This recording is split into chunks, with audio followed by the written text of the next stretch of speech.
What is going on, everybody? How we doing today? Let's make sure my microphone is not all fucked up. It was like I, I say it at least once a week. I can't stand technology because if if I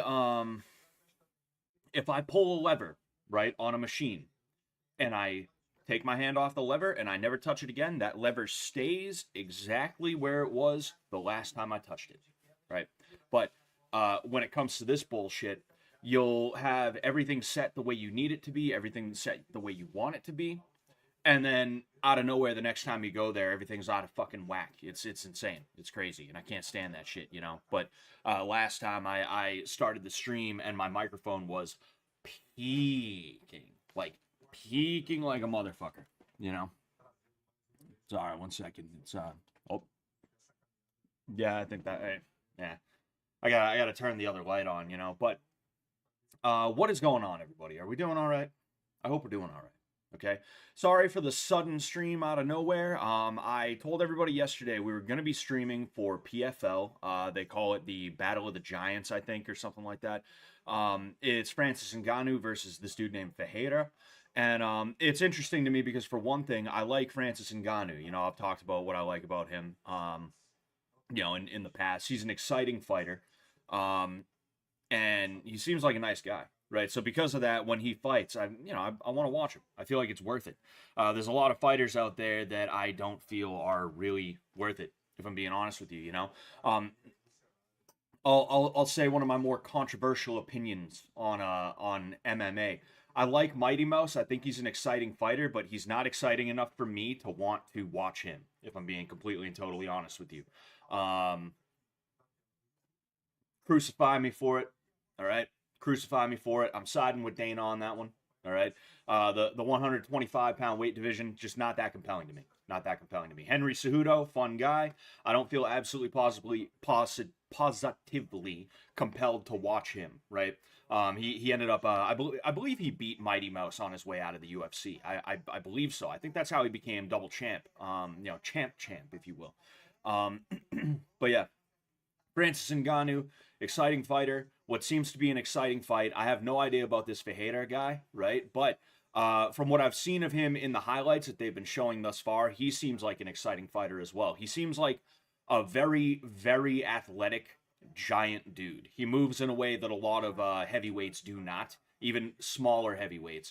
I mean, I saw the dude do a fucking backflip. Do you know, like, there's a reason most gymnasts are like 5'8", right? Talking about dudes. Right? There's a reason why when China wants to cheat at the Olympics, they fake birth certificates so that they can allow 14 and 15-year-old girls to compete as 18, 19, 20-year-old girls, right? It's because the smaller you are, the more agile you have the capacity to be on average. And seeing him do a backflip like that, I'll be honest with you, is pretty insane, right? I'm not trying to hype up Ferreira or anything like that.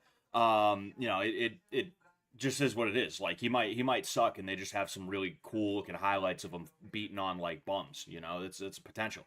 He beat Ryan Bader, but the thing is, Ryan Bader is he ain't the Ryan Bader that used to be. If you catch what I'm saying, right? There's a reason why he's been kicking around Bellator and PFL. You know, this is a PFL card. All right, Cris Cyborg is also on the card right now. I'm watching her on the the thing right now.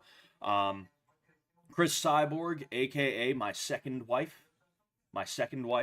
No, but jokes aside, no, but seriousness aside.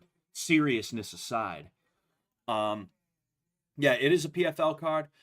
I'll be honest with you, I've been watching the prelims on this PFL card, and I'm liking what I'm seeing thus far. One thing that I've come to realize, especially over the last couple of weeks, Zachary Verrett, I modded you because you've been in the chat for a while, you know, and you seem like an alright guy, and I could use another mod or two just in case. But yeah, Zach, I modded you, so there's that. Congratulations, sir. I knight thee.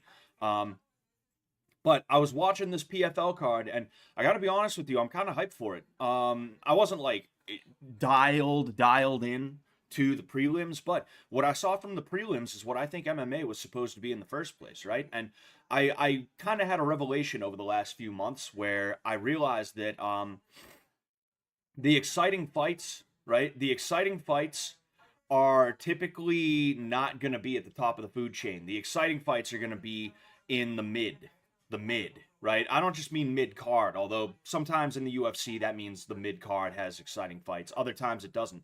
I'm realizing that the people who are really fighting their hearts out are going to be on something like PFL or Bellator, which is what a lot of people consider to be the B league. It doesn't get the respect that the UFC deserves. And regardless of whether these people are talented, or as talented or more talented, I guess you could say, than the people in the UFC, they fight. They fight, and I appreciate that, and that makes me want to watch. I've never thought, hey, let's tune into the UFC prelims. I've never thought, hey, let's check out what's going on the undercard, right? Never, right? Not once. I do not care even a little bit. This time I was watching just out of pure coincidence. It's not like I tuned in thinking like, oh yeah, let's totally let's watch the PFL prelims, right? That's not what I was thinking. I just happened to turn it on trying to find them on my Brazilian TV app, And I watched the prelims and I was like, wow, this is actually pretty good, Exciting fights don't come from guys who are at the top of the food chain, at least not typically, because there's so much at stake at the top of the food chain that a lot of people aren't going to want to fight their hearts out. They're going to want to take a safe route. They're going to want to take a route where they feel like they are following a game plan that is very strict, very stringent. And the reason why they want to do that is because if they lose, then that really, really sets them back hard, right? And because of that, you get dudes that are like, they call them crotch sniffers and stuff like that. Dudes that just want to wrestle and 10-9 their way to victories. Dudes that, even if they want to strike, the striking exchanges aren't that good. They're just not that exciting, right? The UFC has not had very many fights that have compelled me. And a lot of the time when I watch these fights that do compel me, I am a little bit disappointed. But if the main card is anything like the prelims, I think we're in for a good card. I got to be honest with you, dudes really trying to fight, not just pushing each other up against the cage and then holding until somebody makes a mistake, actually trying to force mistakes, actually trying to make a difference in the fight, right? This is like, I feel very strongly about this, and I know what I'm trying to say, and I feel like I haven't made the point as efficiently as I want to, right? Even though I'm sure you guys know, you understand what I'm trying to say. Overall, like, this is more exciting than many of the UFC cards that I've seen, and we're only on the prelims. So I'm actually kind of hyped for PFL. I'm not saying I'm going to be watching a bunch of PFL all the time. I'm just saying that, like, I'm impressed with what I've seen thus far out of the fighters, right? And why that is, we can't be 1,000% sure, but my opinion on that, my guess on that would be that these guys know they're not in the UFC. They're not dealing with Dana White breathing down their neck, right? And they're not dealing with the pressure of being the elite, the tippity top of the sport.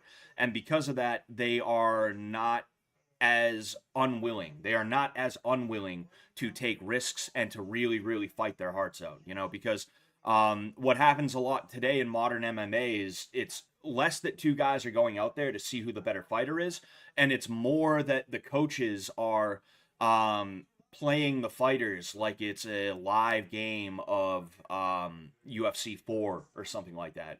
Like obviously it's not like they got controllers and they're doing their thing, but they spend 6 to 12 weeks just drill a few techniques, drill a specific set strategy, and then they go in there and they just drill in the ring, right?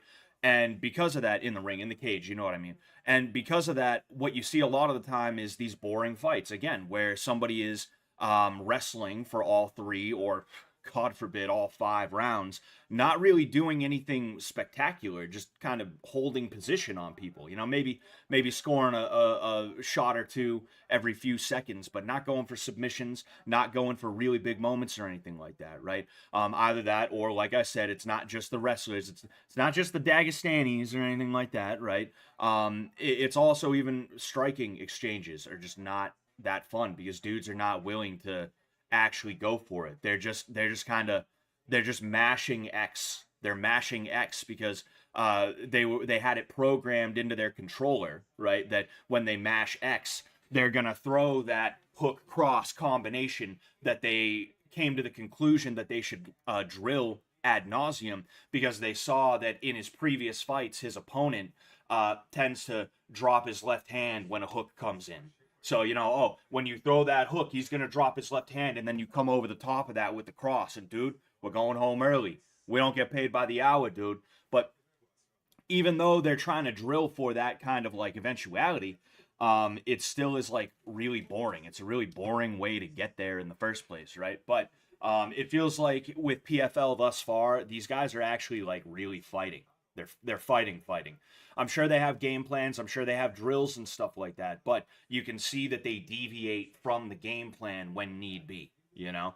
A lot of guys, like, if their game plan is to strike and they get taken down, they just kind of chill on their back until it's, like, absolutely positively easy as fuck to stand up. Or until the ref stands them up. Or until, the round is over, right? Either that or they're up against the cage and neither of them want to do anything, right? The guy on the cage knows he's got an advantage insofar as he can, like, just chill. He doesn't have to worry about exerting as much. And the guy who's got him up against the cage, he has to exert more, so he doesn't want to have to, like, overexert and tire himself out, taking a chance on dropping for a takedown or trying to reap a leg out from underneath him or some other thing like that, you know? And that's why I like dudes like Charles Oliveira, is because he is what MMA jiu-jitsu is supposed to be, you know? Very active guard, using his legs, butterflies, different sweep attempts and stuff like that, creating scrambles, submissions, things like that. A lot of guys don't have that. You know? And then, like, dudes like Alex Pereira, where, like, he'll take his time. He's an elite level striker. He's going to take his time. He's going to figure you out. But the thing is, in the meantime, in the process of figuring you out, he's not just standing there letting you do whatever you want until he's, like, comfortable with you, you know? He's trying to see where he can sneak something in. He's trying to see if he can make that hook land. He's trying to see what happens when he throws a few kicks at your legs. He's trying to see if he can sneak a cross in or a head kick or a something in the meantime. You know, he's trying to figure you out. He's testing you and he's seeing what can work. But while he's doing that, he's also really going for you at the same time. And that's what makes someone like Alex Pereira not only exciting, but also very dangerous, because he is dangerous at any given point. You know, you can't take the first round off. You got to be really, really fucking careful. Really, really careful. And that's why with the Pereira, what's his face, Roundtree fight, that was so exciting, is because Roundtree didn't take round 1 off. He went right at Pereira, and he went right at him basically until it just was all over, you know, and there was that, like, 15 to 30, maybe even 40-second highlight reel finish from Pereira's last fight. That made that exciting, you know. And speaking of other exciting fighters, I do think Roundtree is exciting because he really goes out there and he tries to hit you hard, you know. That's what makes him so much different from a lot of the other people nowadays, is when you see MMA striking nowadays, it's dudes throwing it like 80%, maybe 90%. They're saving it, though. When it comes to kicks, they're not throwing traditional leg kicks like you used to see in the early days of the UFC, or like you see in modern day Muay Thai, where you're actually throwing hard kicks to the leg or the body. They're throwing those snappy little calf kicks, you know, kicking each other in the shins, like Sam is a huge fan of, like Sam is a giant fan of. They're doing stuff like that instead of actually really trying to damage people from the get-go. Even Alex Ferreira is a little bit guilty of that when it comes to his kicks. He prefers a very snappy, very quick kick to the calf to kind of mess with you a little bit while he's trying to test you out, right? But Roundtree comes out, and the kicks that he throws typically are hard. There is conviction behind those kicks, and that is what I want to see as a fight fan. That's what I think most fight fans want to see, and that's just not what we're getting from the UFC. And I think it's a little bit everybody's fault. I'll be honest with you. I want to blame Dana White. I think he was really good for the sport up until he wasn't. Right, up until he wasn't. I don't think he's good for the sport anymore, if I'm just being honest with you, right? I'm saying this as a guy who knows I'm never going to make it to the UFC, so I don't mind saying that. I know there's plenty of fighters around my area who either made it to the UFC and want to go back, or they are in the UFC, or they want to make it to the UFC who probably agree with me to some degree, but they're just afraid to say that out loud because they know Dana will be like, oh, well, I don't want to work with that fucking kid, you know? I don't want to work with that fucking kid. Shut up. Fucking, that's the one time my Boston schmuck accent actually works. But you know, and I think like the things that Dana has done for the sport since about 6 or 7 years ago has actually had a negative effect on the quality of the fights. In addition to the fact that, again, the sport has become a lot more cerebral than it used to be, and that has made the fights suffer. You know, people aren't worried about trying to win in dominant fashion. They're not trying to win in like a respectable fashion. They're just trying to win. They're just trying to eke by whatever way they can, you know. There was a fight, I think it was on the Conor McGregor card. It was Holly Holm versus some chick who was kind of on her way up. She was a contender. I don't even remember who it was. She might not even be around anymore. She might be doing well for herself. I don't know. But I remember it was literally 3 rounds of Holly Holm pushing her up against the cage and holding her there.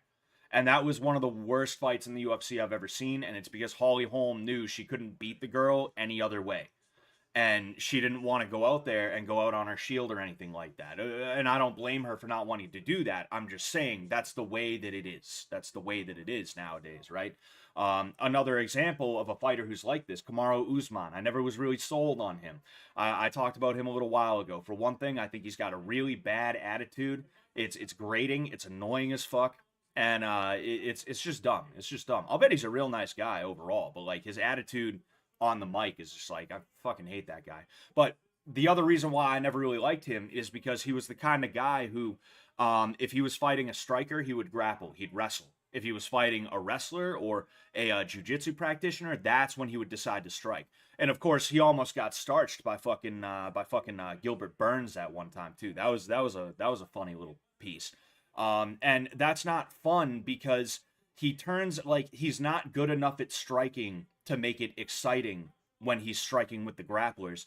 And he's not, well, I mean, he's a very good wrestler, but he's not exciting enough as a wrestler to make it interesting when he's wrestling with the striker. The only times I've really been that impressed with him was when he went up in weight and he fought what's his face? Chimaev. He did really well against Chimaev. You know, he gained a little bit of my respect, which is very important that he has my respect. Very important he has my respect. But he gained quite a bit of respect from me when he went up and he did so well against Chimaev. I think he kind of exposed Chimaev a little bit, and I don't think we've seen him for a little while since then. Interesting.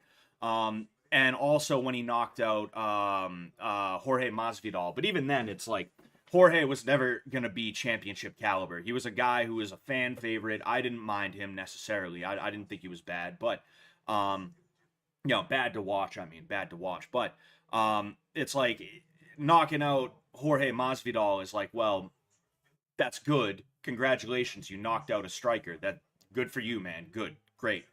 But, I mean, you knew that Masvidal wasn't really a threat to you in the first place, you know? Like, you have these fighters who, they're just all about the game now. They're not all about the fight anymore. It's about the game. It's about trying to win. And because of that, it just sucks. But, again, going back to PFL, which there's the final prelim on right now. We're missing the first round of the final prelim. I'll shut up and I'll start doing a play-by-play in a second. But, you know, PFL, it seems to be a little bit more entertaining. You know, even this fight right now, watching it, it's like, these guys, they're throwing body kicks. They're trading body kicks, right? There's some slick boxing going on. There's wrestling attempts, right? Nothing's really happened thus far, but they are actually kind of exciting, right? There's some action here that you're not typically seeing, especially in a first round of the UFC, you know? Like I'm kind of glazing PFL so hard right now that you might think I have a paid sponsorship, but like I don't, you know. I just like what I'm seeing this much, and like I said, it's not like I'm gonna be watching PFL every weekend or something like that. But I like the fights right here. I like the fights thus far, you know. But with that said, this is Breno versus Stotts. Stotts is American. He's in the blue trunks. Breno is in the what looks like black trunks. He is Brazilian. Breno. I have no idea how to say his name. You know. But right now, Breno is. It's probably Breno. Breno is definitely winning right now. You know, Stotts is trying to shoot in for takedowns, and he's just not quite getting it. He's also getting pieced up a little bit. There was just a left hook from Breno. Stotts is on the cage right now. He's trying to keep his straights going out there, but he's not really throwing them with any conviction. There's no snap. It feels like he's more just trying to stay busy for the sake of it than he is actually trying to make something work for him. You know, ooh, that was a nice cross up the middle from Stotts, but the thing is, it didn't really do much. You know, I don't think Breno really respects it. I think Breno knows that he's probably got the better hands right now. You know, another jab cross up the middle from Stotts. That was another good one. You see, this is a lefty versus righty battle right now. Stotts is the lefty. Breno is the righty. So Stotts has that advantage throwing his left hand up the middle. You know, the thing about lefty versus righty is, nice kick from Stotts. Seemed like it kind of got through. The thing with lefty versus righty is anything. Ooh, do we have a takedown? Do we have a takedown? And oh, wow. Almost. I don't know if I classified that as a takedown. That not quite. Some pretty decent chain wrestling from Stotts right now. You know, he's trying to get the takedown, but Breno keeps on popping back up, but Stotts keeps on dragging him back down. Right now, Stotts has Breno's back. They're standing up. Breno is pressed up against the cage. He's trying to work on breaking the grips right now. Stotts is kneeing. It's crazy how I'm able to lock in. You guys see how I usually talk.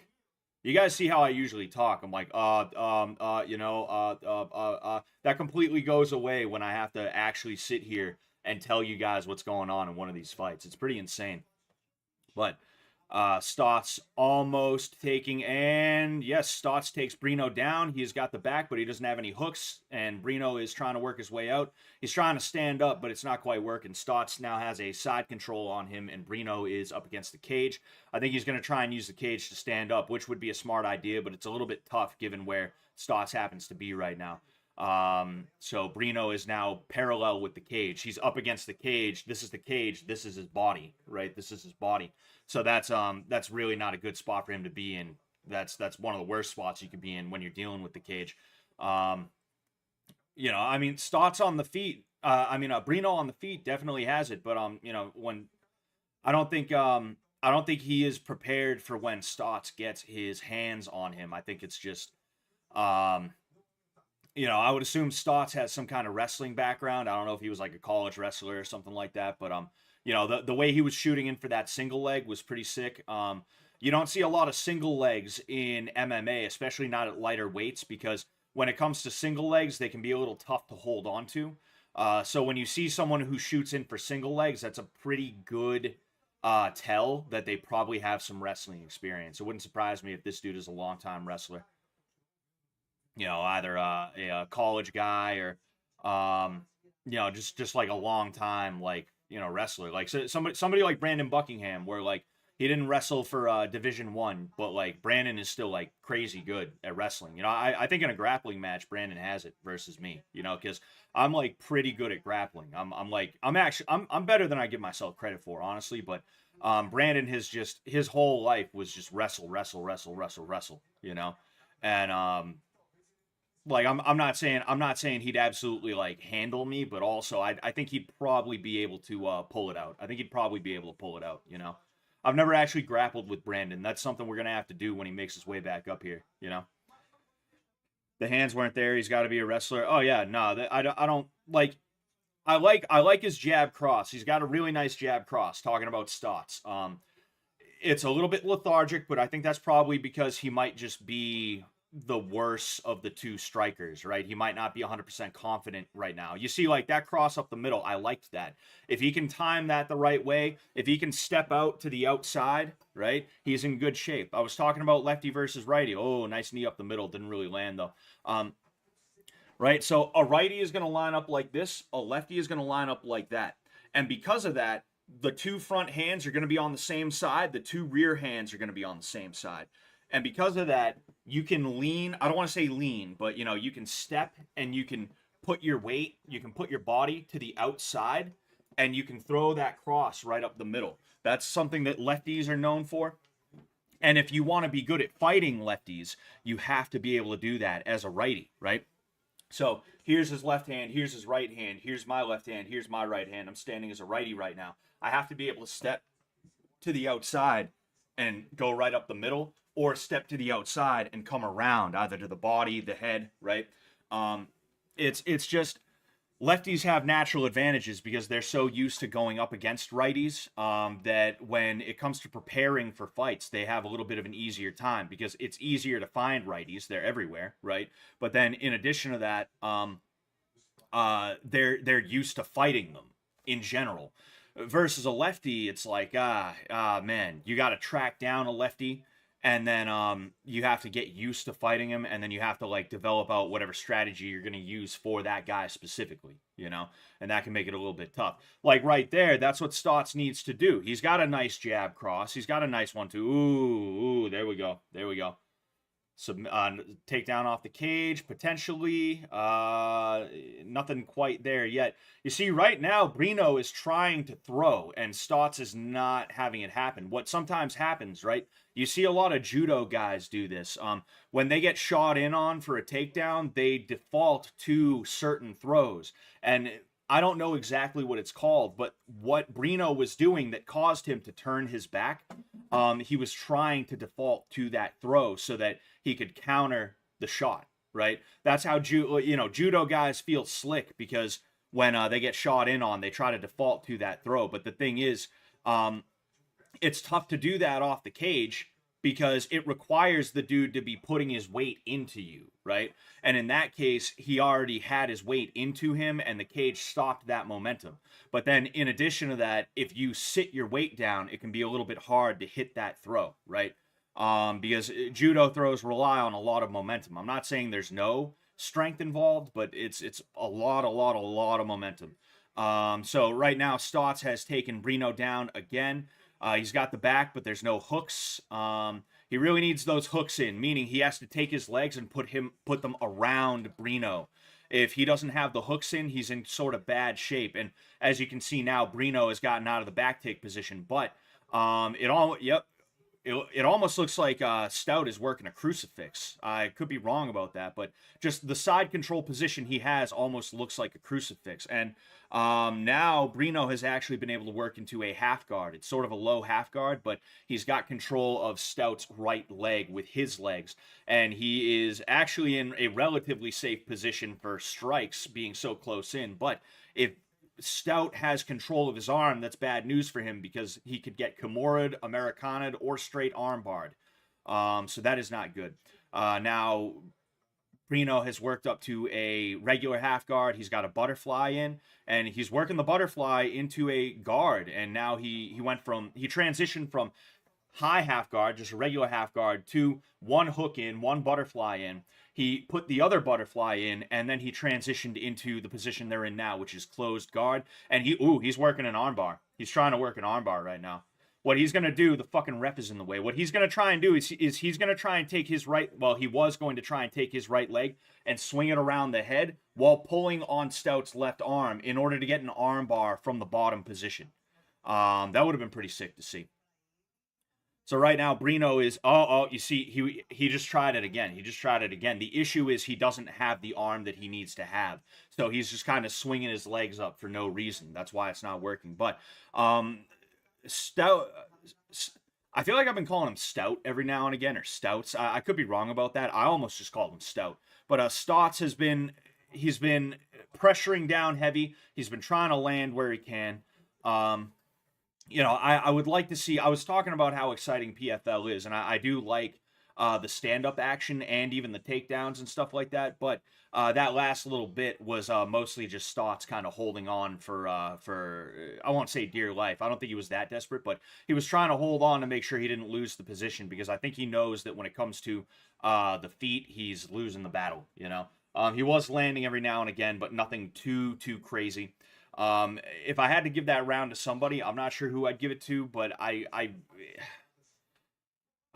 it's tough, because I think that ground control is very important, but I also think damage is very important. I think takedowns should be worth a lot. In fact, I think takedowns should be worth just as much as a knockdown, because a takedown is actually harder to get than a knockdown, if we're being honest here.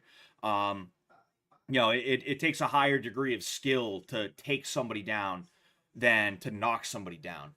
So it's a bit of a weird position, and yeah, go ahead, baby. Thank you. Are you watching the stream? Is that how you knew? No. Oh, okay. Yeah, I was kind of dark the whole time because I'm wearing black. I'm sitting on a black thing, black chair. But yeah, it'd be tough for me to score that round. I guess if you put a gun to my head, I'd say Breno, because but even then, Stotts had his moments on the feet. So, I'm not even going to bother scoring that round. That first round, if I had to score it, I'd give it to Breno. The second round, it's tough. I'm gonna withhold my judgment, because I think it could go either way. Maybe even just call it a fucking draw. That round's a draw. Ooh, nice fake from Breno. Made Stotts think about it for a second. Jab cross up the middle. Seemed like those were all, it seemed like most of those were deflected in some form by Stotts, and Stotts was giving it back too. I like Stotts. Stotts has a decent jab. He has a decent 1-2. I'd like to see him throw that a little bit more, be a little bit more active with specifically the jab, because Breno, that was a nice cross up the middle. Looked like another one. I'm not sure if it landed, but that first one definitely landed.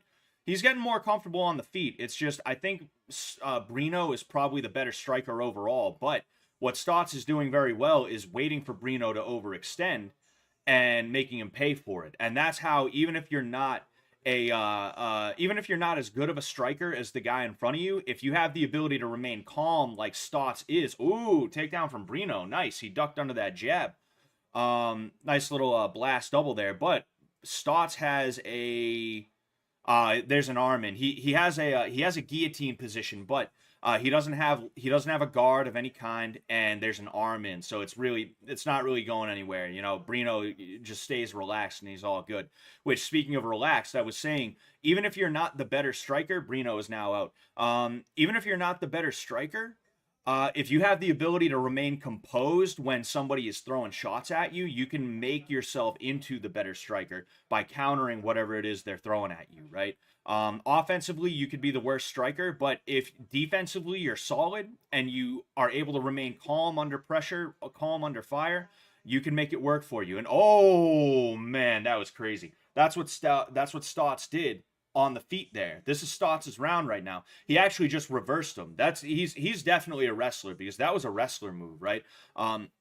What happened there was Breno, he leaned his weight a little bit too far in the wrong direction, and because of that, Stotts was able to explode and bridge and get that reversal. And again, when do you see stuff like that in the UFC? You don't.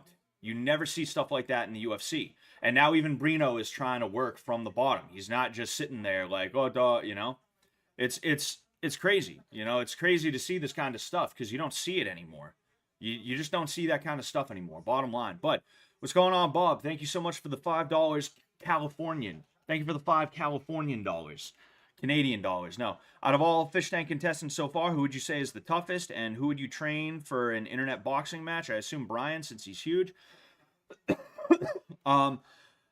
You guys probably didn't catch this, but me and Brian sparred during 2.5 in the middle of Shitty, and we really went at it, and Brian didn't give up. Like, when I say we sparred, I mean we really went at it, I let him have it, he let me have it. He didn't give up. He tried as hard as he could. Oh man, hell yeah, that was fucking fantastic, dude. They just showed that sweep again. I couldn't even explain it to you because it was just so spur of the moment, right? Breno made a mistake. And Stotts made him pay for it. He's definitely like a wrestler, like a folk style wrestled in high school, wrestled in college, regardless of what division he wrestled in. This guy is a corn-fed, American-made wrestler, is what he is. But going back to what you said, I'll just read the thing again. Bob, $5 Canadian. Again, thank you. Out of all the fish tank contestants so far, who would you say is the toughest, and who would you train for an internet boxing match? I assume Brian, since he's huge. And yeah, like there's a couple of them that I think would do well. Like I think Vance would do well because he's very athletic and he's got that phenotype, right? I don't know if Vance is Irish. I don't think he is. Because Latta, I don't think is like an Irish last name. It sounds like some kind of like Eastern European or something like that. I don't know. Maybe he's a Polak. But I think Vance would do pretty well, right? But I also think Brian would do pretty well because he and I sparred for real. Similar to the way that me and Greg went at each other during Bitch Tank. We did that in the middle of Shitty. And Brian was not in shape at all. Not that I'm that much better myself, but he got really, really tired, but he finished the entirety of the little match that we had going on. I think there was multiple rounds. I think we did like 3 rounds. I could be wrong. It was a long time ago. But yeah, and I mean, like, he really, you know, he got me a couple of times. It was really good. You know, you can tell he's kind of calm under pressure. And he's able to compete. You know, I mean, he was a football player, right? Not saying football is like the archetype for a good MMA or fighter or boxing boxer, the MMA fighter or boxer. I'm not saying that like, oh, dude, you play football, you're ready to go into anything. But that competitive spirit is within him because of all the years of football. So I think Brian would do pretty well in a fight so long as he put the work in. And that's really where the hard part is. The hard part is putting the work in. How is he going to be when it comes to fight camp? Is he going to be like fucking around all the time, or is he going to actually get the road work? Is he going to go for the runs? Is he going to do the wind sprints? Is he going to do the hours of training both by himself and in the gym with me? You know, is he going to get the sparring in and not get discouraged and be like, maybe I should just fucking quit when I have a bad, when he has a bad day, right? You know, fucking like, you need to be able to overcome that, right? Because that is actually a little bit harder than the fight when it comes down to it. The fight is more nerve-wracking than the camp to get ready for the fight. But the camp is more tiring than the fight in many cases, right? If you're doing the camp right. It looks like Stout won. It looks like they gave it to him, though. And honestly, I could see that. That third round, he definitely deserved it. The second round was a tough one to judge. Like I said, I didn't even want to give it to somebody. You know, that first round, I think, was Breno. But yeah, that was a really fun fight. That was a fun fight, especially that third round. Paul Hughes, one of the best prospects at lightweight, I truly believe. Oh, yeah. I've heard that name. You know, I've heard a couple of these names, like AJ McKee. He was in the UFC for a little bit, I believe. And then I think he got cut, and then he immediately went to PFL. I forget if there was some kind of controversy about him being cut, though. Because every once in a great while, you see a dude who, like, they're on a winning streak, but then they're like, nah, I want to like get out of this. You know, I'm tired of the UFC. I'm gonna go ahead and I'm going to what am I gonna do? Sorry, I'm watching Brazilian TV right now. Did you know that Corinthians is playing flamenco? Did you guys know that? Baby, Corinthians is playing flamenco. Did you know that? Flamengo. I do. Oh, Flamengo. Oh, Flamengo. Yeah. Well, I do now. Yeah. Yeah. Atletico Mineiro is also going to play somebody else too. I forget who though. Mm-hmm. Yeah. That was my ex-girlfriend's favorite team. Atletico Mineiro? Yeah.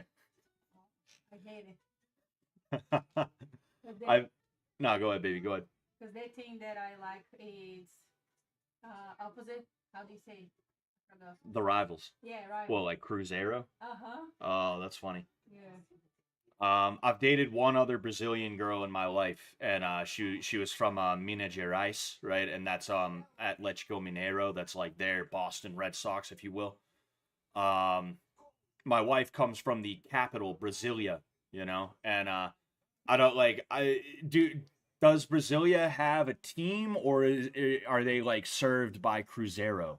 No, Cruzeiro is from Minas Gerais too. Oh, really? My dad is from Minas Gerais. His entire family is from Minas Gerais. Oh, I see. Yeah. Okay. Wow, like what? Because um we have like the Washington Capitals or something like that, right? I believe that's the hockey team for Washington D.C. We have the Washington Redskins. I refuse to call them the Commanders. That's the Washington D.C. team, you know. I wasn't sure if Brasilia had like a Brasilia Presidentes. Brasilia have Brasiliense. Brazil. Really, that's what they're called, is the Brasiliense. Yeah, but it's small team. Oh, that's funny. Yeah. I was talking about something, right? Oh, Stouts won by RNC. Oh, you see, I didn't notice that. I didn't notice that. Oh, you know what? Maybe I saw the end of the fight and I thought it was, maybe I saw the RNC, but I couldn't see it that well, and I thought that it was just the end of the fight, because I can't really understand what they're saying because it's literally Portuguese TV right now, you know. That's why I got distracted, because I saw like literally like Portuguese FIFA. I was like, oh, that's funny, a Brazilian video game commercial, huh? That's funny. Like, let's watch that. I was like, huh. You know, it's kind of fascinating to see foreign TV like that. I didn't know they could afford TV down there, but I guess they can. She has to deal with that every single day, all day. She hasn't hit me with a bat yet, but it's coming. It's coming. It's coming. Yeah. But yeah, I forget exactly what I was talking about before that. I think it was something that was like semi-important, but not like extremely important. Bottom line of what I was saying about what Bob asked. Yeah, like that's the tough part of a fight camp, is doing the work, because it's real easy, especially if you're talented. That's part of the reason why there were times in my first few fights where I wasn't going to the camp the way that I should have, right? When I say going to the camp, it's not like the camp is a physical place. Camp is just the process of you training for the fight, right? Your camp is the process of training for the fight.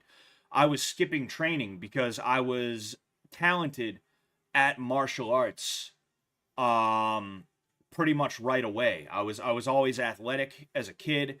I pick up sports pretty damn easy compared to, you know, what the average, what the plebs do, what the plebeians do. And I kind of wanted to try and rely on that, but the fact is I couldn't, you know. Nobody really can, if we're being honest here. But like, because I was talented, I was like, nah, I'm sure it's fine. I'm sure it's fine. I'm sure it's fine. And because of that, I'd skip training, and I'd smoke weed with my boys and shit like that. And it was not a good thing, you know. It's real easy to decide you're just like not you're gonna take it easy. You're gonna take it easy for the fucking fight camp, and you cannot take it easy for your fight camp whatsoever. You know, you have to like positively, completely, absolutely have to like give it your all, you know, because the fight camp will be harder than the fight if you do it right. It's just that the fight will be more nerve-wracking than the fight camp, if that makes sense, and they can help with each other. It's a little bit less nerve-wracking when you know you put in all that effort and you know you outwork the other guy, right? If you can get some kind of inkling that you put in some kind of work that he didn't, that's such a huge boost in terms of your mental state, right? And I know that Brian, he went to college. He was a college football player, but he also said, I partied a little too hard. You know, it took me 6 years to get a 4-year degree. Blah, blah, blah. That is the thing that I would be a little bit nervous, nerve-wracked. I kind of wanted to say nerve-wracked, but I said nervous and nerve-wracked at the same time. My nerves would be racked by that, knowing that I have to get this guy ready, and like, you know, he might be like, you know what? Nah, it's fine, dude. I worked real hard yesterday. Why don't I just hang out today? You know, you cannot do that, sir. You cannot do that. Oh, AJ McKee was a fixture in Bellator. When it started getting bad. Okay, so that's where I've heard that name before. That's where I've heard that name. There are a couple that like Johnny Eblin, was he a Bellator guy or was he a UFC guy? I've heard that name too. I know he's not from my region. I tend to recognize guys who are from my region. And I don't think he's from my region. I don't think that's where I know him from. But I know him from something else, whether it was the UFC or Bellator. Now that you're mentioning it, I feel like it might have been Bellator. All right? I feel like it might have been Bellator. We got to log his misspeaks and create our own language. Dude, you could. You could. Zachary Vera, it says, Ushkabanya Limod. It would be Limod, not Limol. That's water, milk, and lemon. Fucking Ushka, yeah, Ushka le limod, water with lemon water. Banya le limod.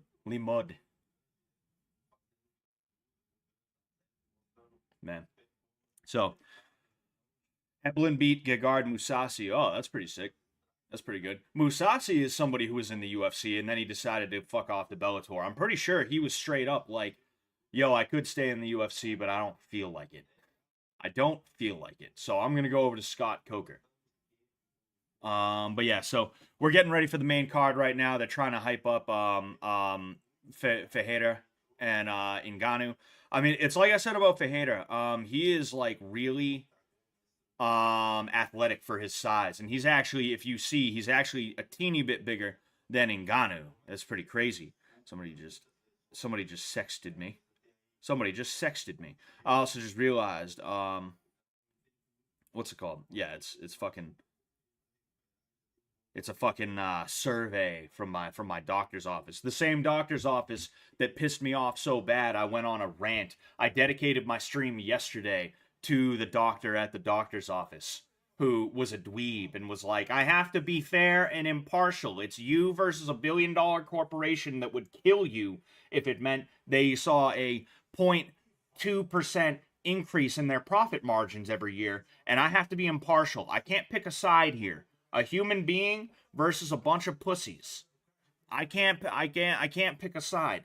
The guy who couldn't pick a side yesterday was now he wants me to give him a favorable review. Yeah, fucking right. I'm all set. I am all set with that. But anyway, anywho, how good is the Fahihi guy? Fahihi. Somebody just called him Fahihi, baby. I don't know how good he is. I've literally never seen him. Oh, his first name is Heenan.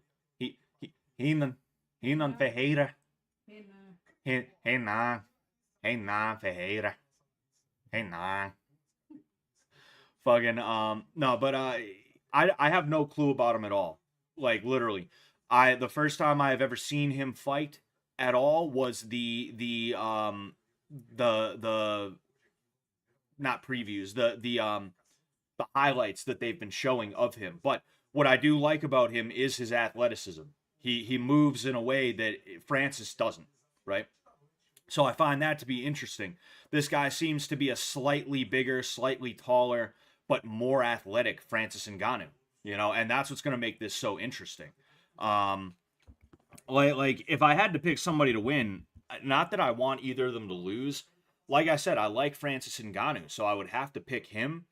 But I probably wouldn't be upset if Ferreira won too. You know, it is what it is. I'm also just realizing I forgot to share this stream to a bunch of places. Silly me.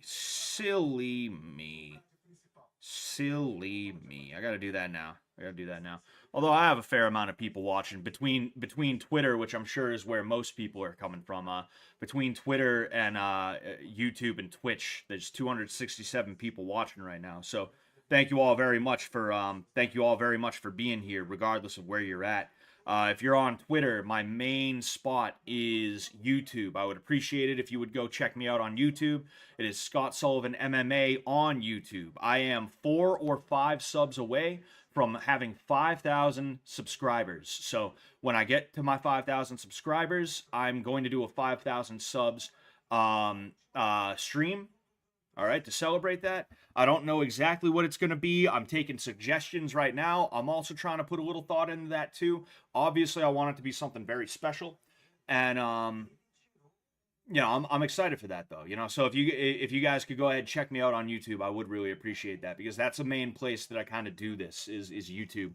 Everywhere else is just sort of supplementary when it comes down to it. So, thank you for being here regardless though. Thank you so much. I'm really, I don't know why people say they're humbled about things like this. Like this isn't a humbling thing for me. I'm not saying it's adding to my ego or anything like that. It's not like I'm saying like, yeah, dude, I got a YouTube channel and almost 5,000 dudes sub to it. Even if I had like 200,000, even if I had 1,000,000, it's like whatever. I have a YouTube channel, cool. But like, I guess maybe people don't have the words to describe the gratefulness that they feel for something like that, and I don't know if I have the words to describe how grateful I am for you guys being here. Thank you so much. I'm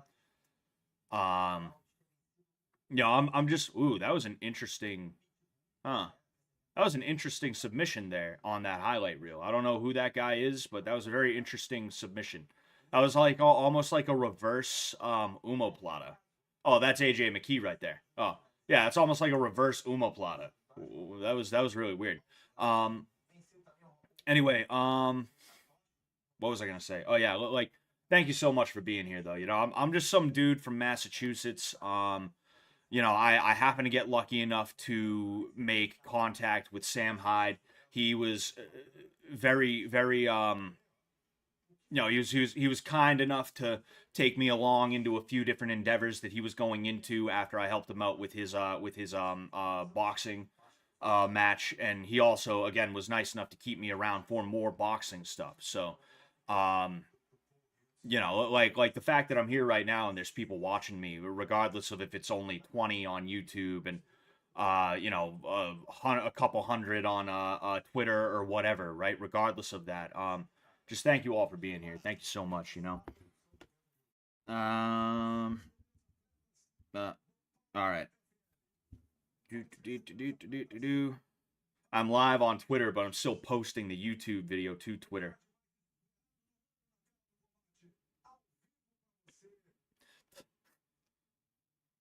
Combate ao vivo. She knows to just ignore me now. When I make fun of Portuguese, it looks so stupid now because she doesn't say anything. So I just sit here randomly like ao vivo.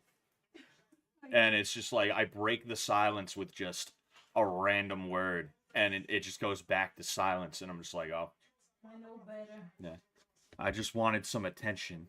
I've been listening there for many years. Yeah.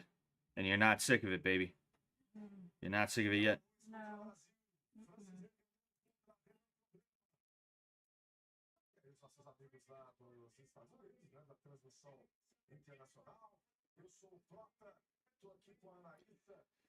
Sorry, I'm just typing this bad Larry up. Yeah, there we go. All right.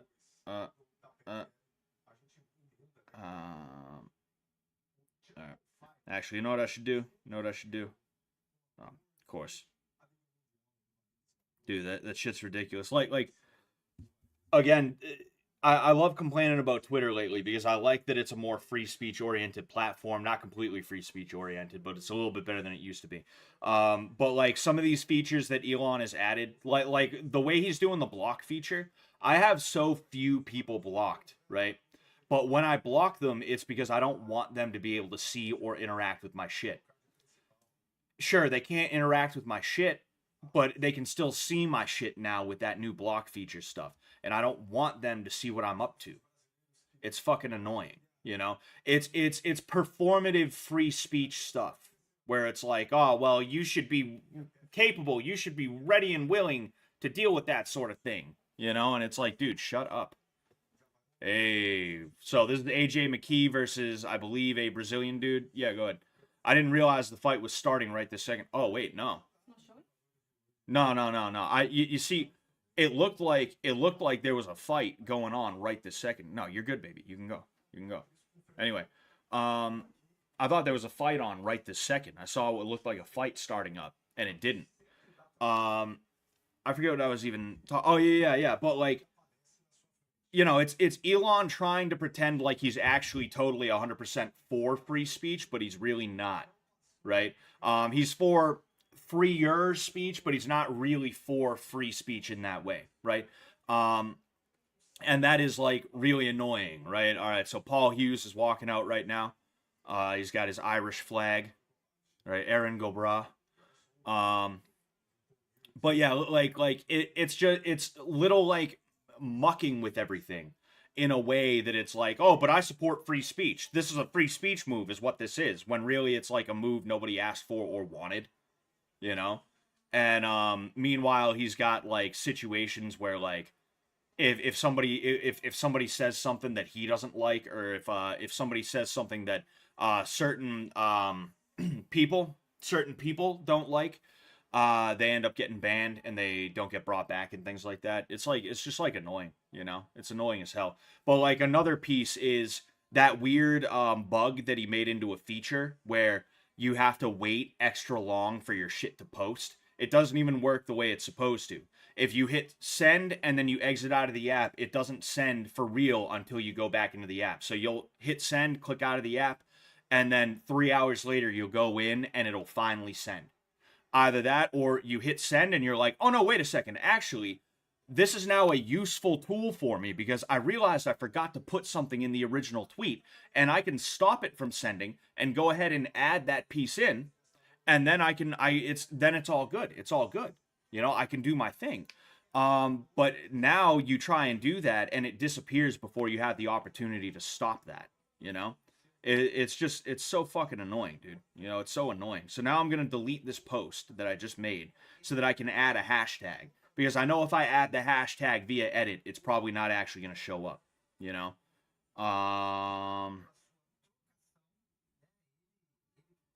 So give me one moment. Yeah, I'll add a couple more hashtags.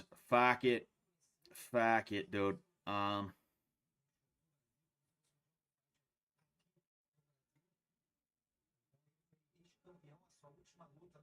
You know what? I'll do like Ngannou, Ferreira, and then oh yeah, there's that. Sorry, I'm trying to. I spelled Ngannou with two G's by mistake. And then all right. Yeah, we're in good shape now. We're in good shape now. All right, there we go. Now I got to post it to my Discord. But yeah, we're just waiting for the other guy to come out right now. Yeah,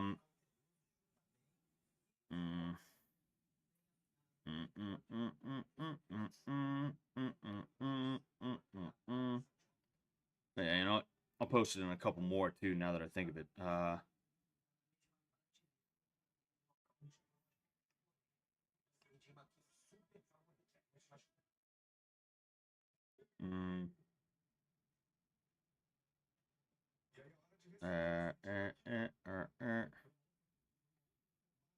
And I think I have one more that I'm gonna post it in. Sorry, I'm just kind of chilling. I'm just kind of chilling, trying to get this shit figured out. But tell that to my original Twitter account, Shadow Ban Hard. That's another thing too, right? He didn't take away shadow banning. Shadow banning should have never been a thing in the first place, right? But when Elon got in there, the first thing he should have did was dismantle the capability to shadow ban, but he didn't. Instead, he's keeping it. And I believe he even said freedom of speech, not reach, which is the newest anti-free speech cope. Is freedom of speech, but not reach. You can say what you want, but it doesn't mean we're gonna show it to people. And it's like that's censorship. That's censorship. You know, I'm not saying you have to boost what is being said. In fact, I don't think social media should be boosting anything.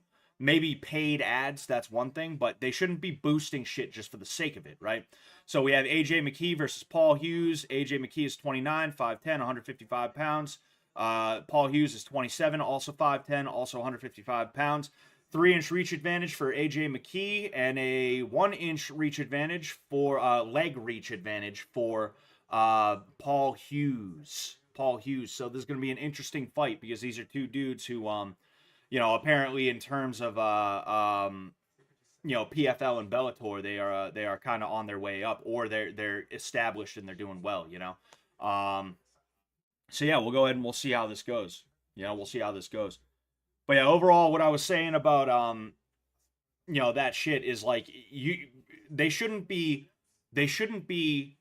doing any kind of boosting of anything unless it's like a paid advertisement that is very clearly a paid advertisement. I think that should be like illegal if anything, right?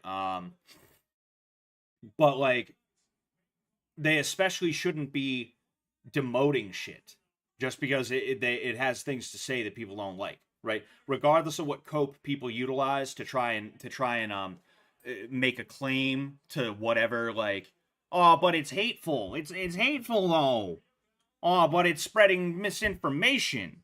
Blah blah blah. You know, you remember in the early 2000s when the left was talking about 9/11 truther shit, and fucking neocons like McCain and shit like that were saying, oh, that's a conspiracy theory. You're a conspiracy theorist. Now they're doing the same shit to us today about shit that is just as blatant, just as plain as day to see as 9/11 was. Huh, funny how that works. But bottom line, like, Elon failed in his mission the second he refused to dismantle shadow banning, right?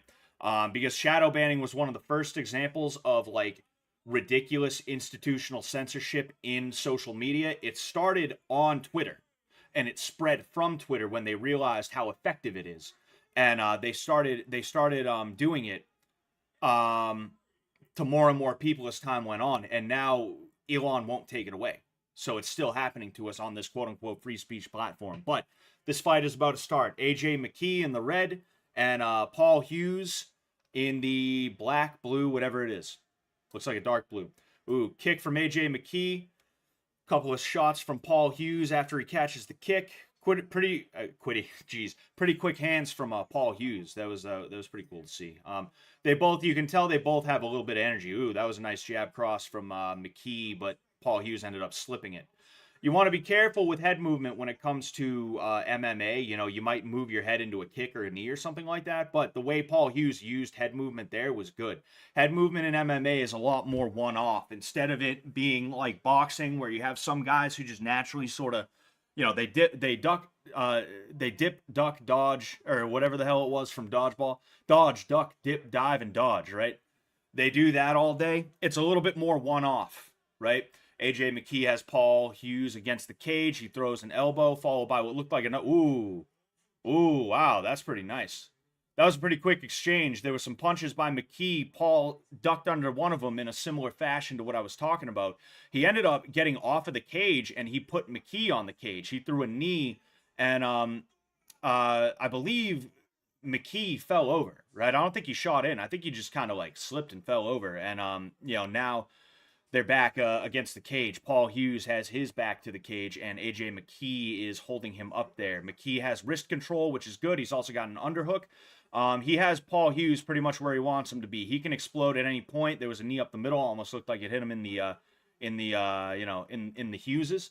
Couple more knees from McKee. McKee's taking his time here. He has Paul Hughes pretty much where he wants him. It's hard to get into a much better position on the cage. Ooh, he drops for a takedown and does not quite get it. Paul Hughes throwing a couple of, dirty shots. Not dirty shots, but using a little bit of dirty boxing on the inside, just kind of, annoy him a little bit. The power of annoying your opponent in the clinch is actually pretty, it's pretty important, Those small shots will make somebody adjust their position just enough for you to do something. McKee ended up going for it was either a punch or an elbow. It happened a little quick, and Paul Hughes was able to reverse position. They're off the cage now. Knee up the middle from Hughes. It almost landed, and McKee is down for a shot. He is in for a single leg. He has, I don't believe he has a single leg anymore. I think he's just got an underhook. Yeah, so he's trying to reap Paul Hughes' left leg out from underneath him to get the takedown. It's not quite working right this second, but the deeper he sinks it in, the easier it's going to get for him. And, that was nice, but it just didn't quite work. So he tried to pull him off the cage. This is some nice grappling from Paul Hughes, when you think Ireland, you don't really think wrestling. You know, you don't really think grappling. But that was some pretty good grappling from Paul Hughes. They're trying to fight right now. AJ McKee is on his back. Paul Hughes drops a couple on him. Looks like they just barely landed, if anything. Paul Hughes throws the guard to the side. Also, McKee partially was trying to get up. And McKee is in for what was going to be a leg lock, I would assume, but Paul Hughes got out. He inverted, grabbed the leg, and was trying to go for something, but he wasn't going to get it. So now Paul Hughes is in a half guard right now. He has AJ McKee flattened out. McKee sort of throwing just small shots to the ribs. Again, just kind of trying to be annoying, trying to see if the judges might score those, Typically throwing strikes from bottom, it's not, oh, okay. So we have what looks to be still half guard, but AJ McKee was trying to, I would assume, either stand up or maybe even try and go for like a Kimura or a guillotine. A little bit more ground and pound from Paul Hughes. Paul Hughes is doing pretty well on the ground right now, considering that one of AJ McKee's keys to victory, what they were kind of saying before, was that AJ McKee needs to wrestle. AJ McKee is not doing very well with his grappling right now, AJ is about to try and roll out, but he decides that's not a good idea, and he sits up and he goes for a single leg. He does not quite have it. He's going to have to dog that if he's going to get it. Paul Hughes has his right hand on the back of McKee's head. If McKee tries to go forward, he's going to push down on the head. Or right there, he's going to make sure that he has that head control to make it a little bit harder for McKee to do anything. So Hughes is really throwing that knee up the middle, and the reason for that is because he probably knows McKee. I forget who I said was throwing the knee up the middle. Oh, that landed. That was a nice knee to the head. I was saying, oh, there it is. I think that, oh no. Yeah, this fight is close to being over. We might have ourselves no, that was sounds like it was the end of the round. I didn't hear a bell or anything like that, or a horn or anything, but that was the end of the round. So, I was saying that Paul Hughes is throwing the knee up the middle, and, I think he's able to find it just to find it, right? But there's a couple of reasons for that. For one thing, I think it's because AJ McKee is probably going to try and wrestle with him, and he knows that. And when somebody's throwing knees up the middle like that, it can make shooting in for a takedown a little bit nerve-wracking, because what if you shoot into a knee, right? In addition to that, he's also got some pretty good cage control right there, or fight IQ, I guess you could say, off of the cage, because we've seen him throw multiple knees when AJ McKee has his back to the cage. And it's good to throw knees when somebody's back is to the cage or the ropes, or if you're, in a situation in the street, a wall or something like that. Because when somebody has a knee or any punch flying towards them, no matter how well trained they are, they typically want it to go back just a little bit. They want to go back just a little bit so that they can then go to the left, right, or cut some kind of angle. They might even cut an angle backwards. But when the cage is to your back, when the ropes are to your back, you can't go backwards. So people tend to get caught on there, and they end up a sitting duck for that knee that's coming up the middle. And that's where that last knee in the round prior ended up landing, was he caught him up against the cage, and I think it didn't land as flush as it may have looked at the time, but you could see he got him on the chin with it a little bit, I'm also just realizing, nice teep to the front leg by Paul Hughes, followed by a kick. I'm also just noticing this is another lefty versus righty battle. Paul Hughes is a righty, and AJ McKee is a lefty. Well, actually, he just switched into it looked like he switched into a righty stance for a second, but now he's back into a lefty stance. Hey, that was a pretty sick kick from AJ McKee. I'm just noticing they're using Bellator gloves. That's funny. That's funny to see. So an attempt at it. He threw it kind of like a hook, but he was trying to catch McKee's front hand and then throw a cross over the top. That's something you see me practice with Sam a lot of the time. It's also something that I tell people to do in general. McKee throws a stomping little side kick to the front of Paul's leg, and it looked like Paul sort of countered the forward movement there. These guys are pretty quick, even for lightweights. It's kind of cool to see them be this quick. Another stomping kick to the front leg by McKee. McKee's got to be careful, because if he misses with that kick, that's a lot of commitment. That's a sort of big commitment for a kick to the front leg like that, especially one that doesn't pay off that well. If he's going to throw that, he might be a little bit better off throwing it to the body, because it's, you see right there, he tried to throw it, it didn't quite land, and because of that, he had to turn his back to Paul in range to get hit. If that happens again, it wouldn't surprise me if Paul makes him pay for that, you know? But yeah, I'd like to see him throw that. Oh, you see, he just switched into a righty stance for a second just to throw that kick. But I'd like to see McKee throw that same kick to the body, because it's a slightly bigger surface area and there's less of a chance of him slipping off or missing altogether, right? They are a little slippery, so I don't know. You might hit him and, you know, the sweat kind of makes you slip a little bit. But you're hitting him in a spot where chances are he's going to be knocked back a little bit. So I think it kind of makes it worth it. Now, McKee has Paul up against the cage. He ends up dropping for what looked to be a single leg, but he doesn't quite get it, so he just takes both underhooks. He has both underhooks right now. You see Paul throws a small shot, but overall he has his right arm out to try and stop what is probably going to be a knee up the middle. Paul ends up switching. That was some pretty good cage work. He switches in order to reverse the position so that they can end up where they're at now. McKee starts firing off the cage. There's that knee that I was talking about where you throw it when somebody's on the cage and it's kind of hard for them to really do anything. It looks like AJ McKee is getting the best of these right now. Like that a couple of good jab crosses right there. A jab cross followed by another one right up the middle. Tags Hughes. That's you know, McKee is okay.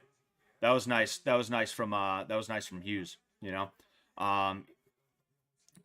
I was saying McKee's back is against the cage, but he was winning those exchanges for a second. You know, now it seems like there's kind of a new moment here. We're gonna see who gets a little bit more dominant. There's a front teep from Hughes, another front teep. I think he probably got him in the nuts, and that's why they called the time. I thought he just faked the teep and then tried to come over the top with a hook. But they wouldn't just stop it for no reason. They he probably got kicked in the McKees, you know.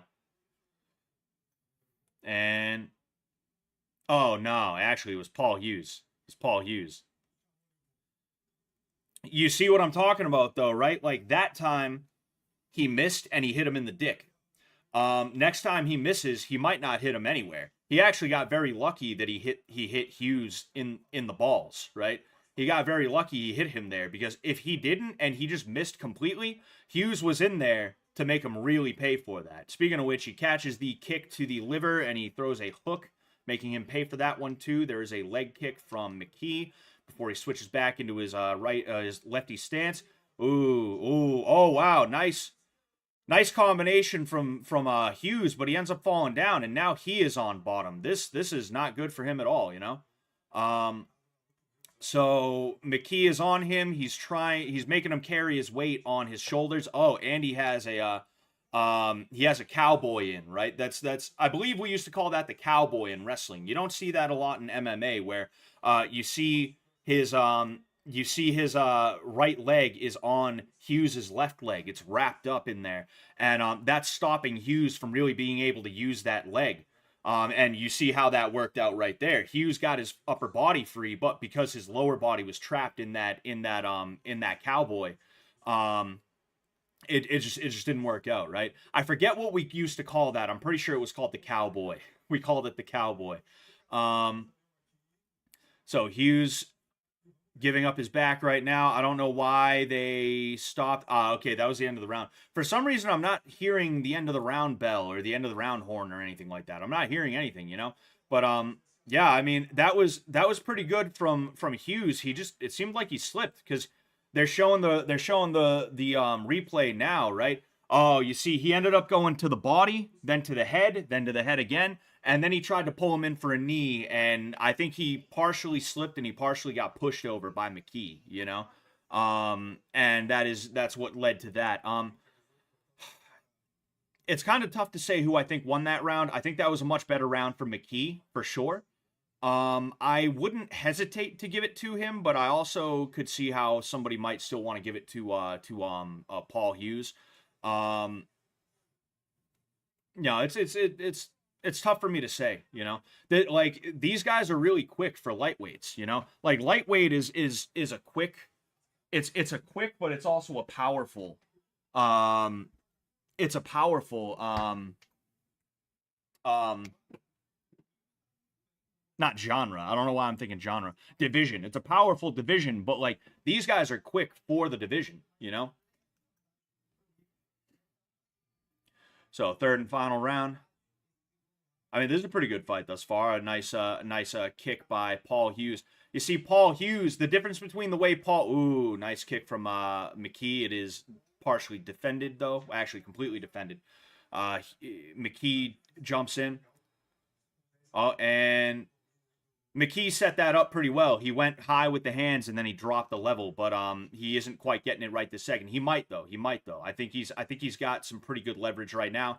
He's got a hook in. He's almost got another cowboy in with that left leg of McKee, of Hughes, but it's more of like a reap than it is a cowboy, right? The cowboy is you're trying to hold him down when he's already down. This is a reap where you're trying to take him down with it, right?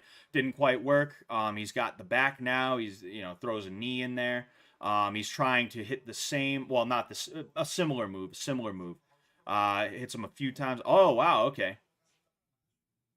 So now McKee is on his back. It looked like he was halfway taken down and halfway he just kind of fell down and he had to roll to make sure he didn't give up his back. Right now, Hughes enters into the guard. He goes down to his knees, but he goes back up, and McKee is able to kick his way in a technical stand-up. So now they are back to standing. McKee's back is to the wall. That was a jab cross that was slipped by Paul Hughes. And that was a nice takedown. McKee hits that same reap that he was trying to go for from the front in the middle of the cage. That was really cool. You don't see a lot of that. Now Paul Hughes popped right back up. You see you have that cowboy in again, right? You have that cowboy in. It's going to make it really hard for Paul Hughes to do anything. Right now, McKee is just holding on for dear life, though, and I think that's because he knows Paul Hughes is just good enough of a grappler that if he gets a little bit too risky, if he gets a little bit too cute, it might not work out for him. Right now, he's still got that cowboy in. The cowboy is out, and AJ McKee has the back again. Paul Hughes trying to hand fight. He's up against the cage right now. And yeah, I mean, I think it could be anybody's fight. I think they both need to make something happen. Another takedown from McKee, but Hughes is right back up pretty much right away. In that case, I don't know if I would count it because even though it was a takedown, Hughes got up quick enough, right? Like, I don't think just because someone hits the mat, it should be considered a takedown. I think it should be takedown plus top control. I think that's what it should be. It shouldn't be takedown. He stays there for a second or two and pops right back up. I think that's different. But, ooh, nice. So they ended up back up. They're back in striking again. Paul Hughes pieced him up a little bit, but AJ McKee ended up hitting him with a nice little spinning back fist. That was pretty cool to see. You can see AJ McKee looks a little bit tired. He looks a little bit slower, but he's still. I think he's able to kind of get it done in the way he needs to. It's just he's got to be very careful because Hughes still looks pretty fresh comparatively, and I do think he's the better striker overall, you know. I was saying earlier, the difference between that front leg stomping type kick with McKee versus Hughes is McKee makes it into this like big he makes it into this big side kick sort of thing where it requires a lot of bodily movement. Ooh, that was a nice sprawl from Hughes right there. McKee drops a level off the cage and Hughes sprawls on him. Versus Hughes, who he makes it more into a teep, like in Muay Thai. There isn't nearly as much. Ooh, okay, so McKee is dogging that takedown right now. He's not quite getting it, but if he keeps on going, he might be able to pull something out of it. And hard sprawl from Hughes, but McKee is still going in there. He's got a deep, well, not too deep, but he's got it deep enough as to where he can lock his hands around Hughes' left leg right now, and that's a really good spot to be in. And he dogged the takedown.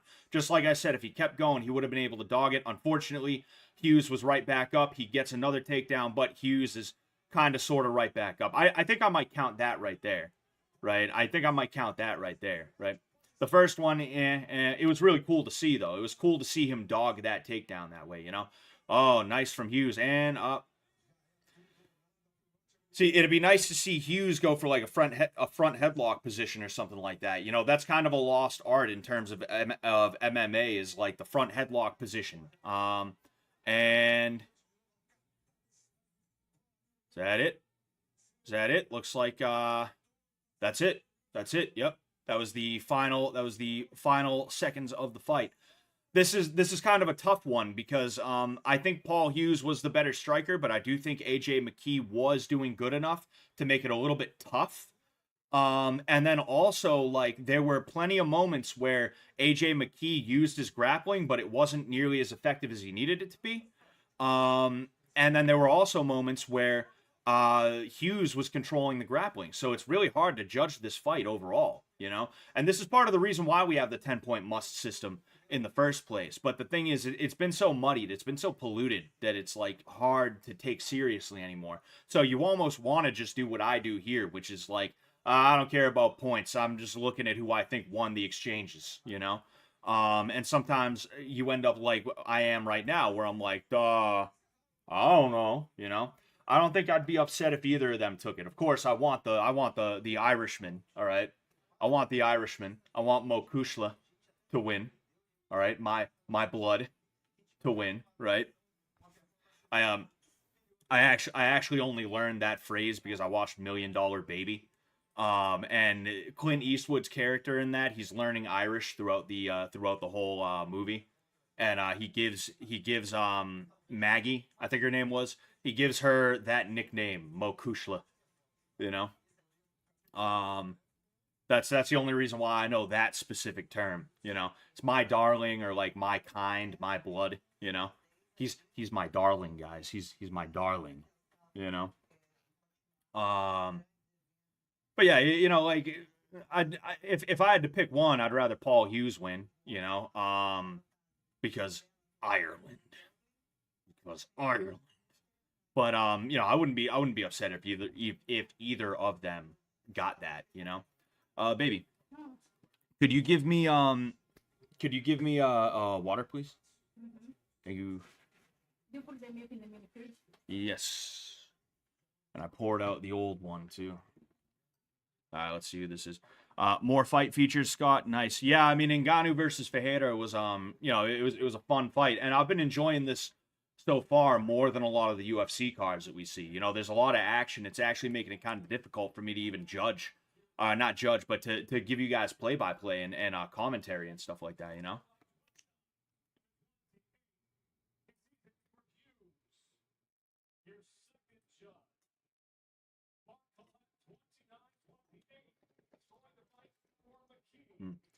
I'm not mad at either of those.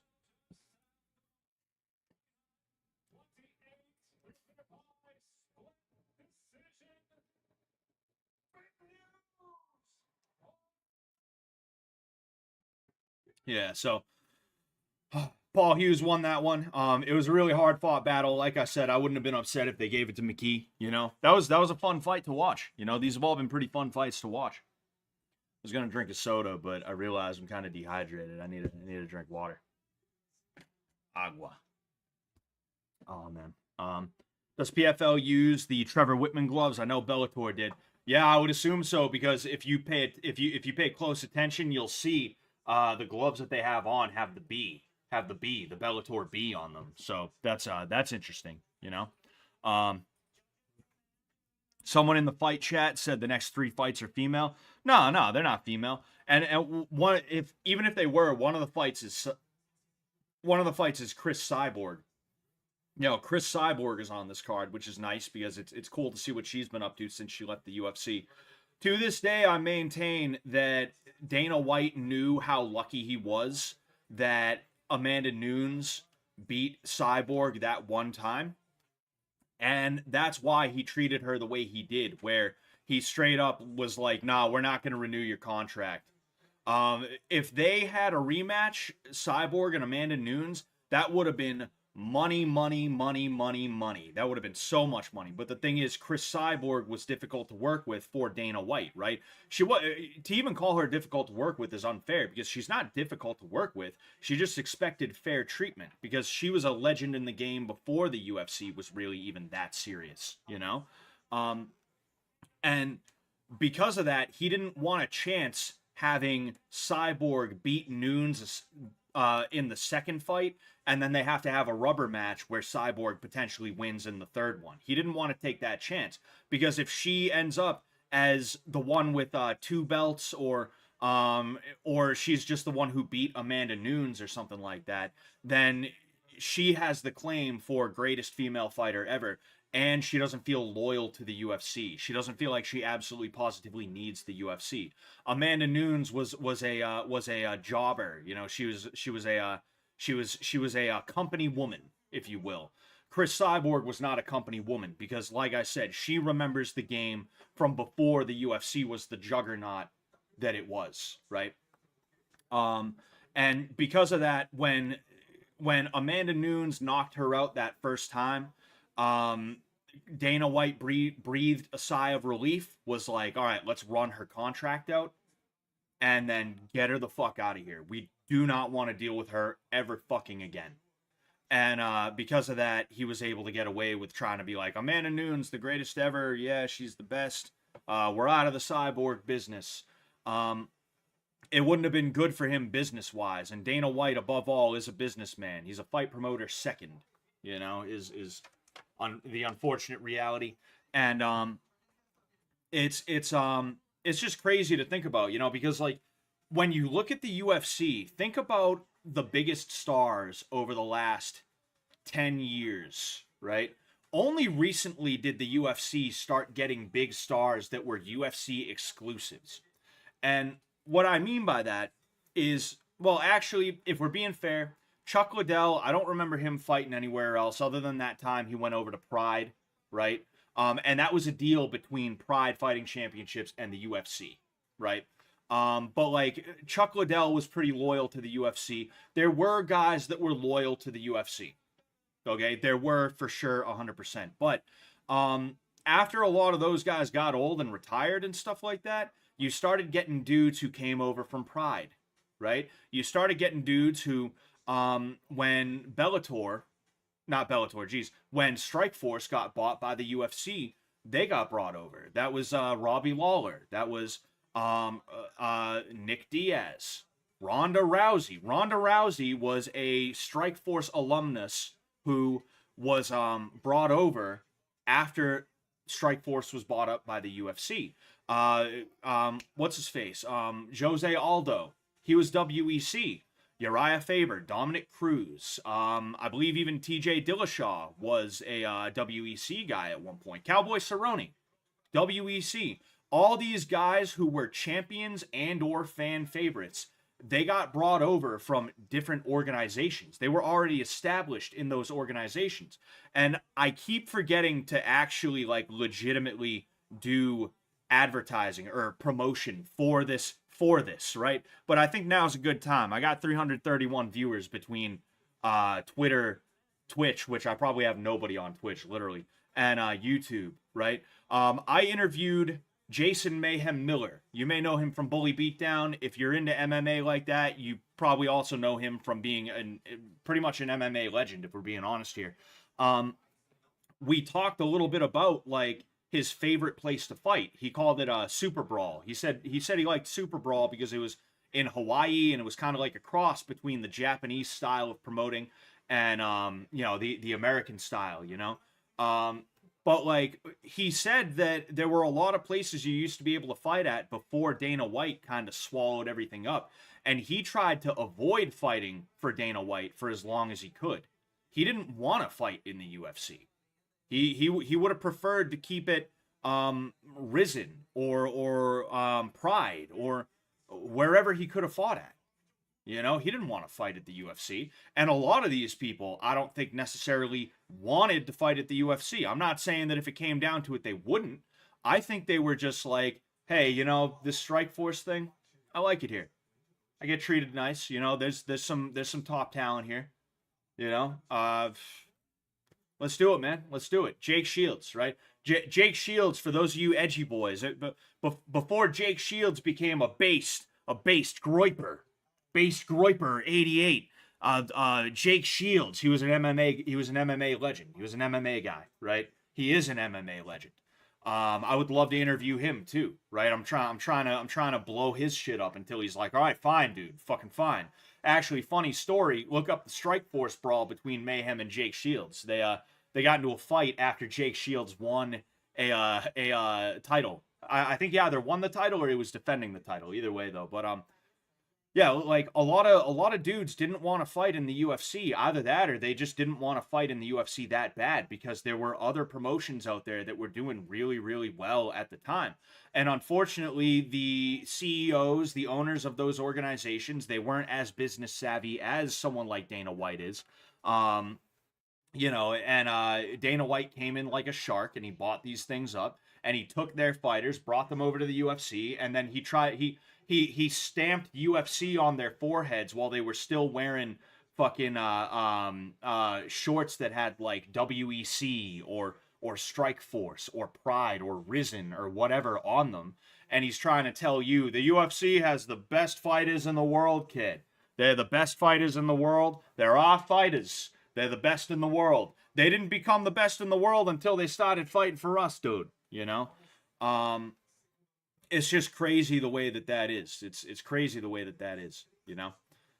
So right now we have a German dude who, I'm not going to lie, looks a little bit less German and a little bit more Arabian. You know? He had a German flag, I'm pretty sure, but I think he had like an Arabic last name.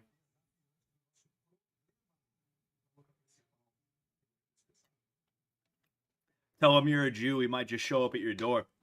Honestly, dude, I'd fight Jake Shields. You kidding me? I'd love to fight Jake Shields. Be like, I'm sitting there. I'm like, Jake, as a Jewish American, my name is Scott Sullivanberg. My name is Scott Steinoven, and as a proud Jewish American, I'm telling you, you and I are gonna have a tussle. He flies out immediately. Like 15 minutes later, I'm just watching TV. I hear a knock at my door. I open up the door. It's Jake Shields. That'd be hilarious. And this guy right here, he has a Swiss flag, but his name is fucking Hussein. You know, it's just kind of, it's funny to see. Holy shit, dude! There's a fucking, that's got to be his wife right there. That woman has a burqa. Oh no, you know what? We're in Saudi Arabia. She's got a burqa on because they're in Saudi Arabia. You can see a woman in a burqa right there taking pictures, right? And you can tell by her eyes she's probably actually really pretty, you know? She has very pretty eyes. Very pretty eyes. Yeah, his name is Hussein Katamegomev versus Zafar Mosen. A very Swiss-sounding last name and a very German-sounding last name. These guys are very clearly, these guys are very clearly Gaulish and, Gaulish and whatever the Swiss phenotype would be. You know, some like Switzerland is one of those countries where like you go to the south and it's like Italians. You go to like the north, east, or west, whichever one it is, and it's like Austrians and shit like that. It's one of those countries, you know. I'll bet the Swiss guy is from the Italian side of Switzerland. You know, he sounds like a very Italian last name.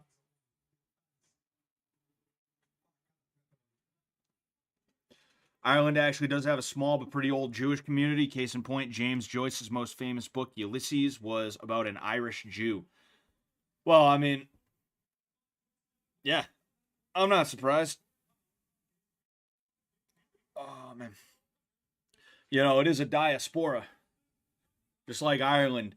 You know, Ireland, I believe, needs to start viewing itself as a diaspora when it comes to the people who were born overseas and shit like that.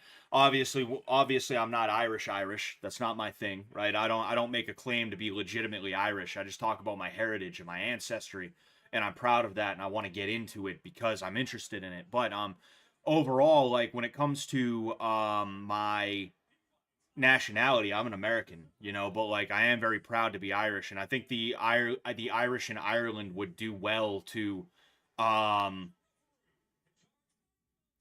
to talk about and to represent the Irish diaspora, right? I think that would do wonders for the island itself, as well as the people around the world who are of Irish ancestry, right? I think it would be a good thing for everybody, you know.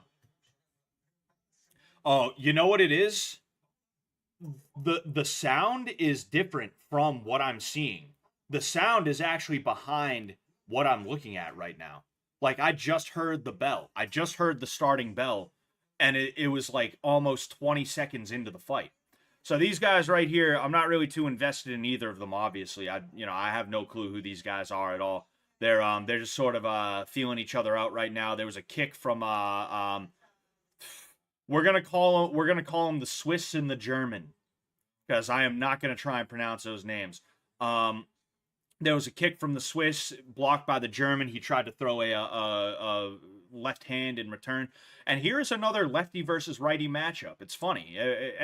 The last 3 fights have been lefty versus righty. Back, I had to clip that Jake Shields shit. Oh, dude, definitely send that my way, Alabama, man. Thank you so much for that, dude. Thank you so much.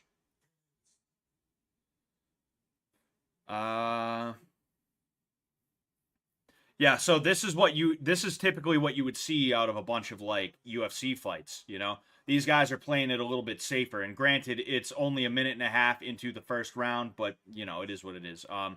The Swiss guy, all right, he ends up shooting him for a takedown. He gets it. The German had a butterfly in, but now he is just kind of he's in a guard, right? He's sitting up. He's got an underhook. It looks like he's trying to get into a position where he can technical stand up. Yep, which is exactly what he's doing right now. He's trying to stand up out of that guard, but it's not going to work out very well for him because he had the Swiss had his left leg in. Now it would work a little bit better, which is why he's able to stand up there. There is an underhook and an overhook for each of them. The Swiss has the German up against the fence, and the German is muscling his way out. They are back to center. So cross up the middle from the German. The German is the lefty. The Swiss is the righty. The Swiss looks like he fakes a kick, and then he drops a level for a single leg. And he does not quite get the snatch single, but he has the German up against the cage. He has a leg with his right arm, and with the left arm, he is hand fighting. And he is just kind of holding position right now. Again, like, this so far has been kind of a boner killer, if I'm being honest with you. The last 3 fights have actually been action-packed, but this right... Ooh, that was a nice throw attempt from the German, but unfortunately it does not quite work out the way he wants it to. He is in better position, but we are unfortunately back up against the cage. Almost. We almost had a takedown from the Swiss. This is kind of what I was talking about. Like, this is kind of a boner killer. The last 3 fights were pretty action-packed, and it's the first round, but we're far enough into the first round that I think we can make a read on the Swiss man, on the bona fide Swiss guy. We can make a read on him to say that he's probably going to be trying to wrestle the entire fight, and it's not going to be fun. And there was another throw attempt from the German, the same throw as last time. I don't know what it's called. I'm not an expert in the names of all the different kinds of throws, but what he does is he has an overhook right now. The German, who is up against the cage, he has an overhook, and the Swiss dude's arm is caught in here. So he's turning away, and he's using that leg to try and trip the German dude up, right? That's the way that throw works. And it's really good. We saw that not last time, but the first or the second fight that we saw, I believe. I think it might have been the first fight. One dude was trying to take another dude down, and he was trying to hit that throw to counter the takedown, you know? It's a good one to make. It's a good one to make.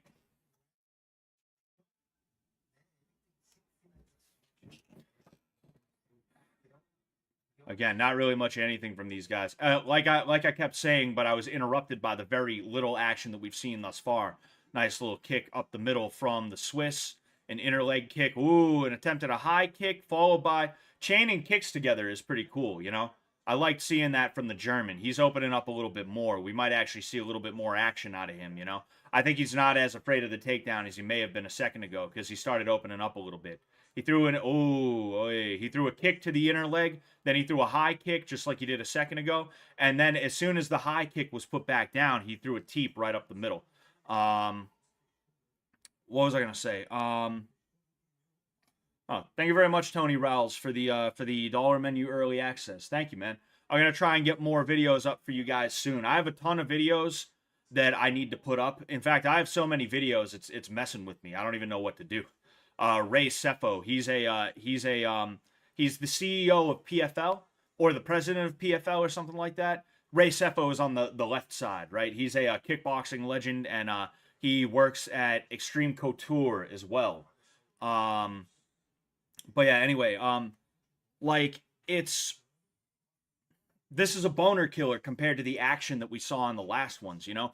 Wrestling and grappling doesn't have to be boring, but the way a lot of these Russian dudes, because this dude's clearly Russian, but he's just living in Switzerland because it's probably fucked up where he comes from, if we're just being honest. You know, Russia is a white country, and it's also the bad guy country. So I can say that Russia's a shithole. I can say that Russia is a shithole. I'm allowed to, okay? No, but like, this guy makes wrestling boring. Wrestling is so fun to watch. Like, the way I was able to commentate AJ McKee, the way he was wrestling was fun. That was fun to commentate. This sucks. What this guy is doing fucking sucks. It's annoying, you know? And you can tell he doesn't really have good striking, you know? He's good at keeping his hands up, kind of, but he's not good at the actual striking game, you know? And here, we're going to see another shot because just like the knee up the middle, it's good to shoot when somebody's against the cage. Oh, wow, we actually saw a cross from, we actually saw a cross from the Swiss dude. And then there was a spinning back kick from the German, from the real bona fide German. Kick from, okay.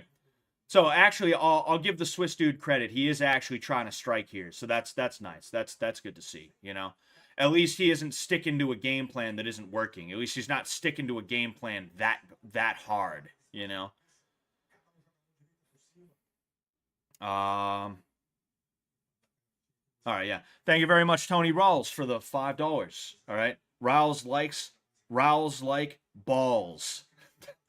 That was his thing. Thank you so much for the 5, man. Thank you. Even the Ukrainian Marines I knew would say Ukraine is absolute shit. Yeah. No, I mean it's only like 30 years removed from 80 years of communism. Like, you can't expect utopia here. Huh. That's interesting. So the German dude right now, I don't... Ooh, okay. All right, ooh. That was a really weird exchange. I would assume the Swiss dude dropped in for a takedown. He got sprawled on. And it was just such a weird scramble, you know? Right now, it makes a little bit more sense. But the German dude, for some reason, had his left leg in the Swiss dude's right leg, which is actually not good for him. That's not a good place for his leg to be. But he put it in there willingly for some reason. And back against the cage. All right, here we are. Give it up. Give it up for Dagestani wrestling, everybody. Give it up for that Soviet style, just fucking sniffing balls wrestling, everybody. A round of a fucking applause. Hey, hey. Almost had us a fight on our hands, but we were saved. Thank you for saving us, Mr. Swiss man. Thank you for saving us, buddy. Thanks, pal. Baby, can I see your paper towel? I want to show them what you guys eat in Brazil. Really? Yeah. They eat paper towels in Brazil. Tapioca. Tapioca. You put cheese in it? No, that one is sweet. Oh, is it coconut? Yeah. Oh. And, condensed milk. Yeah, it doesn't smell bad. Yeah, they eat paper towels in But Brazil. you can put cheese. They eat paper towels in Brazil, and they wrap coconut in it to try and pretend like it's any better. Here you go, baby.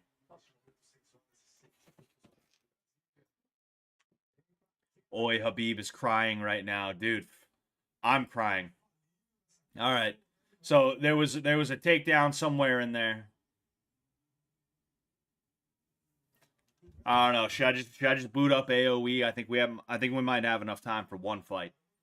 I think for one match. Should I just boot up AOE? Excuse me. Just checking something here.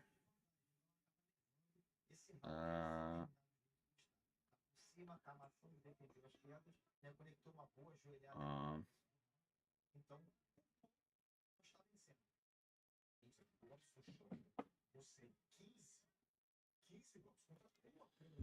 yeah. So we have Mr. Switzerland. No, Mr. Switzerland is on bottom. Somehow that you see, and that's the thing that sucks about this wrestling style is that like that's the thing that sucks about this wrestling style is that like even when there is action and somebody ends up on their back, it's like you weren't watching. You weren't watching because you're just like, yo, whatever, you know? Like literally when Habib first really started to hit the scene in force, he did a lot of complaining about like, I deserve the title shot. I did this is number one bullshit. This is number one bullshit. I deserve it. I deserve the title. Right? He starts talking about that, and it's like, who did he fucking beat? Who did he beat to deserve the title shot? First off. Second off, the reason why people didn't want to fucking deal with him is because his fights are so boring. That's why Dana didn't give him a shot quicker. Is because he didn't beat anybody worthy of getting a title shot off of. And then on top of that, it's like, fuck, who wants to watch this guy? Shit, dude, fuck, you know? Because Habib was part of the reason why a lot of this shit started happening in the first place, you know? Not like him personally. Not him personally, but when he got ushered in, right? When he came in, he brought with him that style of grappling. That just wear you down, be boring about it, don't worry about like actually doing damage, just fucking just it sucked. It was just annoying to have to see and deal with, you know? It was the worst. And fucking like all of a sudden now you have Islam Makhachev, you have Umar Nurmagomedov, you have Merab, you have all these dudes who like they're Eastern European, right? And like annoying Eastern European, like Georgian, Dagestani, ooh, all this stuff, and they just come in and they 10-9 their way to title shots and shit like that, and they 10-9 their way to titles in the first place, and it's just like fucking A, dude, you know. All right, so we're 15 seconds into the last round. Let's hope something fun happens here. Let's see if something fun can happen here. I don't know who's up next after this. I should actually check that out. I should check what the card is going to be. After this is Johnny Eblin and Fabian Edwards, and then it is Cris Cyborg versus Larissa Pacheco. And then it is the main event with you know, Ngannou and Ferreira. Yeah, I mean like yeah, it's going to be the middleweight championship. It's an American versus a British dude. Fabian Edwards, that's Leon Edwards' brother. I was like, huh, that's funny. This guy kind of looks familiar. And then I realized, no, that's literally Leon Edwards' brother. We're probably going to see Leon Edwards in his corner or something like that. Yeah, you know, so that is interesting. That's interesting. But you know, we'll see how interesting the next one is. I think the one after that, Cyborg versus Pacheco, is going to be or what was it Pacheco? Was it Pacheco? Pacheco. I think you know, I think it's going to be a good one. I think it's going to be a good one.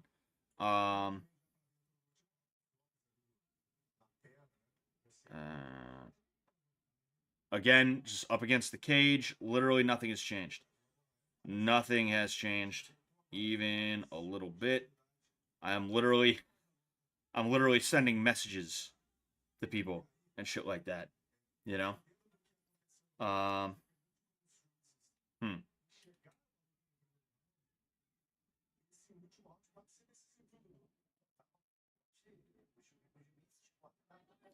Yeah, I don't know.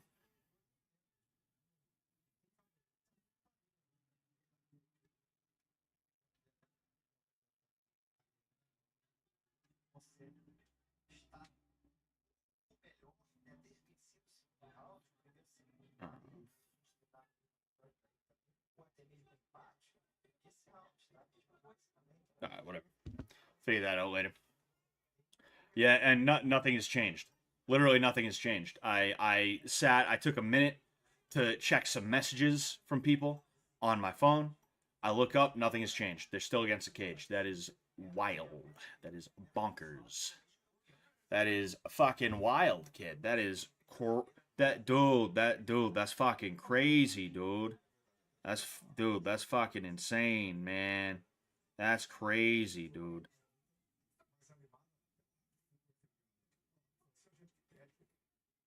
Um,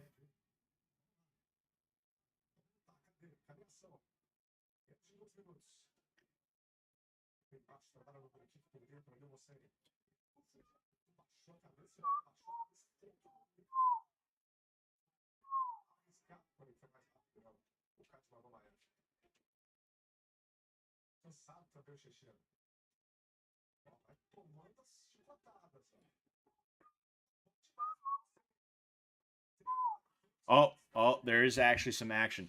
I'm literally I've been spoiled by PGL. I've been spoiled by PGL this entire time where like now that there's what you would typically see from the UFC, I'm like, yo, I don't even want to watch that. I don't want to watch this fight. I don't care. I have people that I'm like dealing with right now for a bunch of different issues. So I'm like, whatever. This is I'll take the time to answer this person about the thing from work, and I'll talk to the guy that I'm getting ready for a fight. You know, and I'll get back to this person who was in my DM about something, and blah blah blah. You know, that's literally that's what I'm fucking up to right now. You know, and again, there's been some action where it looks like the German, the totally legit real German, right? He is actually on top right now. So good for him. He's dropping an elbow or two here and there, you know? But um it's you know, you know, it's just not it's just not compelling. It's not compelling, you know? That shit's fucking ridiculous, dude.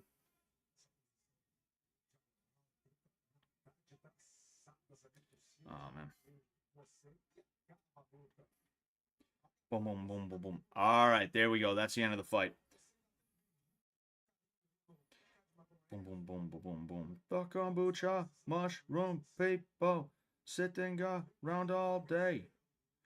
Who can believe you? Who can believe you? Let your mother pray.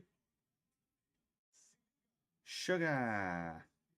Bump, bump, ba bump. All right, we'll see who won this fight. That's a nice little break. It's a nice little break. All right, it's been a little bit under 2 hours. You know, it's nice to get a little bit of a break in there. We're just waiting. We're just waiting to see the whatever it's called. We're waiting to see the thing and the stuff. The thing and the stuff. You know. Um, Scott's telling Dana how the fight needs to go right now, dude. That's exactly it. That is like exactly what I'm doing right now. I'm texting Dana. I'm texting Dana. Um, I don't watch the fight. I just watch Scott. Thank you, Hi Ecuador. Thank you, pal. Thank you. Um, I'm sorry. There's no fucking way Cyborg is attractive sexually. LOL. Hey man, I think she's right up my alley, bud. I think she's right up my alley. I don't think I've seen a prettier girl. Sorry, hon. Sorry, babe. Sorry, toots. Sorry, toots. Man.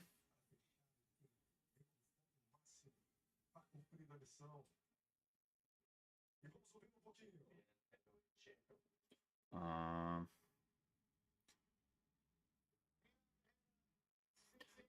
man. I'm a little bit nervous. I'm talking to my guy about the fight right now, and I like he's nervous. I don't think I'm more nervous than he is, but like I feel a little bit nervous for the fight. I want my guy to do well. I want to make sure I train him the way he needs to be trained, and I think that's happening right now. I think there's a lot of things that are coming together right now that are good, that are happening the way they need to happen. He's putting in some hard work. I'm proud of him and what he's been able to do thus far. And he's getting better each time. Every day, if I'm like, oh, hey, you got to watch out for this. You got to make sure you don't do this. You got to make sure you do more of that. Hands up, this, that, the other thing. He does a little bit better at it every time, and that's all you can ask. That's the most you can ask out of somebody is just try your best to get a little bit better every time, and you're in good shape there. Excuse me.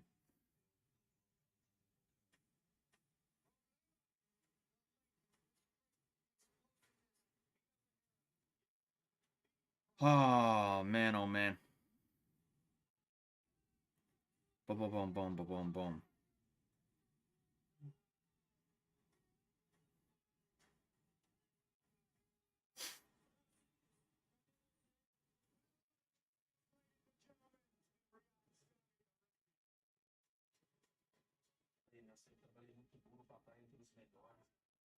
All right. Trying to get back to reality here. It's that like they're calculating the scorecards, and because of that, it's just a bunch of ads and stuff like that. So it's like, whatever, who cares, If you're attracted to masculinity, then sure. Oh yeah. 5K special is Scott makes brigadeiros for his wife. You're writing checks I'm not gonna be able to cash, dude. Nah, I can make brigadeiros. They're not hard to make at all, And brigadeiros are really good. I like them. I like them a lot. Which reminds me, why don't you make me brigadeiros more? Because I can eat it. You can't eat them? Can you literally not eat them? No, I'm joking. Oh. I was like, is that like a thing with the kidneys where they're like, brigadeiros are, bad for your kidney? No, I'm not joking.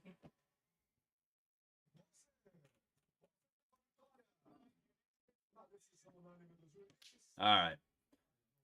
So the German, you see, he has what looks like an Afghani flag, right? He's wearing an Afghani flag, but they have him down as a German. Just put him down as an Afghani. Who cares, All right, so this is where Leon Edwards' brother, Leon Edwards, I believe, kid brother, I could be wrong, maybe he is the older brother, is going to be fighting Johnny Eblin. Johnny Eblin. So, there's that. All right.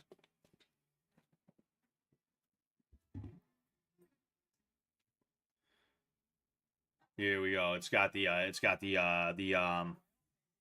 commercials up now. So, here we go.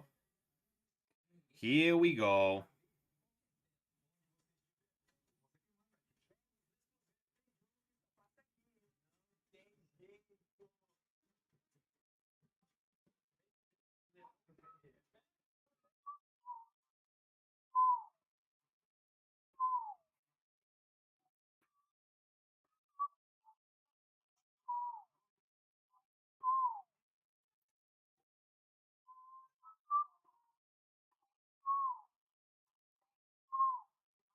All right. I need to eat something. I'm a little hungry.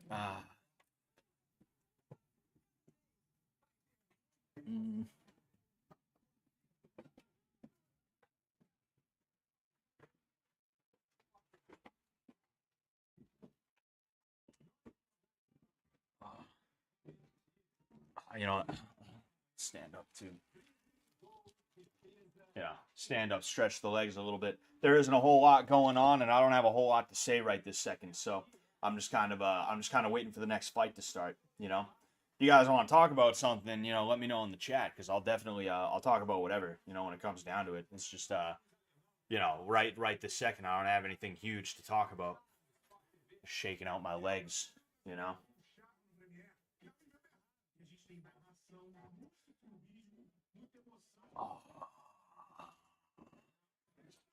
Oh, man. Must be pretty sick to be a pro soccer player in a place like Brazil, you know? Oh, excuse me. Because soccer in Brazil is like if you took, like, the NBA, the NFL, and the NHL and slapped them all together, you know? Like, they don't have a lot of other sports out there. You know, it's not that they don't have them, it's that they're not, like, huge out there, you know?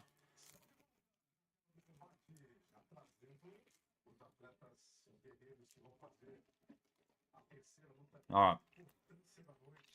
Here's Edwards.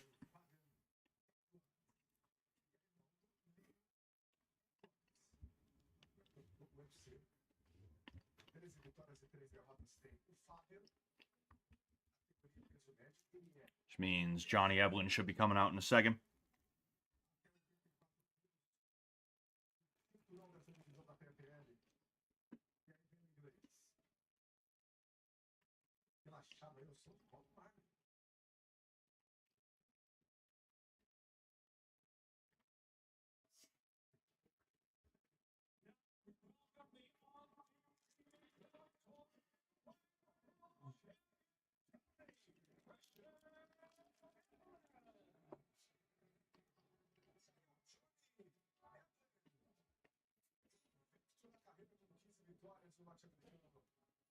He's walking out to John Denver.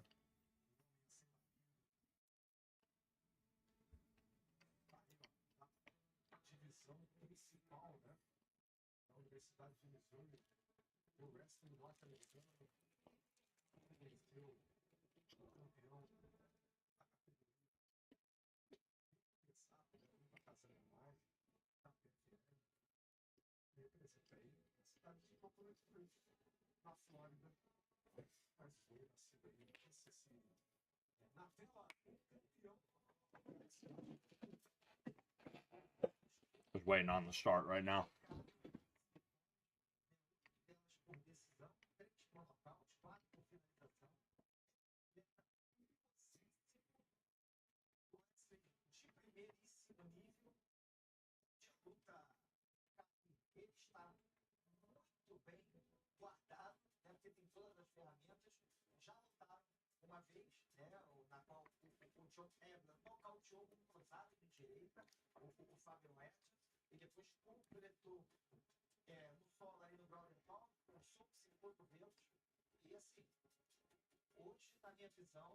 Jeez Louise. Holy fucking shit. There's this thing on Twitter, right? I'll try and show you. So you can't really read it very well, I'm sure, but it says the gym bro mind cannot fathom that the woman on the left KOs the guy on the right in a ring. I mean, I don't know who the chick on the left is. You know, I don't know if she's an MMA fighter or a boxer or a kickboxer or something like that. Maybe a boxer. I don't know, man. I don't know. If you watch Bob Sapp versus Ernesto Hoost, right? Ernesto Hoost is a lot bigger and a lot better trained than the chick on the left here, right? I would assume, anyway. I would assume. And he still got it taken to him twice by Bob Sapp, right? Maybe we'll watch that after this. I don't know. We'll probably forget about that by that time because this is a we still have 3 fights. This is the third to last fight, right? Like if that dude on the right was aggressive enough, yeah, he'd probably be able to end up taking it to the girl on the left. But that's because it's a girl, right? It's just annoying when guys try and believe that, like, well, not even just guys, but people try and believe that, like, that girl trains, that means she could beat up most men. It's like, no, nope. You know, not how it works. Here we are. All right, so we got Fabian Edwards in the blue, and Eblin in the red. I don't know who has the title. I think they said the challenger is Fabian Edwards. I could be wrong about that though. I could be wrong about that. He's probably got a bit of a similar style to his brother, you know, more of a striking style, but we'll see about that because I don't know anything about Fabian Edwards. So right now, just sort of feeling each other out a little bit. And here's another lefty versus righty matchup. What is with all the lefty-righty matchups here? We got Fabian Edwards, who's a lefty, Johnny Eblin, who is a righty. So Fabian circling around the ring. Oh, there was a kick followed by a cross attempt from Eblin. Neither of them landed.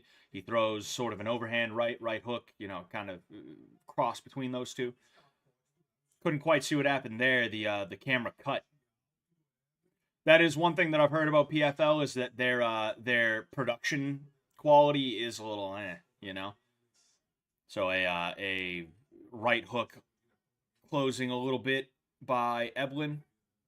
I don't know if it landed. If it did, it didn't really land that hard. A high kick by Eblin. Deflected. Tries to come in with a kick low, but Edwards ends up throwing a straight left. Jab from Eblin. Another jab from Eblin. A cross right up the middle from Eblin. Lands. Kind of countered Edwards trying to throw a kick.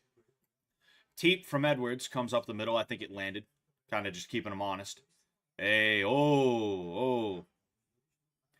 So Eblin, I'm pretty sure he threw a kick. He ended up out of position, but he just ended up moving in with punches, and it ended up knocking Edwards back. He sat on his ass for a second, but he got back up, and now they are against the cage, sort of fighting that same way that I was talking about a little bit. You know, you can see Eblin sort of just trying to hold him up against the cage. It looks like Edwards has wrist control of Eblin's right side, but Eblin has an underhook on his left side, so that is a good spot for him to be in, even with that wrist control.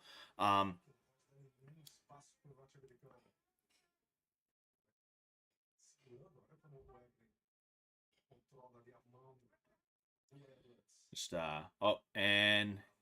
Edwards spins out. They're now back to the center.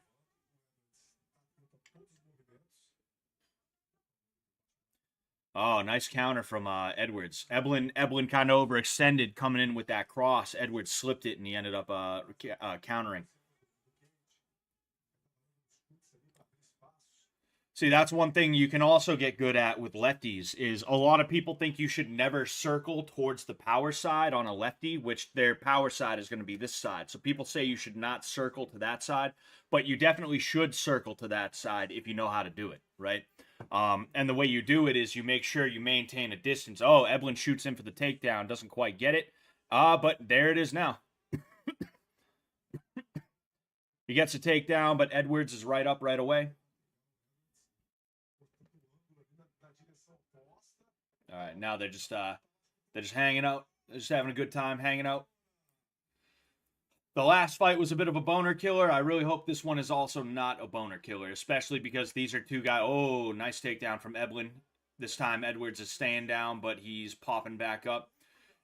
One thing you don't see as often anymore is leg riding. You don't see people putting boots in and riding the legs anymore, and I think that's because people tend to They tend to slip off a little bit easier when there's no like singlet or shirt involved or anything like that. You know, even Brazilian Jiu-Jitsu doesn't really go for leg riding. They go for back takes and stuff like that, which a leg ride is a back take, but you don't see a lot of leg riding. Leg riding is when someone's on all fours and you're basically riding them like a fucking horse, no lie. You take your legs, you put them in, and you tangle up his legs on the ground. It'd be nice to see Eblin take him down right here and then start throwing hooks in. It'd be nice to see that, and they're there. It'd be so easy to do that. And from there, he could do a couple of different things to try and further break him down or even sink in a choke or an arm lock of some type. But he's just not going for that, you know? And that's what a lot of the boring parts of modern MMA are. That's really where it comes from a lot of the time. There's the end of round one there. That's where a lot of it comes from, is that there's moves, there's things guys can do, and they just choose not to do them. That's kind of the issue, is that there's things that guys could easily do to improve their positions and to threaten certain submissions and other things like that they just don't bother doing because they're afraid, like, oh, what if I slip off, though? What if I slip off? If Eblin, with the body lock that he had, you see how he has it over the midsection here? If he kept that body lock and threw his hooks in, he would not have slipped off. It would not have happened. It just would not have happened. In addition to that, he could have gone to a body triangle if he had the ability to. Body triangles can be a little bit difficult depending on what body type you are and what body type they are. You know, they can be tough. But what I was talking about is, like, this guy really fucking, like, just, he absolutely positively, this is something I can't stand about the internet, is, like, it created people who they think, like, writing a dissertation about a dumbass tweet, right? They think writing a dissertation about a dumbass tweet is like a it makes them, like, smart. It makes them sound like they know something about anything, about fucking anything, you know? And it's just like, dude, what is even the point, man? Yeah, that was a dumb tweet, you know? That girl is not, like, even if she is something special, she's probably not going to be able to take down the average man. It's just the fact. Or it's not that she couldn't take down the average man. It's that she couldn't take down somebody who was really that much stronger than her, being that much more aggressive than her, right? If that guy had a certain amount of skill, it would be that much worse off. But she would be more reliant on mistakes that the guy makes than she would actually, like, being the better fighter, if you will. And you see, she's able to rely on the mistakes because she's a better fighter overall. But what I mean by that is, it's not that it's a fair fight. It's specifically an unfair fight skill-wise. Jeez, I don't know what my wife's doing. I just hear out in the thing. You know, it's specifically an unfair fight skill-wise, but in order to make it a little bit more fair, you give the other guy that much more mass, that much more strength, and that much more testosterone, and it might become a little bit easier for him. Specifically, if it's a boxing match, forget about it, because grappling is not going to make a difference, you know? She's not going to have the power to knock him out, and she's not going to have the speed and the stamina to stay away forever. If he is smart enough, he will be able to hit her once in a meaningful way, right? It will eventually happen. But anyway, I'm kind of bumbling through a point here because I'm trying to watch this for anything that crazy that goes on. There was a bit of an exchange on the feet, and now Eblin has taken Edwards down. He's in a half guard right now. He's got a knee shield and a half guard, but looks like Eblin was about to pass. Now he just has a regular half guard. The knee shield is gone. So now Edwards is in a slightly worse position than he was before, because before, when he had the knee shield, at least he wasn't completely flattened out. He just moved his left leg. The reason he did that is because he was trying to get his leg in so that he could use his butterflies to pull a real guard. Or, you know, half guard is a guard, but a better guard, I guess. You know, a more full, more complete guard. There's some shots raining down from Johnny Eblin right now. Nothing too crazy, though. And it looks like Edwards is just about to put in that knee shield again. He has that knee shield again with the half guard. So now he's not flattened out anymore, which is good. He's got control of Eblin's left arm, which means it's going to be harder for him to punch. And he used that control of the arm to be able to stand back up, which is good for him. But he is back down on his butt.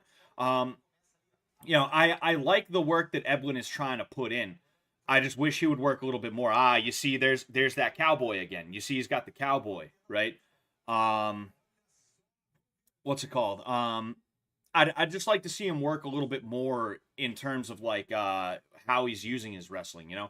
Like, right now, he could easily get his hooks in. He could get his hooks in. He could ride the legs. He could start throwing punches. He could flatten them out. He could go for submissions. There's so much you can do from folk style wrestling that people just don't bother doing. You know, folk style and catch wrestling that people are just like, nah, you know? I'd love to see him hit an arch. I'd love to see him arch and fucking hit the suplex. That'd be fun.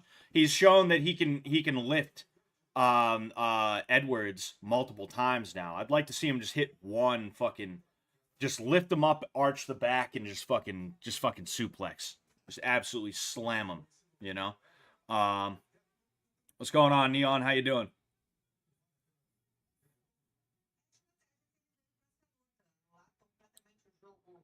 Hey, see, what's his face? Edwards trying to use his kicks, you know? You see, like those kicks right there, it's kind of indicative of what I was talking about with someone like you see that kick to the inner leg right there. That was indicative of what I was talking about when it comes to people like Roundtree versus what most people are doing in MMA today, where Roundtree, he wouldn't have just thrown that little snappy like I want to hit you, but I don't really want to hurt you kind of kick. He would have absolutely positively let Eblin have it. You know, and Eblin even did the same thing. Ooh, that was a nice slip to an uppercut, but the uppercut didn't really land. We're starting to see a bit of a clash on the feet here, which is nice. Ooh, that was good to see. So Eblin, right, just before the bell, Eblin throws an overhand. Edwards sees it coming. He ends up taking it a little bit, but he ends up trying to return, and Eblin ducks underneath it. That was really cool to see. That was a good exchange right there to end the round. I'll be on. I mean, the second round is definitely Eblin. I'm not really sure who the first round was. I wasn't even really paying attention to that first round like that. You know, excuse me. But yeah, you know, it's cool. You know, it's cool that they're finally actually starting to open up on the feet. But overall, like, it's the wrestling that gave the round to Eblin because he was able to take down multiple times, even when Edwards stood up. And he was able to do that because Edwards, like, one of the worst feelings when you're on bottom in a grappling match is when you finally stand up, right? You stand up, and the dude just takes you back down immediately because you're back down to square one. It's the worst feeling. Because you're sitting here, you're putting all this effort and energy into trying to get up. You finally get to your feet and you're like, yes, I'm almost home free. The hard part is over. Whoa, all right, I'm in the air and I'm accelerating towards the ground. I just got slammed on the ground and now I got to do all that again. Fuck. You know, that's the worst thing, you know?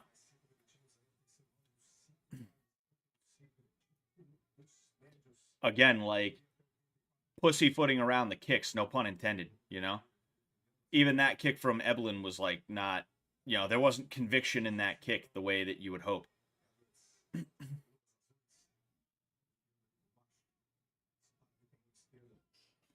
I watch this without paying?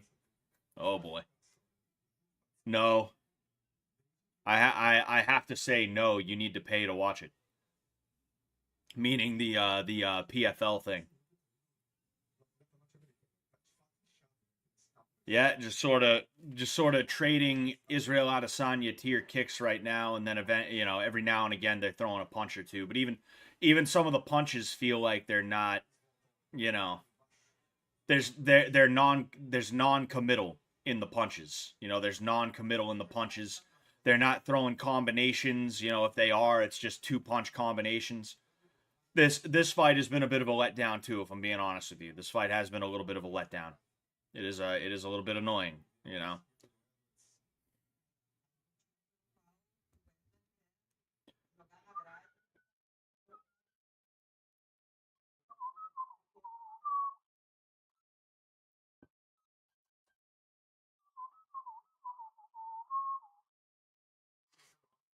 Yeah, so they're hand fighting, which is what tends to happen when you have a lefty versus a righty. Since the front hands are on the same side, they're closer. Ooh, ooh. So Eblin goes in with that little. It looked like he threw cross jab, actually. Now that I think of it, but he goes in with a couple of shots to the body, and Edwards counters with a right hook. See what they're doing right now, clashing with the hands. That tends to happen with lefty versus righty matchups because the front hands are so close to each other. You know. Is that the what'd you call it? Caipirinha. Can I try it? Yeah, I was trying to make it, but the sugar is at the bottom. Oh, that sucks. Well, I mean, did you it's alcoholic? Oh yeah, very. Oh yeah. Yeah, you can smell the lime in the alcohol.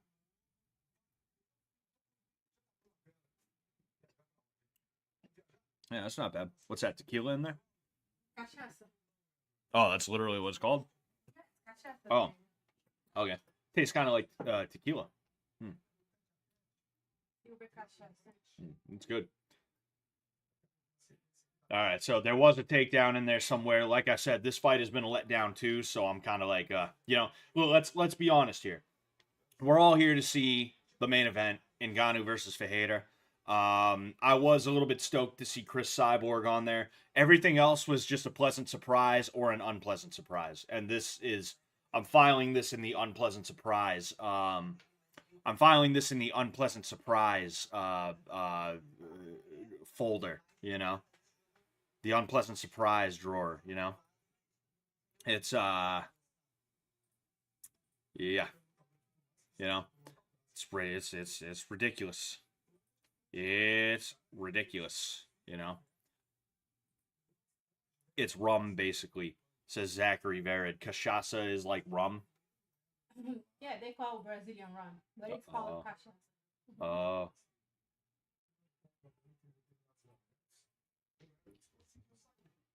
Yeah, nothing too crazy happening right now, you know?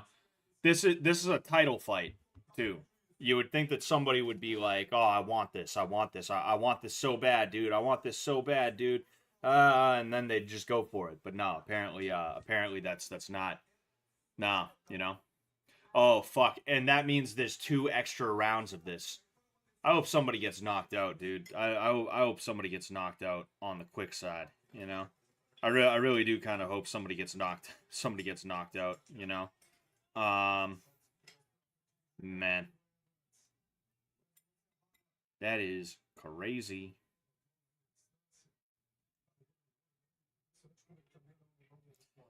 Oh, boy.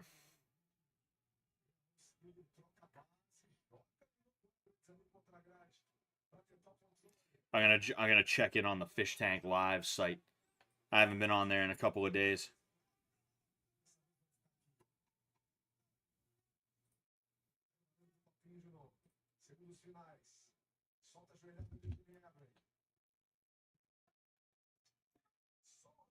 All right, well, that was the end of the 3rd round.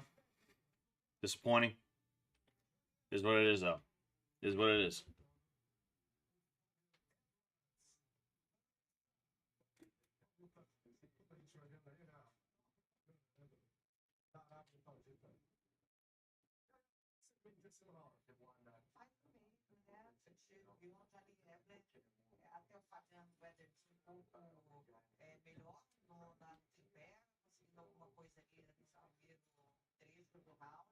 Mas depois foi anulado pelo jogo do Johnny Eblin, que para mim continua vencendo a luta. E aí o aquecimento da feira. Nossa, será que vai chutar hoje? Chute semifinal Francis Ngannou. Esquentando para o duelo de mais contra Dude, I got blue text, and then I guess Jet was like, oh, like, how did half of these people get blue text? Like, we're taking away the blue text from everybody who got it within the last couple of weeks. So now I'm back to green text, and I'm like, oh man. So he said they have to review all the admin permissions shit, and then I'd get mine back. Excuse me. All right, well, we're back on. Seems like Edwards is opening up a little bit more, you know, still kind of pussyfooting around the shots that he's throwing. That was a nice hard shot from Eblin. That was nice. He also attempted a spinning back kick up high a second ago. That was interesting. There seems to be plentiful spinning back kicks in this promotion, I've noticed, you know. It's funny.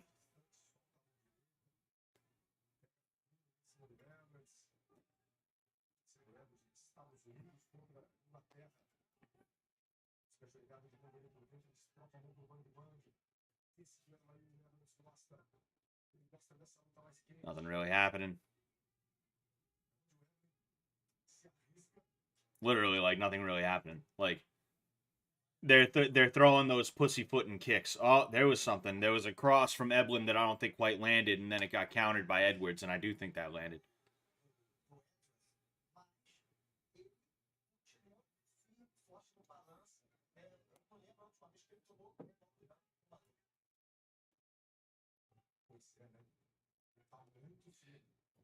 They're getting rid of fonts. Oh, that sucks.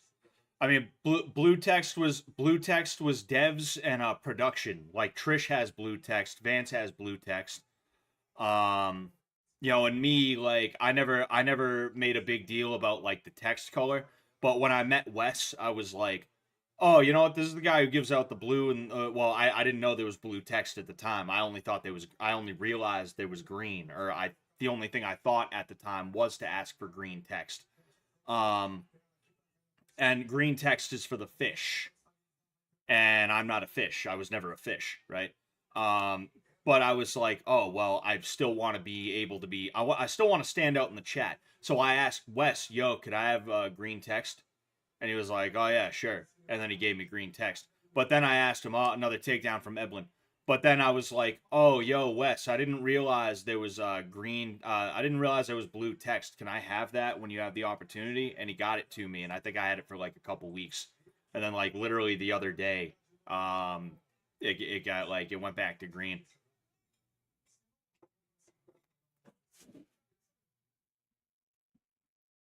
Yeah, there's another takedown.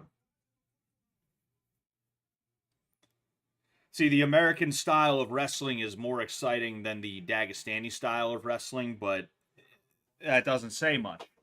That doesn't say much when the American style of wrestling just means that when somebody gets up, you lift them up and take them down, you know? That it's not saying a whole lot. It's not saying a whole lot, you know? Again, he's got a body lock that would make it really hard for him to slip off if he did try to put hooks in. Right now, he's electing to knee the dude in the behind, in the booty. He's kneeing him right in his butthole, you know.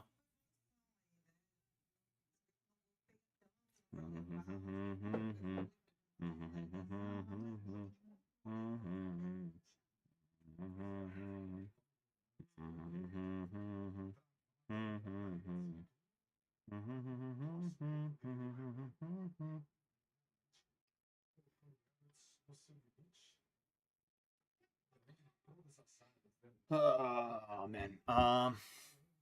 Yeah, and here we are. All right, and there's gonna be another takedown. Oh gee, what a surprise!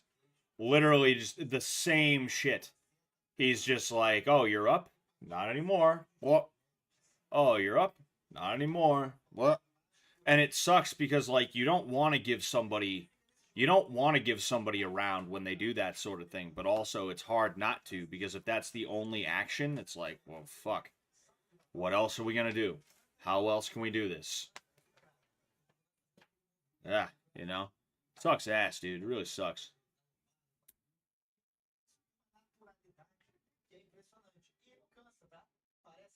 Oh, that was nice. That was a nice change of pace. He lets go. He decides he's going to try and sneak a shot in. I don't think it quite landed. Ooh, nice counter from Edwards.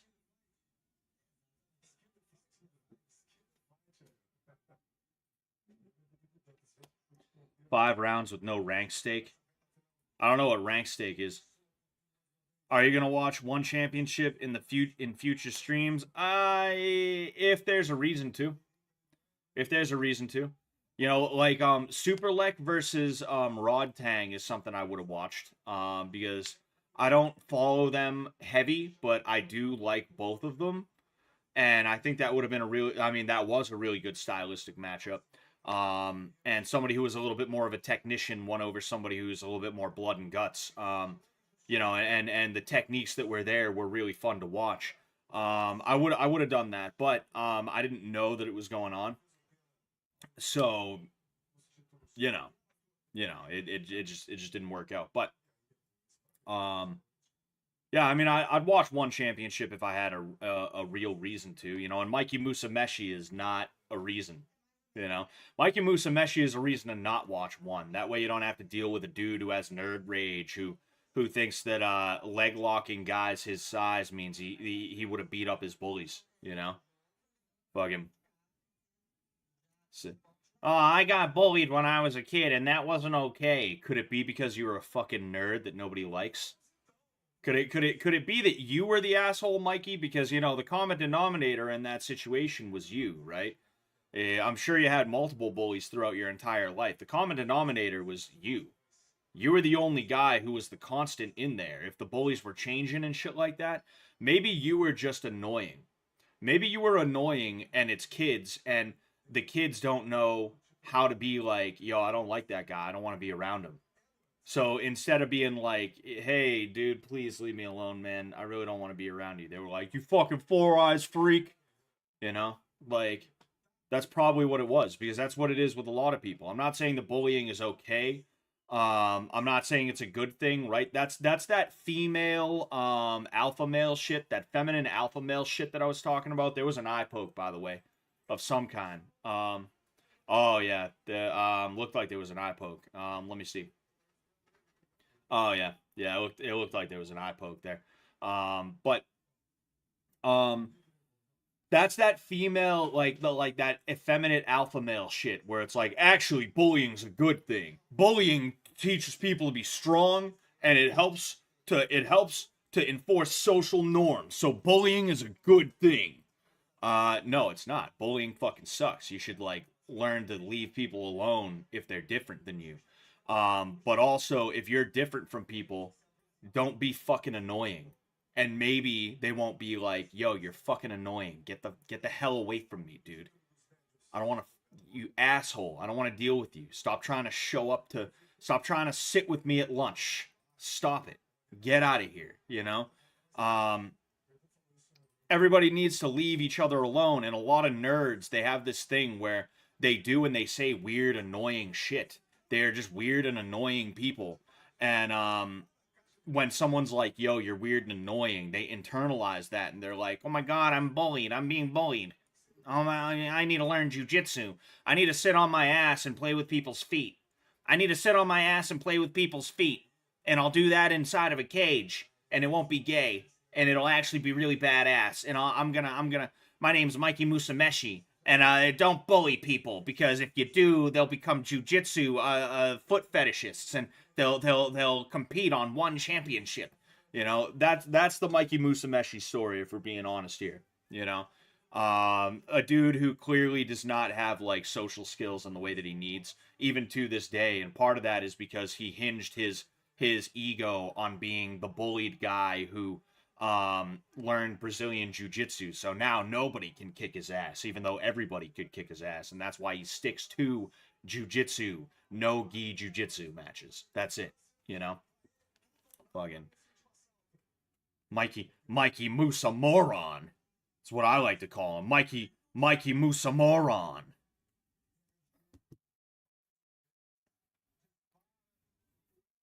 Yeah, so there was a an eye poke and then there was a dick kick, both from Leon Edwards to Johnny Eblin.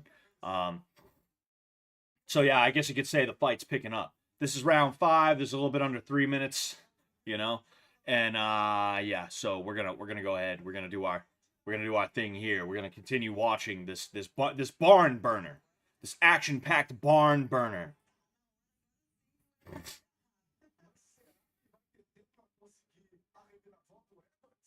UFC foot fetishist sounds like MDE skit.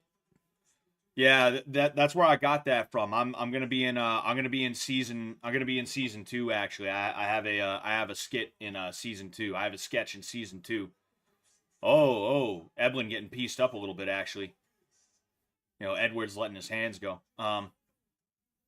Yeah, I'm gonna be in season 2 as a foot fetishist. That's my thing. That's my big break. My big break.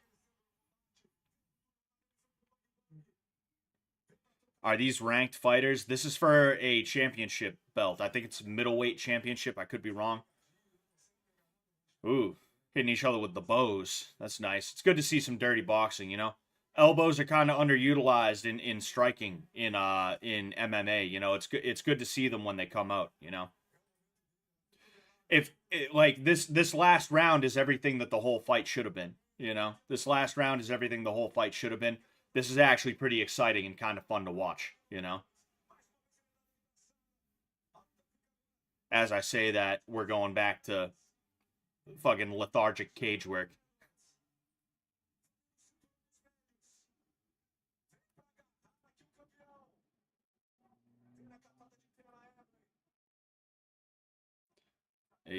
elbow.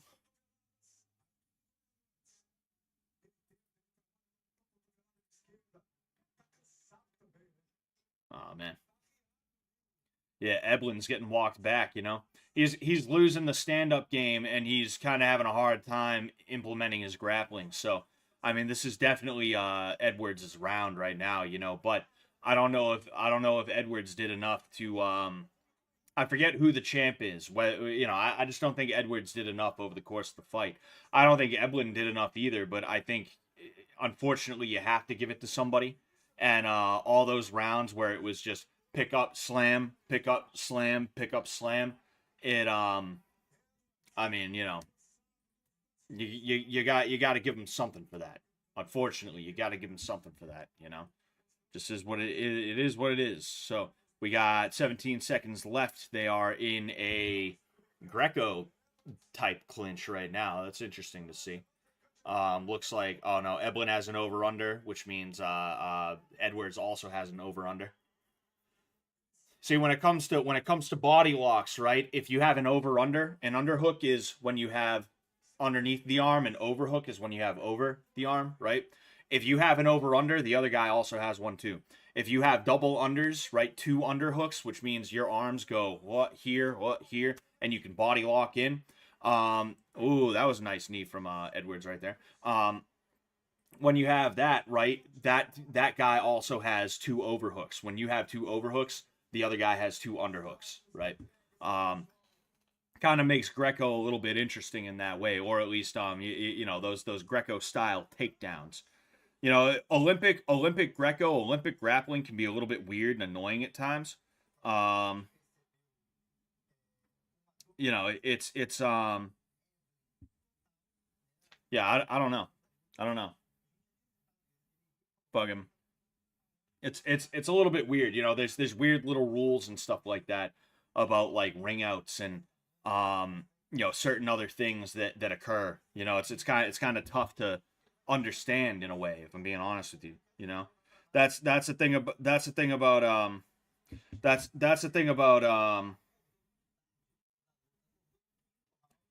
yeah, I don't know. That's the thing about like Olympic grappling and Olympic like sports and stuff like that is there's a lot of little pieces. There's a lot of little pieces that can make it so that it's less about the actual sport and more about like the rules and the gamesmanship and stuff like that, you know? And it's just weird. It's just weird, you know?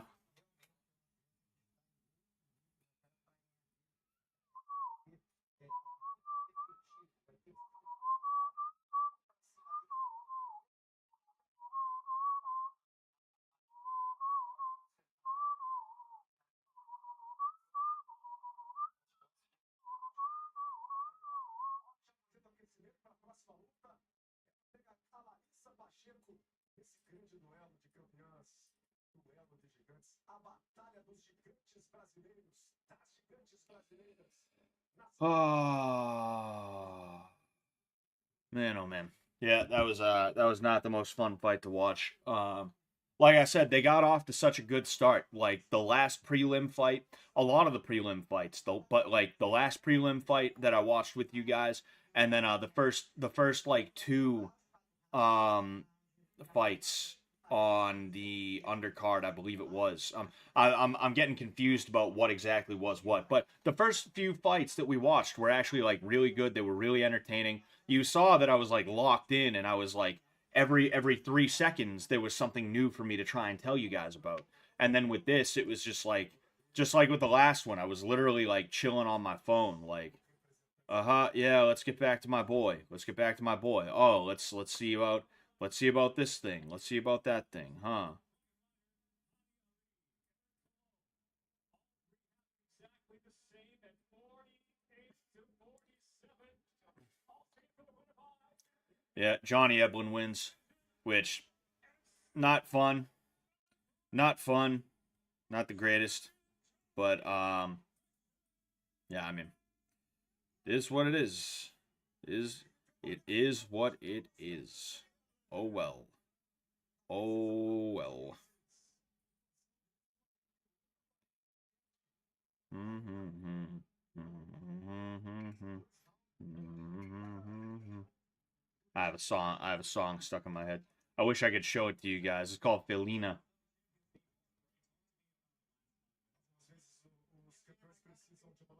Man, I need 5 more subs. 5 more subs on YouTube until I get to 5,000. And I'm just watching it every 5 minutes. I'm like, well, is it there? Is it there? No, no. Well, huh? I'm like that. Like, oh.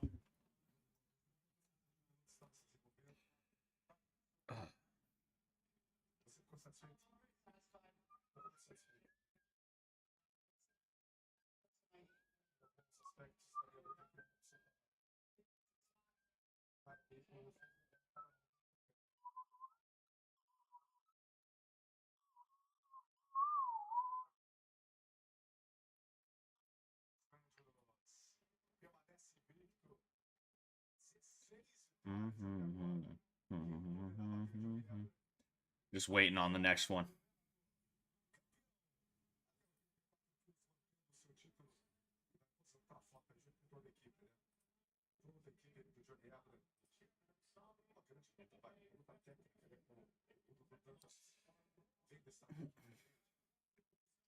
A gente já vai preparando o case, já vai preparando também o ambiente para a próxima disputa de título do que vem aí. Cris, Cyborg e Larissa Pacheco na sequência. Vamos curtir a disputa do título dos penas das mulheres da categoria em que a Cris Cyborg sempre foi campeã. Na categoria onde a Larissa Pacheco acabou de se tornar campeã. Ela que já era. All right, well, we got 2 more fights after this. All right, well, I mean, 2 more fights. We just have 2 more fights now, right? It's going to be Cris Cyborg versus this other chick, this other Brazilian chick who, believe it or not, is actually probably not much prettier than Cyborg. Pacheco, I think it was like Larissa Pacheco or something like that. And then there is the main event that we are all here for. So that should be commencing on the sooner side, the sooner side, you know. So I can't wait for that, you know. Yeah, you know, we'll see what happens next. It's funny because like Cyborg was very clearly on juice, you know. I mean, she was found to be a steroid cheat, you know, just like a lot of other people were. And like she actually looks more feminine. You can tell that she's probably not on artificial testosterone anymore. Like legit, she's probably been off it for just long enough that like she's not like she actually looks like a woman again. You know? Do you agree with that, baby? Do you agree? Like Cris Cyborg, she looks a little bit more feminine nowadays, and it's probably because she's not using whatever testosterone type shit she was using before. Yeah, I think she does. Yeah. She looks like a woman again. You know, which is like good for her. You know, she's probably like, I am getting old. I'm getting old. I want to have the kids, and I want to have the kids, the meninos. I need to stop with the HGH. Yeah, Larissa Pacheco versus Cris Cyborg. That is coming up next. 5-minute rounds because it is for the championship. I don't know who the champion is. I would assume it's probably Cyborg. But I don't know. Yeah. I don't know. I don't know. I don't know. I don't know. I don't know. I don't know. I don't know. I don't know. I don't know. I don't know. I don't know. I don't know. I don't know. I don't know. Man. Ah.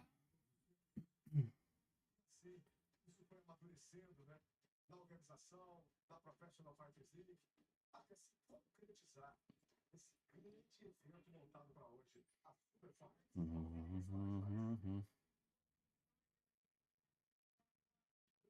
PFL Unification Champion, Cris Cyborg has been historically dominant. A promotion without unparalleled ability. Larissa, she's never fight somebody like me in her career. Acho que ela nunca enfrentou alguém como eu. Será um grande desafio para ela. Eu acho que o meu jogo é melhor, eu acredito no meu trabalho, eu acredito no que eu faço.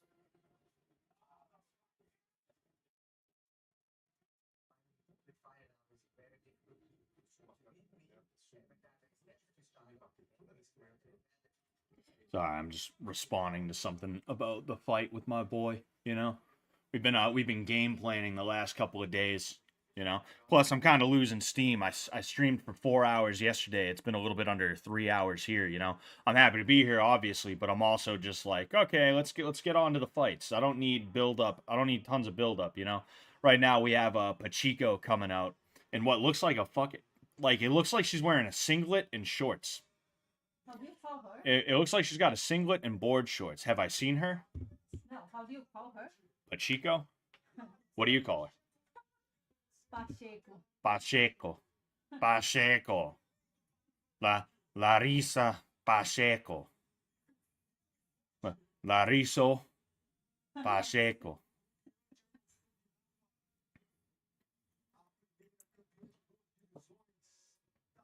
Is that just like a thing? Like if you're a lesbian in Brazil, you're just like, I will get into the MMA, the MMA, Oh, maybe. the MMA combate. Eu sou uma lutadora.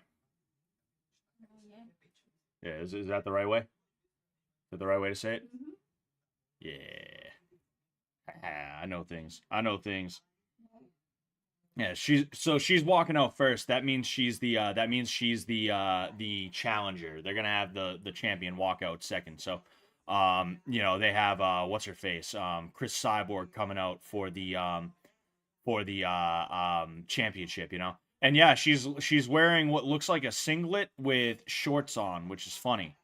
That's funny, you know. That's not a bad choice, honestly. If you're a girl fighting in a championship bout and you don't have like tits, you know, you might as well just wear a singlet. You know, or like a wrestling singlet or something like that. You might as well, you know.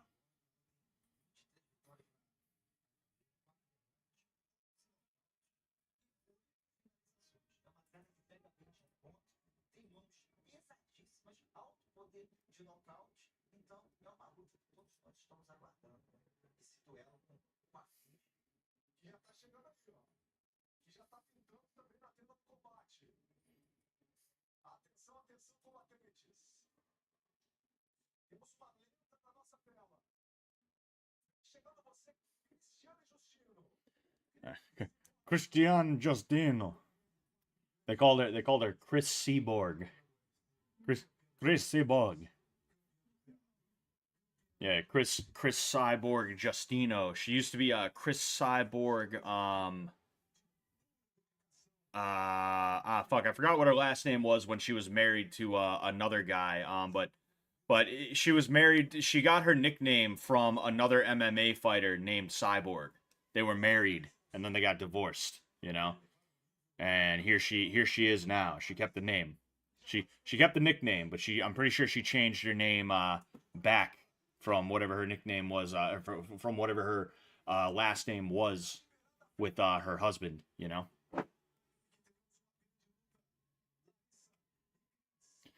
All right, so geez, Cyborg is 39. Wow, look at Cyborg in that picture, baby. Ah, That does not look like her at all. no. Yeah. Cyborg is 39. Pacheco is 30. 5'8" versus 5'6", 144 versus 144, right? So, all right. We'll see it. We'll see how that goes down. We'll see how this goes down. Keys to victory, says Cyborg says attack the lead leg, body punches, anti-clinch. Pacheco is control the center, punch into takedowns, take the back. I would mostly agree with Pacheco, but I don't know about her stand-up game. I have no clue what her stand-up game is like, you know? Because the thing that makes Cyborg scary is that she has pretty crazy power for a woman, you know? She has pretty good power for a woman.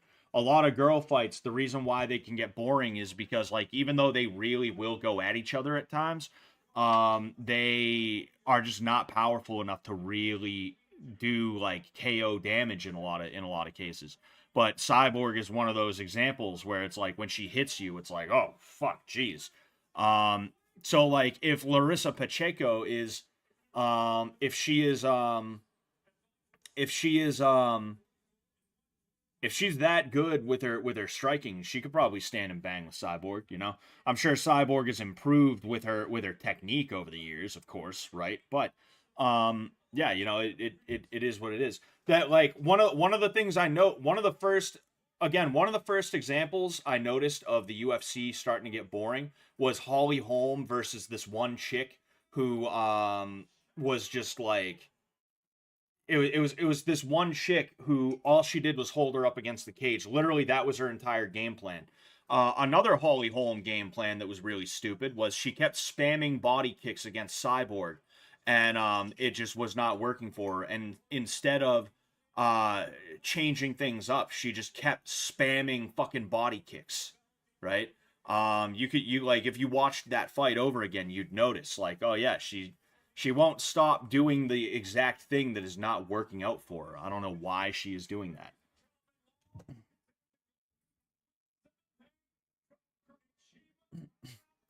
From Curitiba.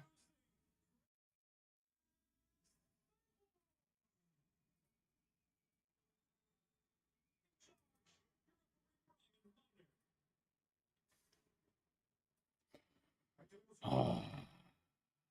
All right. All right. Oh, it started. I forgot the audio is off. All right, so we're sort of looking at each other right now. Hard jab to the body from Cyborg. Again, like, this is somebody who, when she throws, she's throwing with conviction, you know? And a lot of it is because she knows she has power that a lot of other people don't. We got a body lock from Cyborg right now, pushing her up against the cage. There was almost a throw from Pacheco. And she's got her up against the cage right now, throwing some harassing knees to the legs specifically. A lot of the time when you throw knees to the leg, it's just kind of like, it doesn't really do damage, but like that kind of knee to the leg is not bad. There was a punch out of the clinch from Cyborg. It looks like her nose is bleeding. Baby, can you turn around and tell me if Cyborg's nose is bleeding? Oh, that was a nice double leg. That was like a perfect double leg. Her head was, yeah, obviously you can't see now. Her head was on the outside, right? But she made it work anyway, because you got to be careful having your head on the outside, because that happens. And if she didn't lift up and turn, right? She would have ended up in a guillotine, right? She's still kind of in like a guillotine type position right now, but she's safe because there's no extra leverage that can be applied. And because of that, it was just a waiting game to see how long it was going to be until she could pop her head out. So that's pretty cool. You know, you used to like seeing that kind of double leg, especially from someone like Cyborg, is really cool, you know? You don't see a lot of double legs like that where people lift and they turn the corner, you know? You don't see that as much anymore. She goes for another one. It looked like she was actually starting to lose that takedown, that punching exchange right there, and she defaulted to that. I think you're seeing some of Cyborg's experience here as a 39-year-old who's been, you know, in the game for almost 20 years at this point. Maybe even a little bit over 20 years. She starts losing the takedown exchange. I keep saying the takedown exchange. She starts losing the hand exchange. So she ends up ducking under and going in for a takedown. It didn't quite work there, but she's got her up against the fence. And, ooh, there was something there. I don't know quite what. I don't think it was an elbow. It might have been an elbow, though. Ooh, there's an elbow from Cyborg. But, you know, hopefully she starts working for something, you know. At some point, I feel like we're probably going to see her try and but try and pull out and hit Pacheco with something, you know? You know, pull out of the clinch, and then, you see exactly what I was just saying right there. Disengage from the clinch and punch out of it, you know? Leg kick from Pacheco.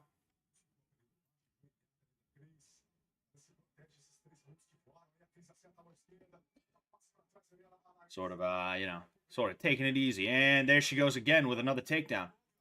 Ooh, you see, this time her head was on the outside, and she is in a position to get guillotined. But she's doing a good thing there, which is getting up onto her feet. Because when her hips are that high, she's able to alleviate the choke via the angle of her neck, as well as the way that she's putting weight down that's going to make it harder for Pacheco to actually finish the choke. In addition to that, she's also got her arm in, so that's making it even more difficult. What I think Cyborg might try to do if she can't get her head out soon is she's probably going to try and pass the guard to some degree. She's going to try and get around to Pacheco's right side.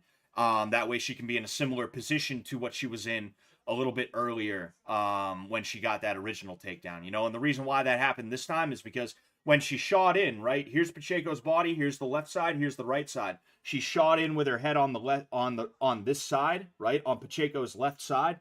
She lifted up and she had to basically muscle the takedown instead of lifting up and going into her body with the push.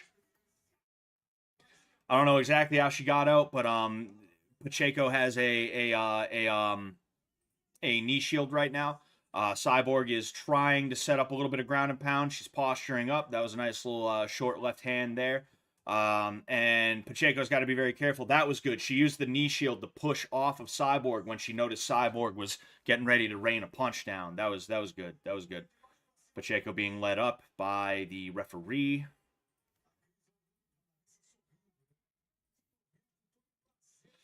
Yeah, Cyborg's bleeding. She must have got bopped. You know, I think it probably started from her nose, you know, because I could have swore I saw. Oh, yeah. Yeah, she took a jab early on in the fight, and she took it right to the nose. And that's why that happened. And that, who knows, like, there could. Oh, wow. I did not see that. When was that leg kick there? When was that head kick there? I don't remember seeing that. What the hell was that? Oh, it was off of the. It was when Pacheco got up from that first takedown. I was looking somewhere else. It happened like so. It happened like so quick. Scott, what time you at? I don't know what time I'm at. I have no clue. I'm in between the first and the second rounds right now. Yeah, it looks like Cyborg has a cut over her left eye, and I do think she probably had a bit of a cut or some kind of issue with her nose, because I could have swore I saw it here earlier before that cut opened up, you know. Yeah, so Cyborg is you know, she's eaten a couple on the feet, and I think that's why she's probably defaulting to takedowns and things like that, is because she doesn't want to get taken down like that. I mean, you can see her left eye is starting to swell shut a little bit, you know. You can see a little bit of damage on Pacheco as well, but you can definitely see there's more damage on Cyborg. She's starting to look a little bit more like the Cyborg we know from a couple of years ago, I guess you could say, you know.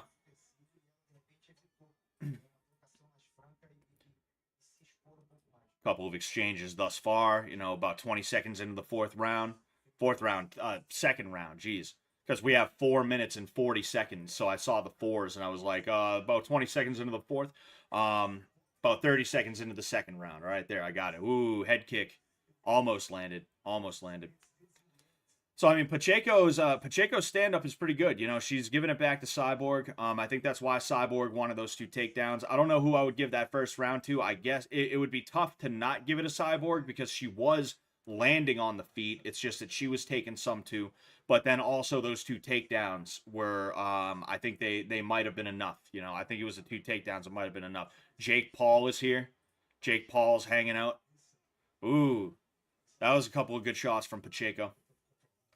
Yeah, Pacheco's you know, Pacheco's hitting whatever she's trying to, whenever she's throwing, you know, she's landing, she's touching Cyborg, you know. And you can see a little bit of the damage on Cyborg's face, you know. She's got to be really careful of that left eye, because if that swells up, they might call the fight, you know, and it is swelling up, but if it swells up too much, ooh, oh, hey, nice kick. Nice kick. She kicked out the leg. It looked like Pacheco may have been trying to go for a leg kick, and Cyborg kicked the leg out. You know, for whatever reason, Pacheco was up on one leg, and she got the leg kicked out from underneath her. There we go, another takedown. Well, another takedown attempt, and then Cyborg has Pacheco up against the fence. I wouldn't say I want anyone in particular to win this right now. I mean, like, I know and like Cyborg as a fighter, but I'm not, like, partial to her over anyone else in terms of, like, PFL or anything like that. Ooh. Again, striking out of the clinch, right? I figure Cyborg would be a fan of that. You know, she ends up pulling out. She threw an elbow, and then she came back with a back fist that kind of tagged up Pacheco a little bit, you know? that's something you're starting to see a little bit more in modern MMA is dudes like they'll throw and then they'll compensate for the fact that they missed or they overthrew and they'll come back that way. You know, it's funny to see that sort of thing. There was another takedown from Cyborg, a blast double, and she is now in the half guard. She is putting a lot of pressure on Pacheco's head. Yeah, definitely to get her to try and open up. This is exactly how I won my second fight. Is I ended up in a half guard and I went into a Von Flue, which is you take the shoulder, you start down here, and you slide it up into the neck. And what'll happen is someone will just get so tired of that pressure, they'll open up the half guard so that you can either pass to side control or you can go straight to a mount. And that's what Cyborg was doing a second ago. And you can see Pacheco doesn't like that because she's trying to frame off of Cyborg's neck. You know, and she's doing a pretty good job of making sure she doesn't allow Cyborg to pass. But the thing is, she's just kind of holding right now. She's got to make sure she's getting out of there because right now she's losing the round. They're both kind of messing with each other's breathing. They're putting hand over the mouth and the nose and things like that. Pacheco was doing it a second ago. You see, and there's that Von Flue right there. There's that Von Flue. She had it in there. The thing is, the Von Flue is like a street jiu-jitsu thing, right? It's a legit thing you can do. Don't get me wrong, it's legit, right? But the thing is, like, it is kind of easy to get out of if you know how to get out of it, right? It's not like the triangle where you can know how to get out of a triangle, but it still fucking sucks trying to get out of it, dude. Or certain other submissions and things like that.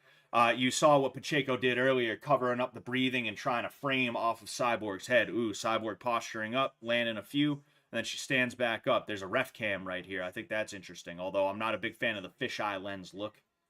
It's kind of a weird look. I wish it was better quality. You know, the Greg cam was better quality than this.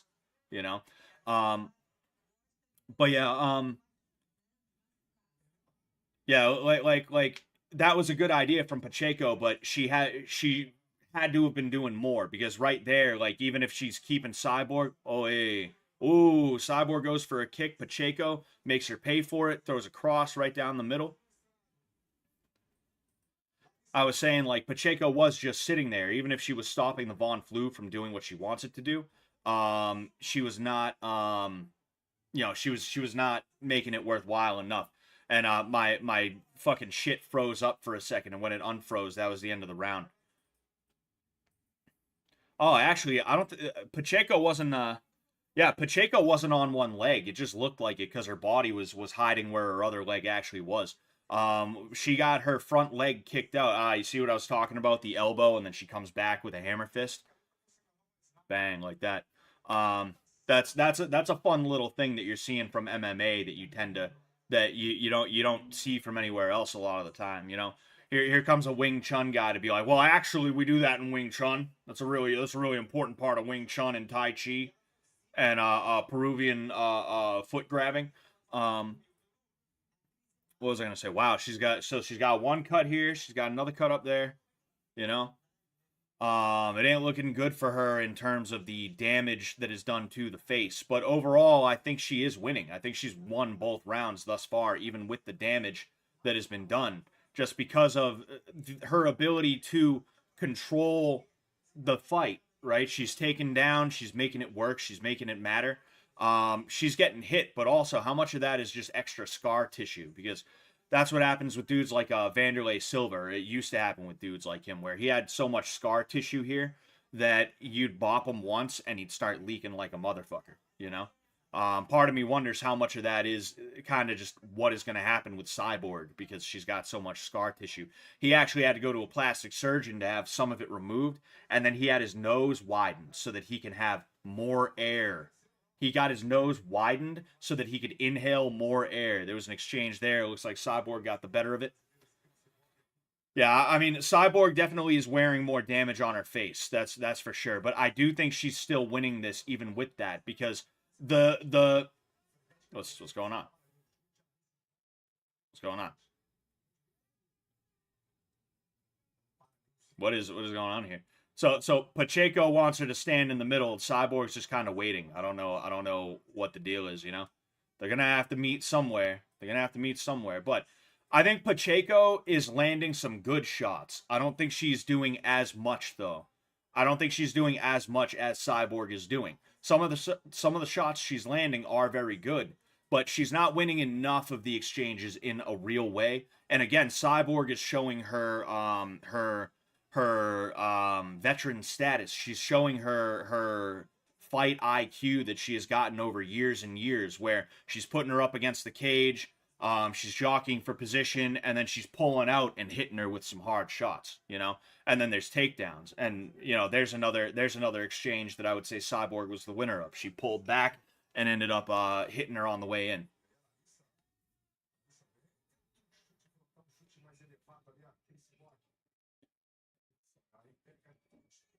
Both of them a little bit tentative, you know. I think they both know that whoever goes first usually ends up losing, so neither of them want to go first, you know. I think they both are pretty damn good at countering each other, and because of that, they're like, fuck, I don't want to get countered, you know. Like that right there, you know, Pacheco throws a jab cross, nothing really appeared to land, and she was able to get out of the way of what would have been a pretty good counter from Cyborg if it did land.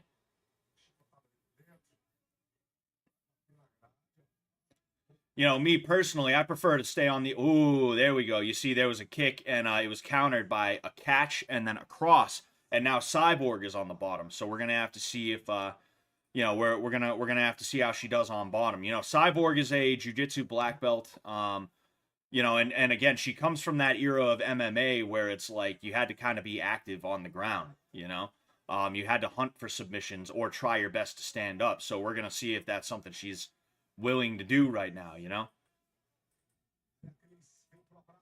So right now she's got that Irish collar, you know. That's what they call that, is when you're here. They call that the Irish collar. I didn't even know that.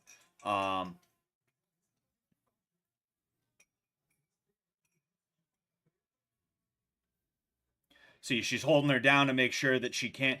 You see, some people prefer to be... And again, this is the difference between like good ground and pound and like boring, annoying, even like bad ground and pound, is a lot of wrestlers who are like the Dagestani types, they prefer to pressure down and keep the person from being able to move very well, and then they just throw some short shots every now and again, right? Good ground and pound is you take someone down, you end up in the guard, you posture up, and you rain down punches and things like that, right? Oh. One moment, I have to... There we go. Anyway, no free advertising on YouTube, but like that's the difference between fun, good ground and pound and boring ground and pound. And Cyborg is trying to keep her down because Pacheco wants to posture up so that she can throw harder shots. She can throw better shots, right? That's what's going on. And because of that, I mean, Pacheco is landing a shot or two here and there, but she is kind of being smothered.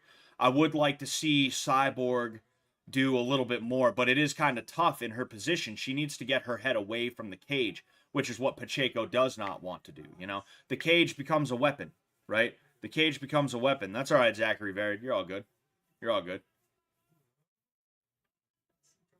Ooh, yeah, that cut opened back up. So Cyborg has a high guard right now, and she's trying to tie up the arms. It wouldn't surprise me if she tries to set up an arm bar, because right there, oh, somebody's, oh, that was the end of the round. That was the end of the round. I was going to say, it looked like she was kind of trying to set up an arm bar because, or she may have been able to at some point, because she had a high guard, meaning instead of the legs being down around here, they were up here, right? And then she had both of Pacheco's arms here. She was holding them here. Pacheco had her arms here. It would have been possible for her to go double wrist control, pull up and over, and then take this leg right here and swing it around.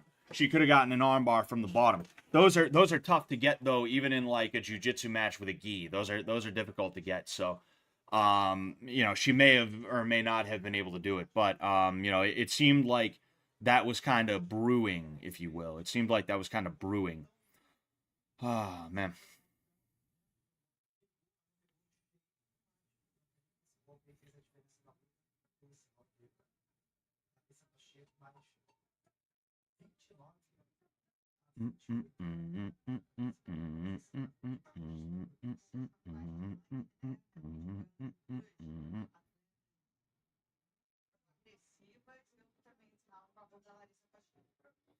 All right. Leg kick from Cyborg.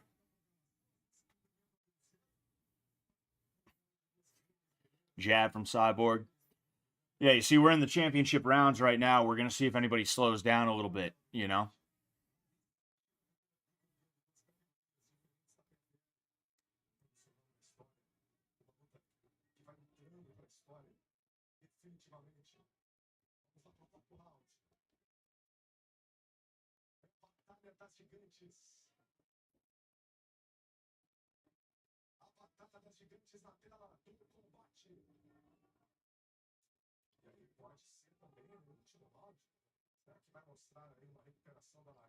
Hey, nice. I don't know how many of those actually landed square, but that was a pretty good counter from Cyborg. She countered a kick. She came in with a hook to the body.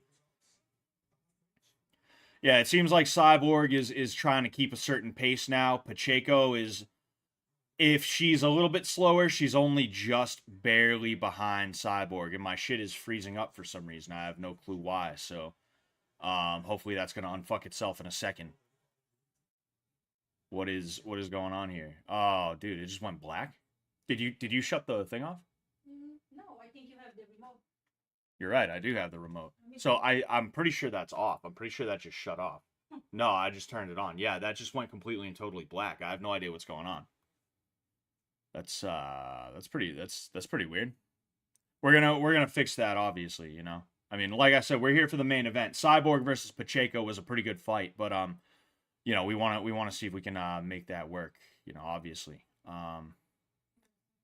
Yep. Just got to wait for our TV to do its fucking thing, you know.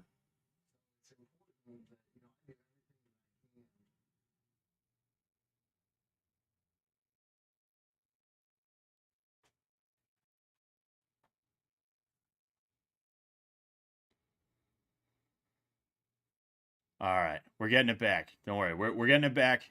We just got to wait for it to do its thing. Oh shit, I didn't realize Kato was in the chat until a minute ago. What's going on, Kato? You're probably not here anymore. Fucking yeah, I am gonna train you up. I'm gonna train you up when you come back here. I'm gonna train you up when you come back here for season 4.5, season 3.5.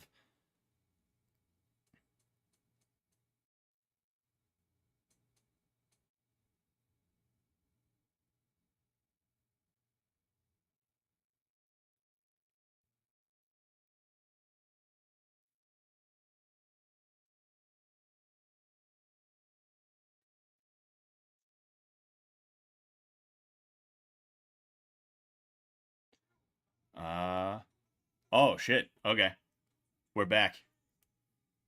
So I don't know what we missed, but they were in the middle of a firefight right when we got back, so that's pretty cool.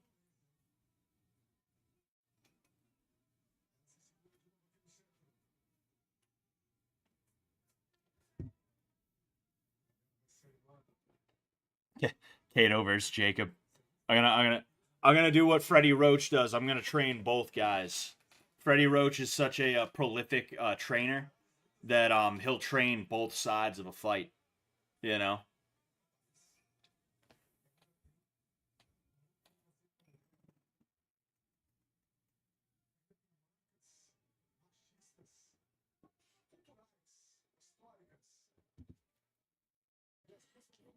All right, they just sort of stiff jab to the body from Cyborg. Looks like a kick landed from Pacheco. About 40 seconds, a little bit over. Oh, looks like Pacheco may have taken a shot.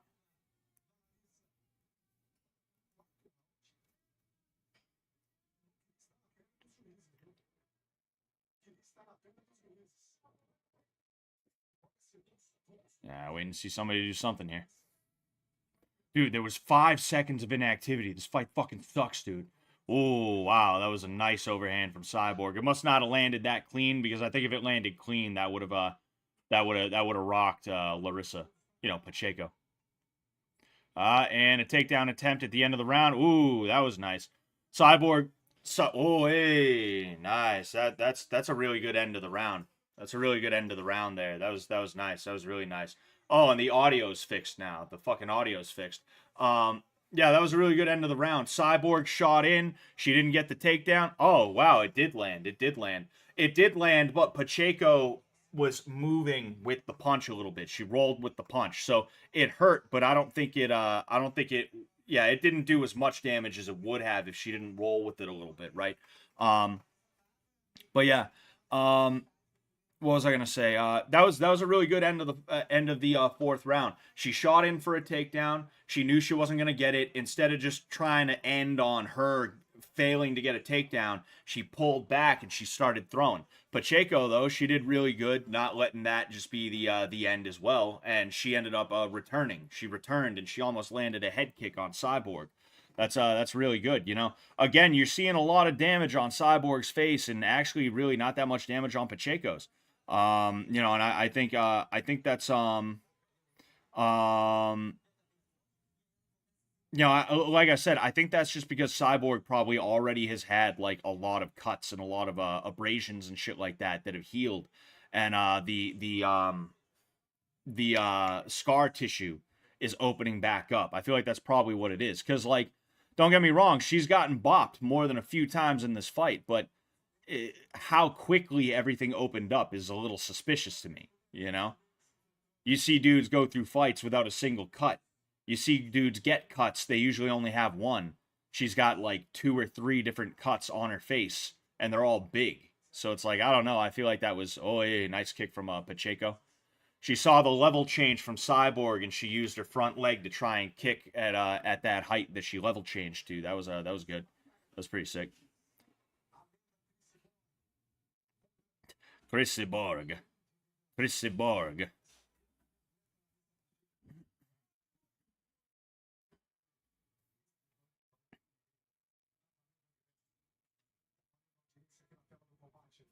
Oh, yeah, nice kick from Pacheco.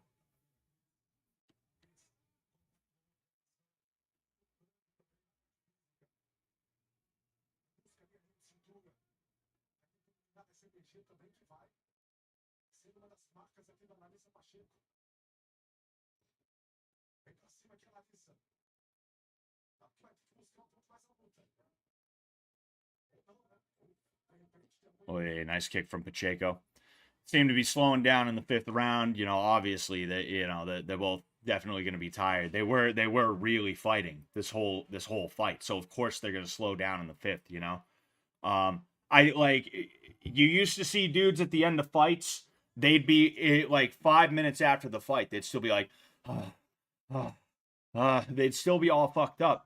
And some people say that it comes down to like a better understanding of conditioning and like better training methods and stuff like that, and that's why people don't get as tired at the end of fights. But honestly, I think it's a combination of drugs like EPO, and also the fact that, like I've said, a lot of these guys, they're not throwing like these two are right now. Like Cyborg was really just throwing with some fucking conviction, and she's throwing with conviction now. There was an attempt at a takedown off the cage by Pacheco. She was under fire. She wanted to get out of that. Cyborg sprawled, and now she's in turtle position, and she's raining punches down. Pacheco scrambled to get out, and they are back on their feet. Even Pacheco, when she throws, there's a little bit more conviction on there than typically what you would see. Dudes, instead, they're throwing like, they're throwing like 80% for most of the fight. And then like maybe they come a little bit more alive in the 5th round. And that's why. I literally think it's a combination of performance-enhancing substances that are usually illegal, as well as just the way that dudes fight now. They don't fight as hard as they used to.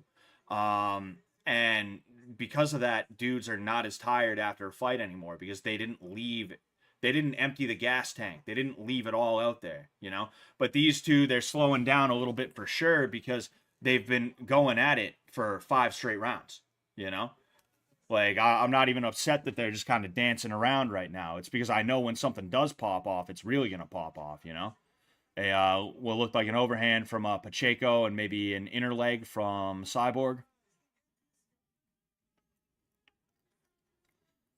You know, this has actually been a pretty good fight. I'm enjoying this fight right now. Ooh, nice overhand from Cyborg again. She caught her with that last round, too. I believe last round. If not, it was a round before.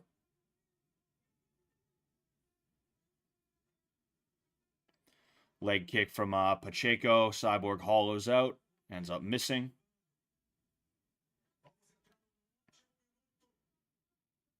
Oy.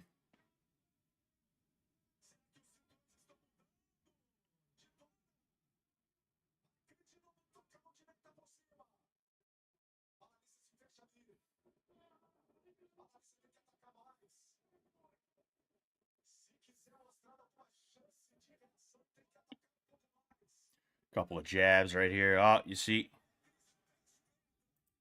Yeah, I'd use her on channel. All right, so there was either a takedown or maybe she slipped. I was modding my own chat.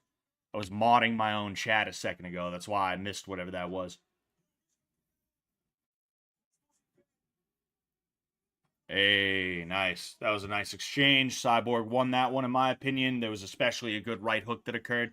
Ooh, nice kick from Cyborg, but Pacheco sneaks one in. Cyborg tries to counter, doesn't quite find its mark. That was a nice fight. That was a good fight. You know, I like that. They both went at it. You know, they both have a reason to be proud. If I had to give it to somebody, I'd probably have to give it to Cyborg because of the early rounds. I think she did enough. I think she did enough in the early rounds to take it. Pacheco definitely didn't make it easy. She definitely did not make it easy, but I think Cyborg did enough in the early rounds to take it, you know? And that is, like I said, it was just a great fight. Great fight between two girls that were really game. You know, look at that overhand. That's a beautiful overhand, you know? And that was one that I was talking about earlier. I'm wondering, yeah, that's the same one. That's the same one. I was wondering if they were going to show the other one that took place in the 5th round. I think this one is going to be the one that, oh, nice. Nice. So she used an overhand right to set up an ankle pick, right? Which is something that you tend to see a little bit of in the UFC is people will use punches to set up those kinds of takedowns.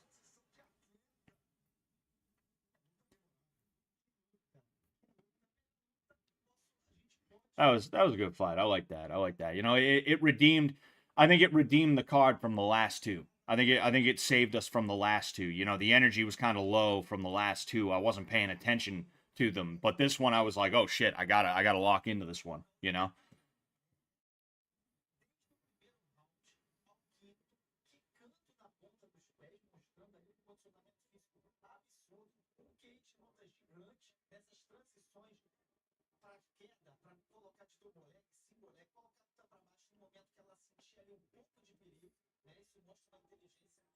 Gigante da Cris, né? O seu cartel já mostra, os números já mostram isso.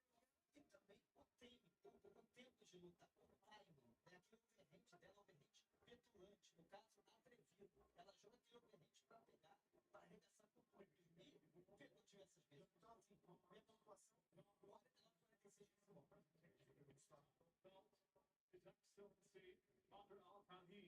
Vice Minister of the Ministry of Sports, and Abdulaziz Junaid,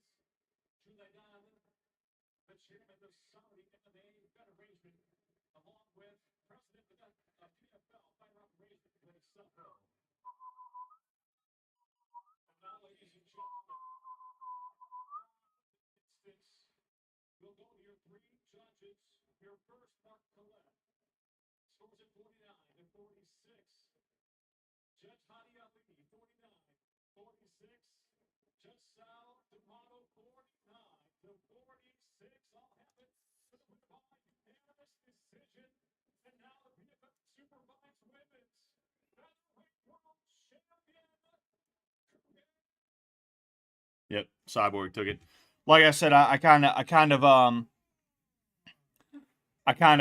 agree with that. You know, I kind of agree with that. It was a good fight, but like I said, I think the early rounds is what gave it to Cyborg.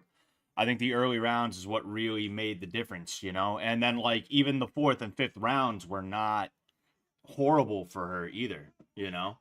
It was a competitive fight the whole way through. She did very, very good. You know, meaning Pacheco. And, you know, that is what it is. She's got the ugliest tattoo of a lion on her arm, though. Do you see that, baby? Yeah, that is the ugliest lion tattoo. That looks like she was like, "Oh, let's go to the elementary school and have them put a tattoo on me. Let's go ahead and do that, you know?" Foi uma luta fenomenal. Só falando que ela é uma lenda. Oh boy, I just gotta fucking vote for experience. Vote this guy for governor's council. I just got a fucking text from that shit. That shit's ridiculous.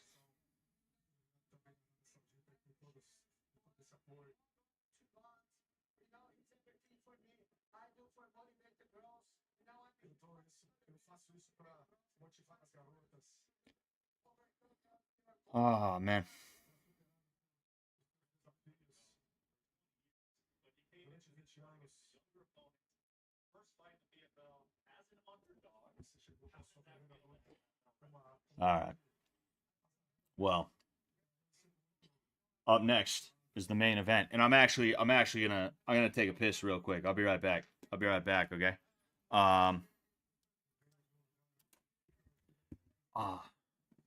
I'll be right there.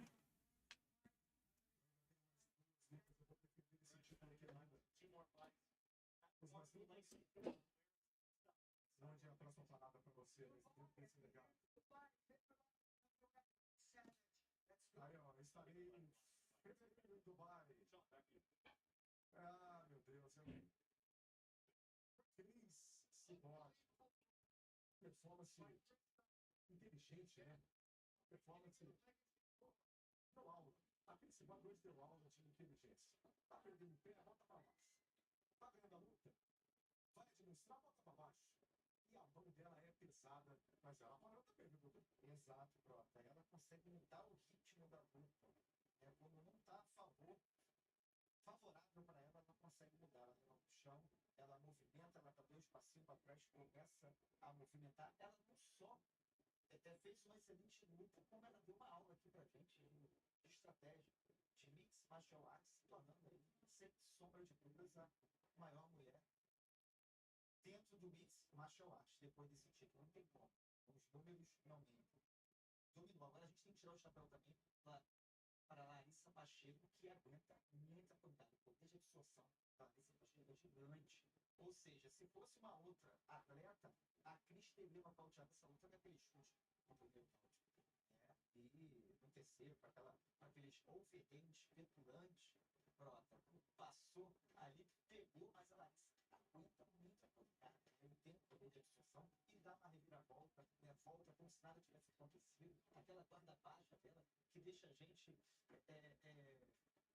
preocupado, né, de tomar um golpe ali limpo, mas muito bem, excelente luta. A gente estava esperando. E vem mais uma por aí. Agora a principal atração, não problema, Infância quebrou. Começou a história.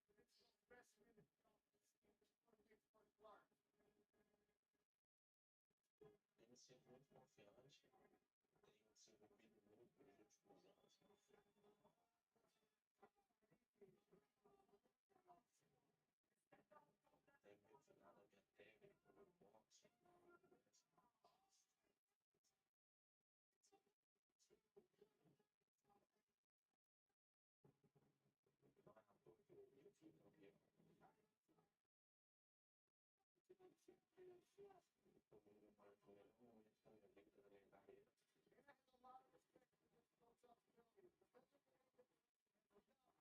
boxe.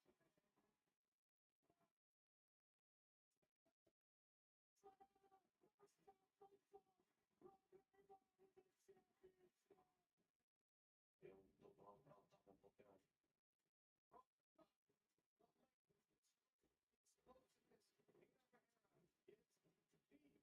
uma volta com um pouquinho.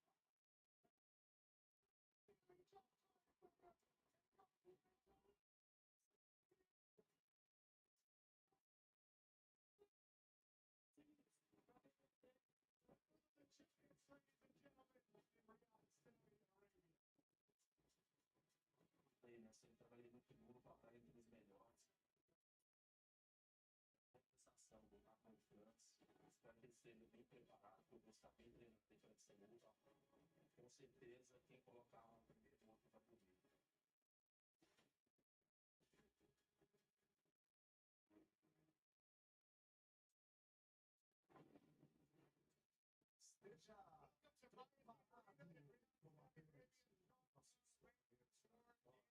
Esteja preparado com apenas estão agora os apresentadores internacionais, né, da PFL. Eu sou Prota, estou aqui com a Anaísa e também com o Tutu Tantas. A nossa equipe hoje toda mobilizada, né, para essa principal atração de logo mais. E é hora de colocarmos você dentro do cage para essa principal atração do peso pesado. Começando, ouvindo ele, Renan Problema, falando sobre os treinos para esse combate. Grandes parceiros ali, Cigano, Pezão, né? Marcelo Gol, o Checha. Então, assim, teve uma gama de peso pesado ali, caras com qualidades de todas as, em todas as áreas, né? Da rotação, o wrestling, o X. E a energia também, como treinar com os caras, vibra, né? Tá com a gente ali. E sempre tem uma palavra, sempre tem um incentivo, uma técnica diferente, uma visão diferente da luta, isso é muito importante. Legal, ele tá aí treinando com uma rapaziada incrível, né? Júnior Cigano ali ao seu lado. Tem uma equipe de peso aí, o nosso menor problema para logo mais. Enquanto que o Ngannou tava lutando boxe, né? O que ele pensa sobre isso aí? Muito tempo sem lutar em MMA. I mean, I've been doing MMA so long, so after even after 2 years and a half without fighting, I still feel very good. I came back on training and everything was just like I never did, you know. Maybe the conditioning aspect wasn't there. It took me time to build up the condition and stuff, you know. But the techniques and everything was there.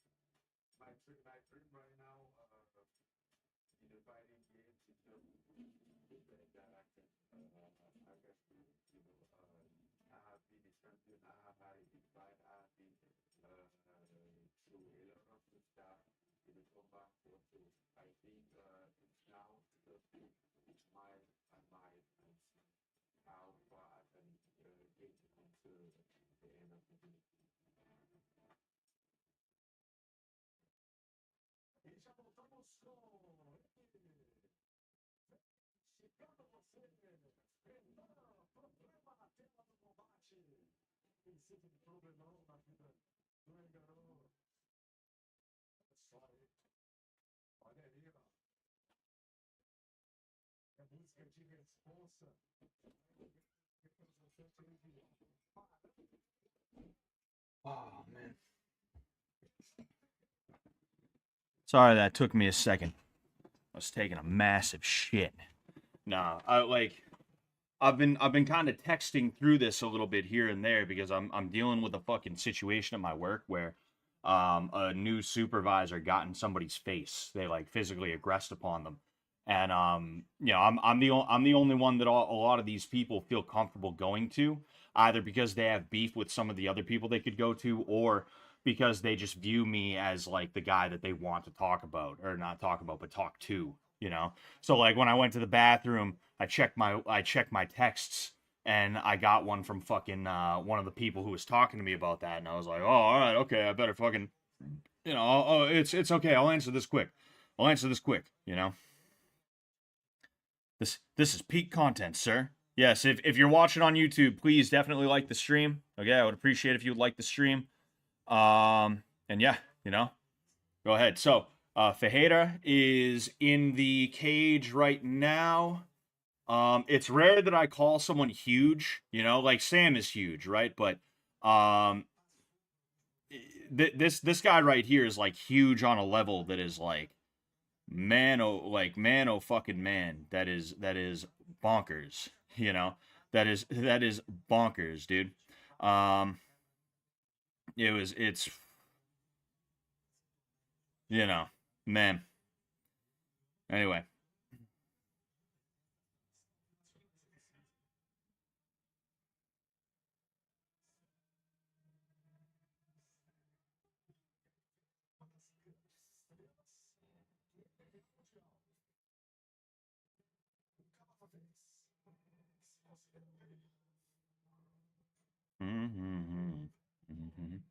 All right, here we go with Francis Ngannou. Long boy. Yeah, and that's kind of the thing too, is the dude's like the dude's got like a long fucking body is like part of it. He's got like a long torso is like the funny thing, you know? It's like that was and like the reason why this is important is because that's part of Francis Ngannou's whole thing, is that he was just like a fucking massive dude. He was like one of the biggest dudes to ever compete in the UFC, you know? So to have a dude that's slightly bigger than him, it's like, well, this is going to be a real test, because much like what I say about John Jones was a size bully his entire career. Even Alex Pereira, as of right now, is a bit of a size bully, but I give him a pass because his skill, his technical prowess extends beyond his size advantage, right? His height and his reach advantage. Like it's you know, it's there's just some guys where it's like they don't really get tested until they face a dude their size, because it's easy for them to be the best when they're bullying people based off of their size.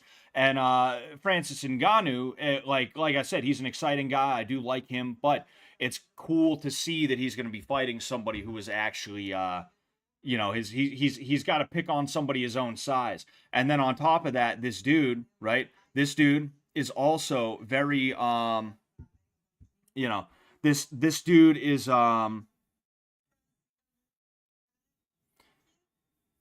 you know, this dude is not just big, but he's also athletic. He's very athletic, you know.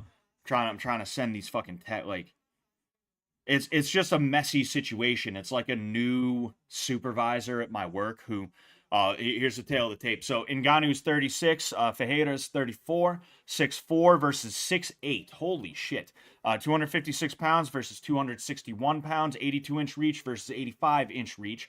The leg reach is 46 for Ngannou and 48 for Ferreira.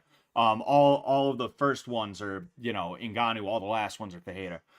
Francis Ngannou keys to victory. They're saying start patiently, work in boxing range, test his wrestling. Heynan Ferreira said feint and counters, stay at distance, defend takedowns. I mean, like, I don't, like, Ngannou has had a lot of time to train. I don't know who he's been training with, but just like he sprawled on what's his face? Stipe. He sprawled on Stipe once, and Stipe didn't expect it at all. So as soon as he got sprawled on, he was like, oh, dude, this sucks. Like, that happens sometimes, right? You're a wrestler, you get sprawled on by somebody you don't think is going to sprawl on you, and you're just like, oh, this fuck, dude, damn. And then the fight was downhill from there. I think if Stipe put on a little bit more weight, and if he actually expected a sprawl, he would have been able to beat Ngannou for the second time. He would have beaten Ngannou that second time around, right?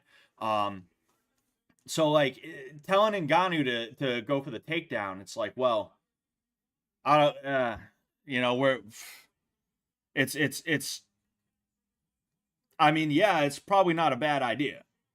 It's probably not a bad idea. All right. But also, you know.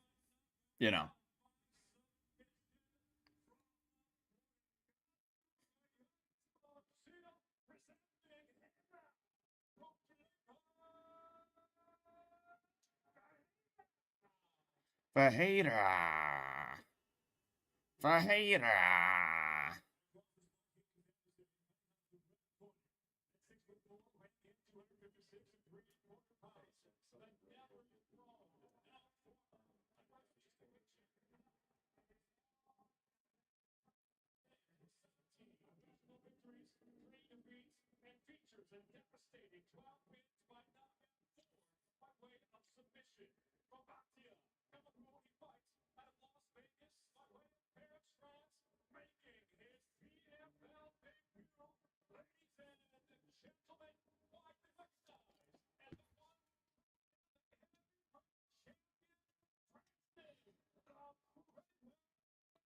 All right. I wonder if this is for the PFL Heavyweight Championship. I don't know if it is or not. I gotta check that out. Yes, it is for the championship. It's for. Oh, it says heavyweight super fights championship, which, you know, that's just their like regular championship, because the way PFL works is it's actually a sports league for mixed martial arts, and then every now and again they're like, hey, let's have what they call super fights, you know. And here we go. All right. Wow, you can see the size difference between Ferreira and Ngannou. There was a leg kick from Ngannou that actually wobbled Ferreira a little bit.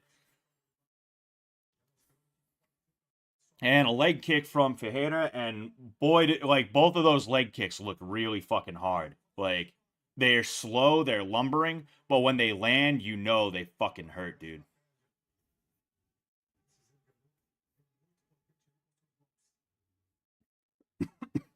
See, Ferreira, like, he moves like a slightly smaller guy, like a middleweight, right? It's kind of crazy to see. You see some middleweights who are kind of springy like that a little bit, right? And this is a 5-round fight, and I don't think it's gonna go all 5. I don't think it's gonna last all 5. But let's say it did. Let's say it did. He's not going to be that springy when he gets back. There was a leg kick from Ferreira, and Ngannou tried to close distance. Didn't quite work out. Ooh, a shot. Oh, wow, a shot from Ngannou, and he got it. That's good. That's good, you know? Like I didn't expect him. I didn't. Ooh, Andy's doing a smart thing. He's putting Ferreira up against the cage. That is good. That is good. That is one thing that I like about Francis. I think he has a mindset that is good for learning, right? He has a mindset that's good for learning. I didn't think he was going to default to takedowns because I wasn't sure if he was going to be that good at takedowns, or how good Ferreira was going to be at what's it called? I wasn't sure how good Ferreira was going to be at defending takedowns, you know. But it's good to see that Ngannou, you know, has a little bit of a takedown game, even if it's not like, you know, massive or anything like that. It was good enough to get the job done right here, you know. And we're gonna see if he's got any ground and pound going on, you know. See, Ferreira's in a really bad spot, you know. He's in the guard, but he's turning away from the cage, which is good. That's what he needs. Man, oh shit, he's in for a triangle, but Ngannou's standing up. He's gonna posture up, and we're gonna see if he can get that. Ooh, you see right now, I don't think he's squeezing it, but no, actually he doesn't have it. He doesn't have it. If right now his feet are like this, right? If he switched his feet around, actually no, I think he could have went for it. I like to call it a broken triangle, right? There's a certain, when your legs are like that, right? You don't have the triangle choke, but you have your legs in a position that's similar to a triangle choke.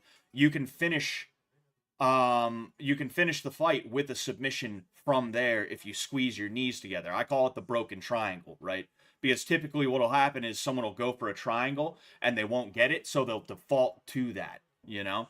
But ooh, some really like vicious ground and pound from Francis, and that's because he's just so huge, you know? Francis riding the back right now. Ferreira's giving up his back.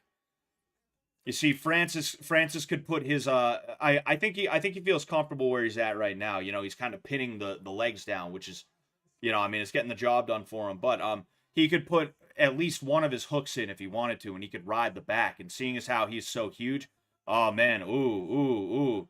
Oh man, yeah, he's flattened out. Stop that. Yeah, he's flattened out. That was,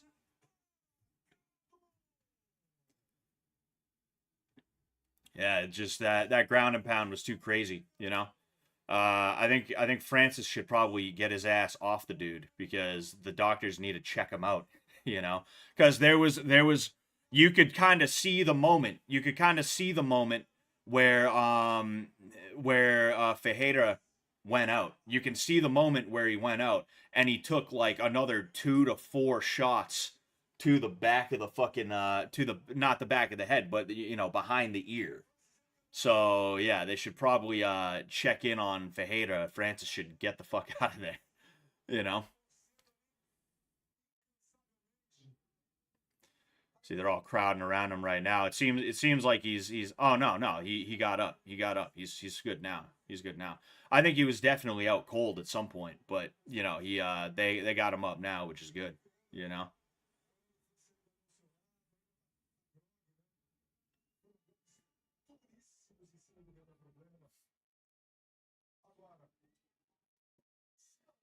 que legal. Agora é certo. O Renato cumprimenta ali, né? Ainda. Just hanging out. He's just hanging out.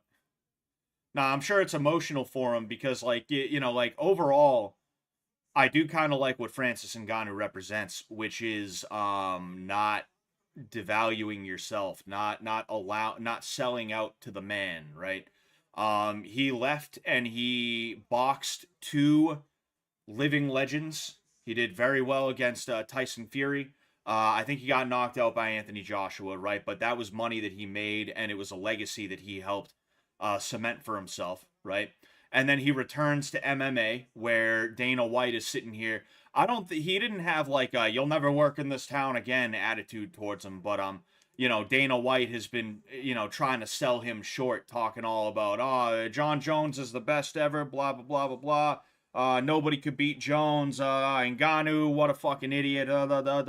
And now he returns to MMA, and he does really good for himself, you know, in this fight at least.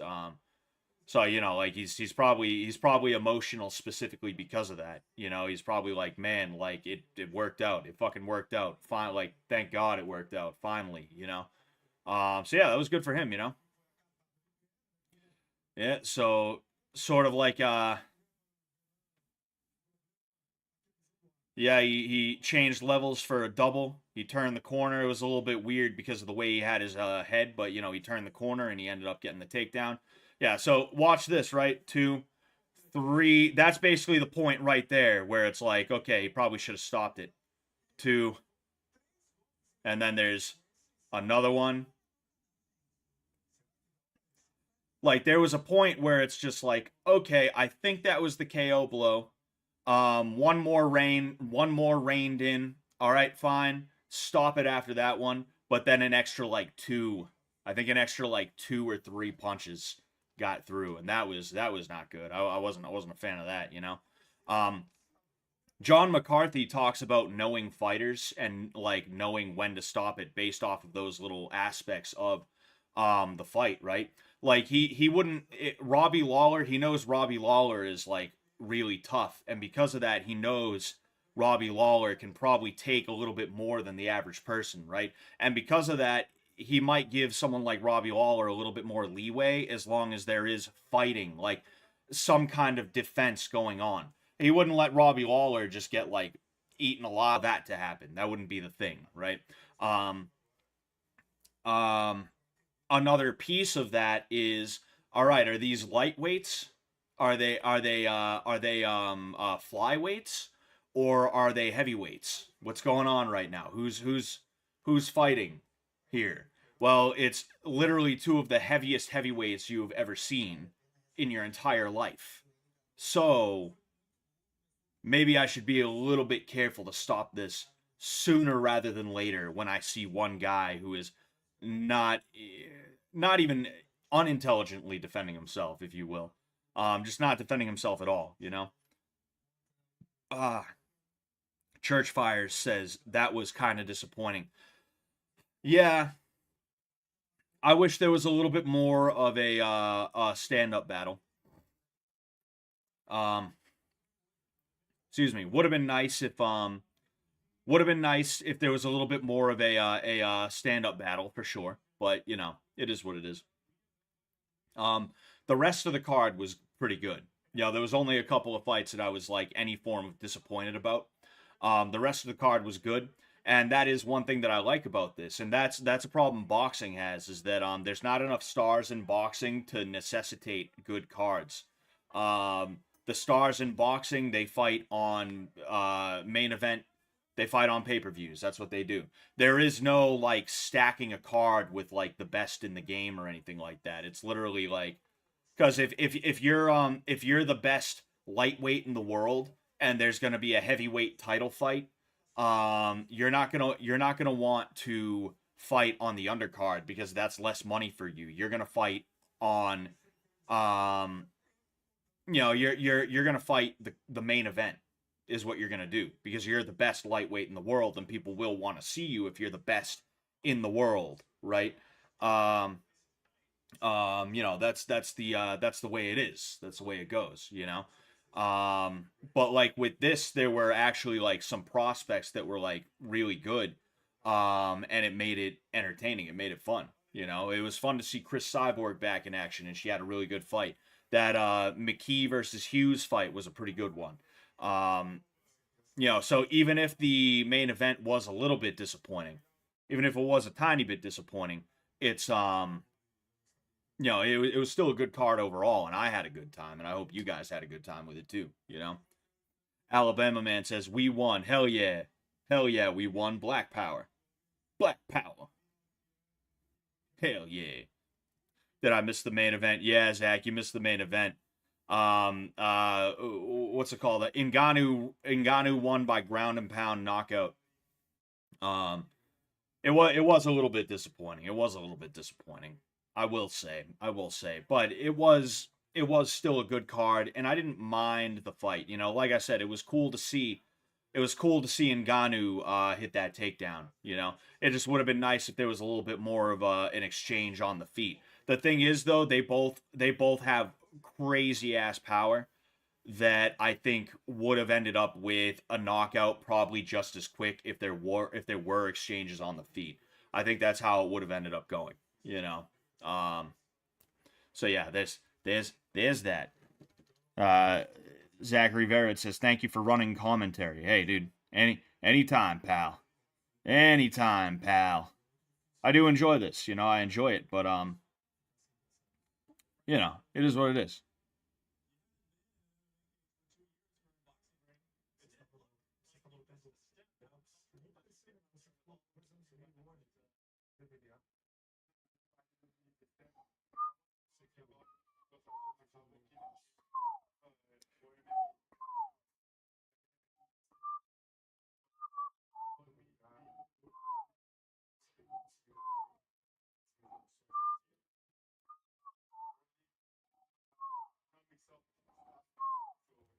I'm just chilling. I'm realizing I'm like, oh, I should listen to the thing, but like again, I'm dealing with trying to fucking like put out that fire at my work, and then on top of that, I'm like I can't hear because Ngannou's talking, and then it's immediately being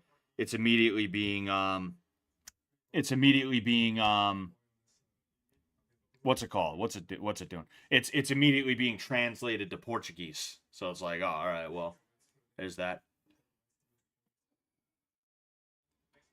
Whoa. Oh yeah, I'm excited for season 3, you know. The house is crazy. Like that's one thing you guys are going to be like in awe over is how crazy the house is. I really don't know that much about what's going down season 3. You know, I do know a little bit here and there, but even if I do know something, I'm not going to tell you guys.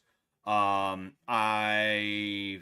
can't wait. It's going to be really good. It's going to be really good. And one thing I can't wait, like that's one of my favorite parts of Fish Tank is seeing the new fish and things like that. You know, seeing these new people that we're going to get to know a little bit of here and there over the course of 6 weeks, you know. I can't wait to see who the new fish are going to be. And I have a feeling they're probably gonna wait until like the very very very very very last minute, like maybe the day before, they're like, all right, everybody, you're gonna come here, we'll put you up in a hotel, you're gonna have to give us your phones and everything, like prior to like entering the hotel. Sorry, we just, you know, it's standard practice, it's standard reality show practice. And then maybe they'll be like, okay, let's release the fish list, the list of fish. Let's release them. Oh, Chuck Lean 21. What's going on, man? Oh, Chuck Clean. Jeez, dude, I can't read. Chuck Clean 21. What's going on, man? Thank you for watching on Twitch. That's kind of my backup place right now. Yes, we needed a boss ass house to add to the hype. Oh yeah, dude, the house is crazy. The house is fucking fantastic. You know, it's gonna be so cool. But yeah, like I feel like if they were gonna release the cast list, they'd probably wait until like the day before. I feel like that would be the smart idea. That'd be the good idea.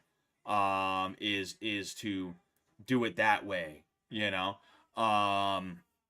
because you can't risk that. You know, people are immediately gonna try and figure out who the people are just based off of their pictures, and they're gonna be like trying to track down Instagrams and Twitters and stuff like that, and they're gonna be like, hey, it's not it's not it's not American Idol House Edition. It's not American Idol live in a house with the other singers edition. It's not. It's actually a show called Fish Tank, you know? Oh, excuse me. Yeah, you know. I can't wait. It's gonna be cool. It's gonna be really cool. We're just gonna see. You know, we're just gonna see.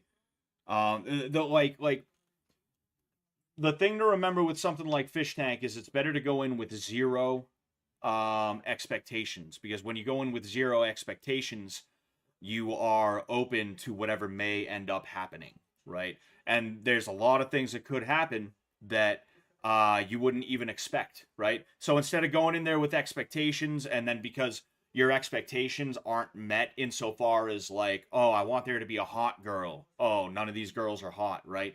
Instead of going in with that kind of expectation, I understand there's going to be expectations of like, hey, I invested in this. I want the audio to be good, right?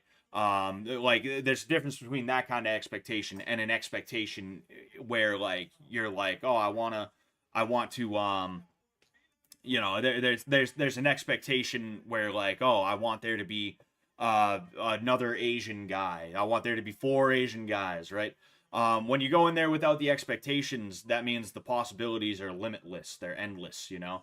And it makes it a lot easier for you to just enjoy the show, because instead of being disappointed about something that was probably stupid anyway, you know, you're going to be excited that something crazy just went down, you know? And that's how I felt about all of, whatever it's called, the, all of season 2, right? The highs and the lows, the ups and the downs. Is I just like, anytime some weird shit happened and people were freaking out, I was just like, hey man, tomorrow's a new day. You never know what's going to happen tomorrow, right? And whenever something crazy did happen, it was really fun and it was really cool. And, you know, I was just like stoked for it. I was like, oh shit, dude, they got a guy named Octavius to come in and he's mogging Brian. Oh man, that's hilarious, you know? Oh, he's hitting on Trish in front of Brian. Haha, that's funny as hell. Oh man, haha, you know. Yeah. I mean, me and my wife loved it. Then it got woke. Better than Big Brother. It's better than Big Brother. Oh yeah, you know. Of course it's better than Big Brother. I just want a Halloween challenge. Oh yeah, I'm sure there's going to be a Halloween challenge. There's no way there's not going to be a Halloween challenge. You know, it goes in on the 27th. They're probably gonna, like, I could see them doing like a Halloween party or something like that, you know, and it's like maybe there's a challenge. Maybe there's like a challenge based around you know, maybe there's a challenge based around you know, like making a costume or something like that, you know. Maybe that I could see something like that. That'd be pretty cool, you know. Alabama Man says more karate lessons, please. I don't think the karate is going to be coming back, you know. Even if they involve me in season 3, it's probably not going to be as like a karate type instructor, you know. I appreciate the support though. I appreciate the support, you know. Even if I do boxing, it's just going to be boxing and it's not going to be like a bit, you know, I would assume anyway, you know. But thank you for the support, Alabama Man, and thank you for the support from everybody. You know, I have 457 people watching, most of them, again, probably on Twitter. I'm going to remind you, if you're watching on Twitter, please go ahead and check me out on YouTube as well. That's where I usually stream to. And I am almost at 5,000 subs. And once we do 5,000 subs, we're going to do a 5,000 sub special stream, which, you know, I've said this every hour on the hour. I'm looking for ideas for a 5,000 sub stream. So if you have any ideas, feel free to @ me on Twitter or DM me or somewhere like that, you know. Excuse me. Other than that, we are gonna do watch party streams. Well, depending on what time, depending on when, I will try to stream for the intro, right? For the launch, right? I'll try to stream for the launch if I can. I can't make any guarantees. You know, we'll see. We'll see what goes down though. We'll see what goes down. Just depends on what we're Jeez. This I'm watching Jungle Fight, which is a Brazilian Brazilian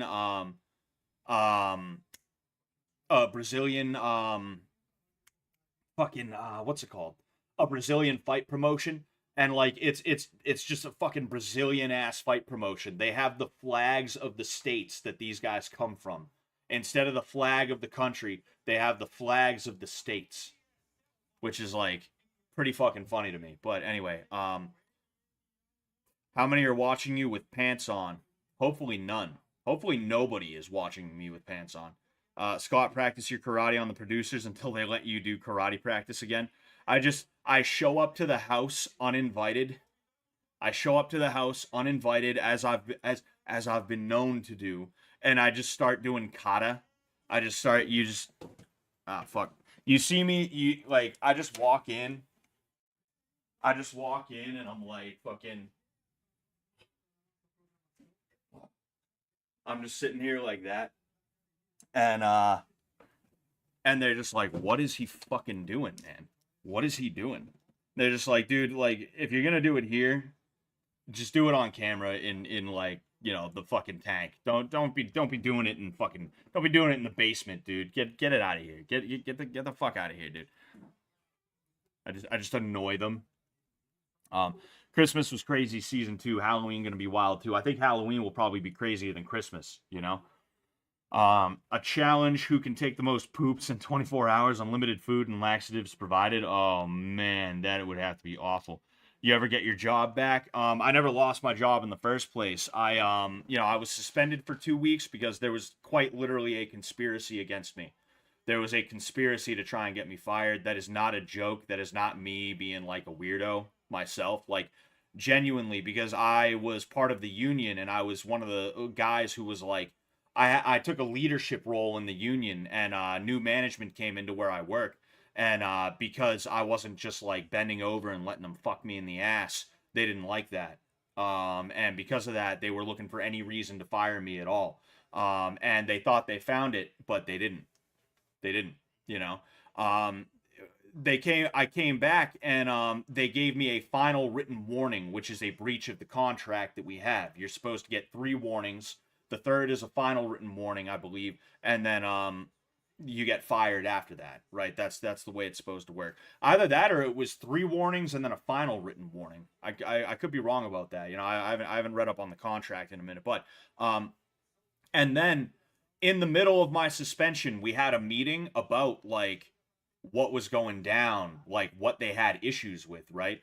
And I told them like, oh, and I get migraines every week because this job fucks with my neck and my shoulder. And they were like, oh, you have to report that to us then, and we'll make accommodations for you. And I was like, all right, fine. So when I came back from the suspension, I ended up telling them, like, literally an hour into me being at work, from like literally an hour into me being back from the suspension, I was like, yo, I gotta report to you that my neck and my shoulder is fucked up. And they had me fill out a paper, and then they were like, all right, we're going to send you home. We'll pay you for the day. You're going to have to be seen by a doctor, and you're going to go through workman's comp and blah, blah, blah, blah, blah. And I've been off work since then.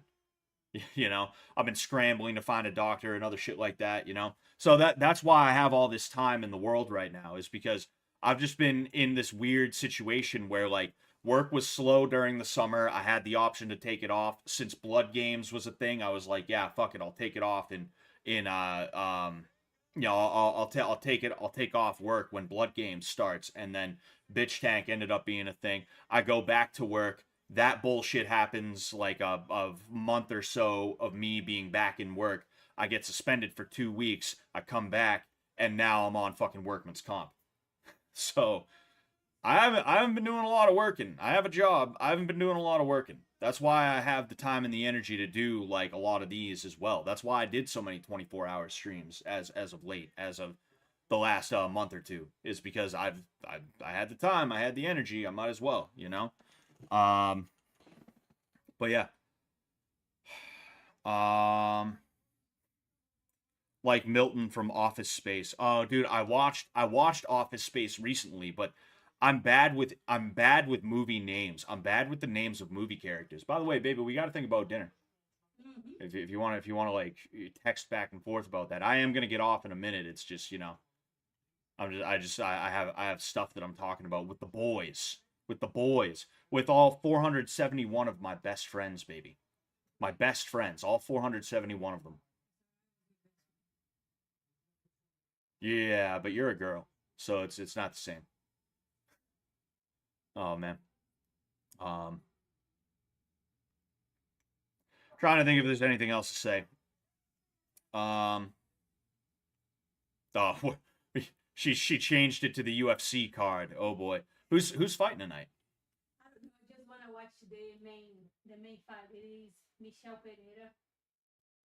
Is that a girl or a guy? Michael. It's Okay. Yeah, but you see, we have Michael and then we have Michelle. Michelle is a girl's name in the civilized world. Yeah, we say Michelle, but here it's Michael. Ah, okay. Michael Yeah. Pereira. Yeah. Oh wait, is this no, this isn't the main event. This is No. yeah, this guy's last name is Pereira too. No, it's Pineda. Oh, Pineda? Oh. Jeez, I didn't even see. Alabama man says, Pedididididia. Pedidididia. Take your wife on a date on stream and make Super Chat fund it. That's what I'm going to do. We're going to go to the fanciest restaurant and we're going to be like, all right, baby. We're going to see what Super Chat says you can have. All right, guys, send us the money. We're going to see what we can get for that. Oh, $5. All right. A Coca-Cola is $8. So it looks like you're getting a water, baby. Man. Anyone got linked to UFC fight? I mean, I'm watching it on Brazilian TV, so if I had a link that was legal to share, I'd do that. But definitely don't use one of those illegal links or anything like that. No, sir. You know, like that Stream East website. That's a bad website. You don't want to use that. You could potentially get in trouble. You know, you don't want to use any like Buff Streams or Stream East type websites because those are bad. Those are bad. You're not supposed to use those. Brazilian steakhouse wife, and you can only get steak. You can only speak Portuguese. I mean, I'm getting to that point where I could probably go into a Portuguese speaking store and like I'd still make a fool of myself, but I could probably be like, you know, fucking quero. That's it, right? Quero.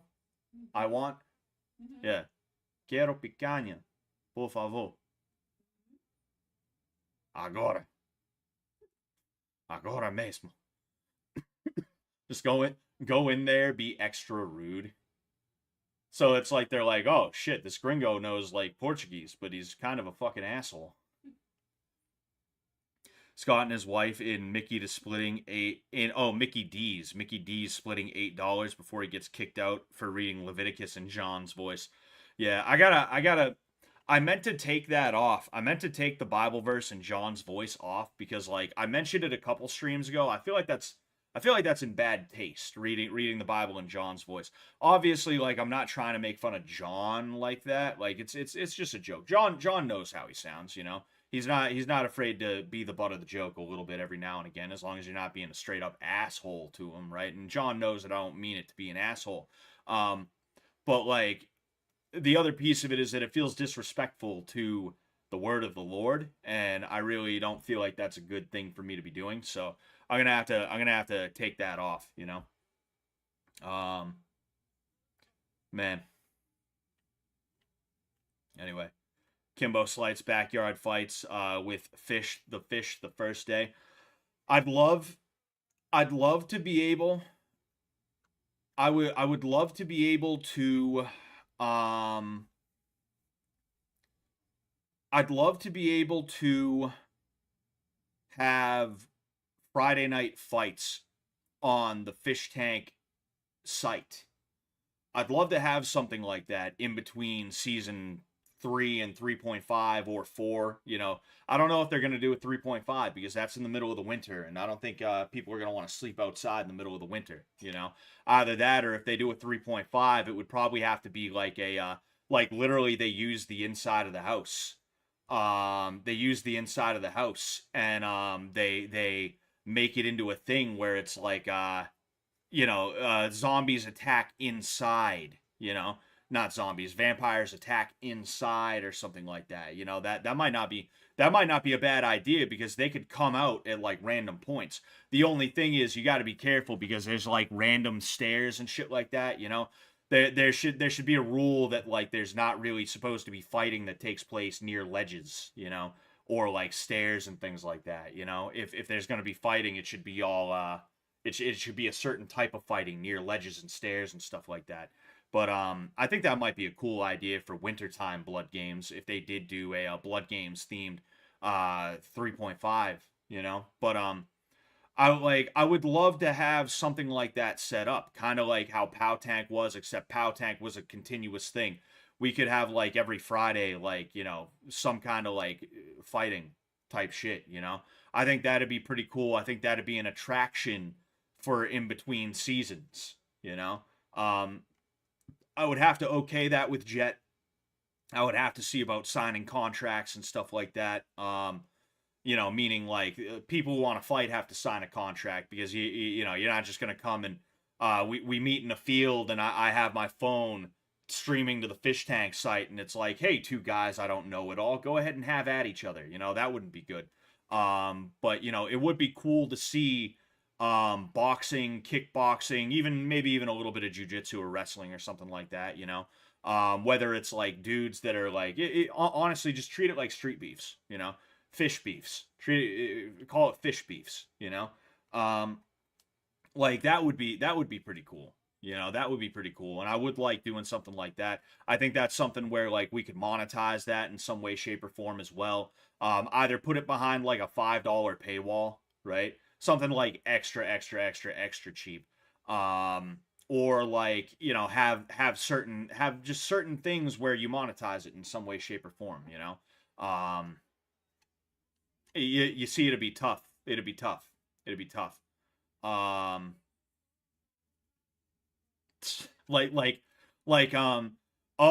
Somebody bought the one arm fish toy. You guys have to box with just your left arm this round. You have to put it behind your back. The one arm fish toy for the for fish beefs. Oh, this round you can only use kicks. Oh, dude just retired. Somebody just retired. Oh, the Pineda guy, I think it was. I could be wrong. Yeah, somebody just retired. That sucks when you have to retire on a loss, Oh, man. This dude has the damage tattooed on his fucking thing. Yeah, that is ridiculous. That is ridiculous,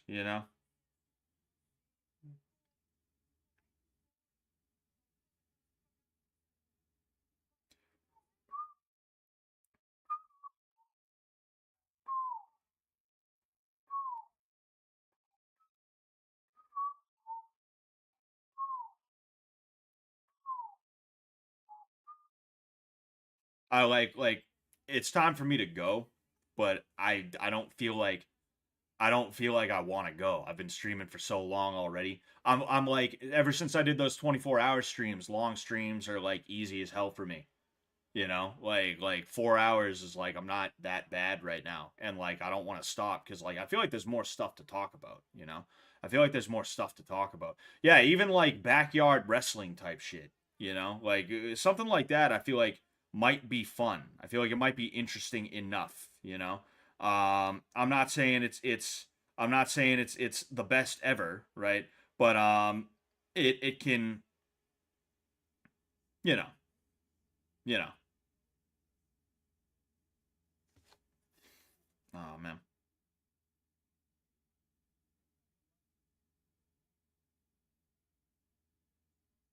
Anyway, oh, they're showing what's her face, Mackenzie Dern, who I don't think is actually that attractive, if I'm being honest with you. I think she's attractive by MMA fighter standards.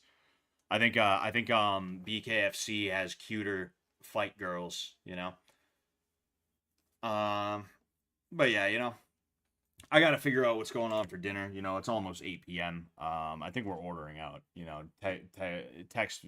Well, I mean, I'm about to get off anyway. You know, I was going to say, text me and let me know, baby, if there's anything in particular you want. But, you know, I'm about to get off in a second. Thank you guys. Thank you, everybody, you know, for being here. I appreciate the hell out of you guys, you know. Self-defense lessons season 2 were pretty cool. Yeah, and I like you see, it's like I said, I don't want to stop streaming. I'm just like, I'm in the zone where I'm like, no, let's just keep on talking, keep on, you know, talking about different shit, especially because I'm excited for season 3. But like, that's the biggest disappointment of Fish Tank thus far for me, is that I didn't get to realize what the karate was supposed to be. It was supposed to slowly but surely become more unhinged and more crazy as time went on. And I was going to do kickboxing. I was going to do knife sparring.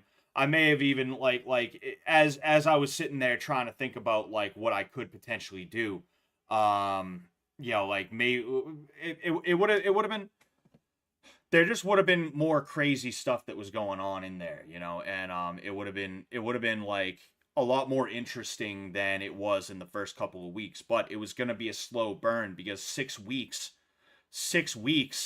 if I'm sitting here bringing out the fake knives, being like, all right, Trish versus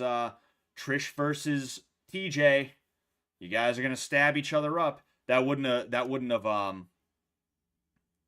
you know, that wasn't going to that was like, I would have blew my load too early, as I often do.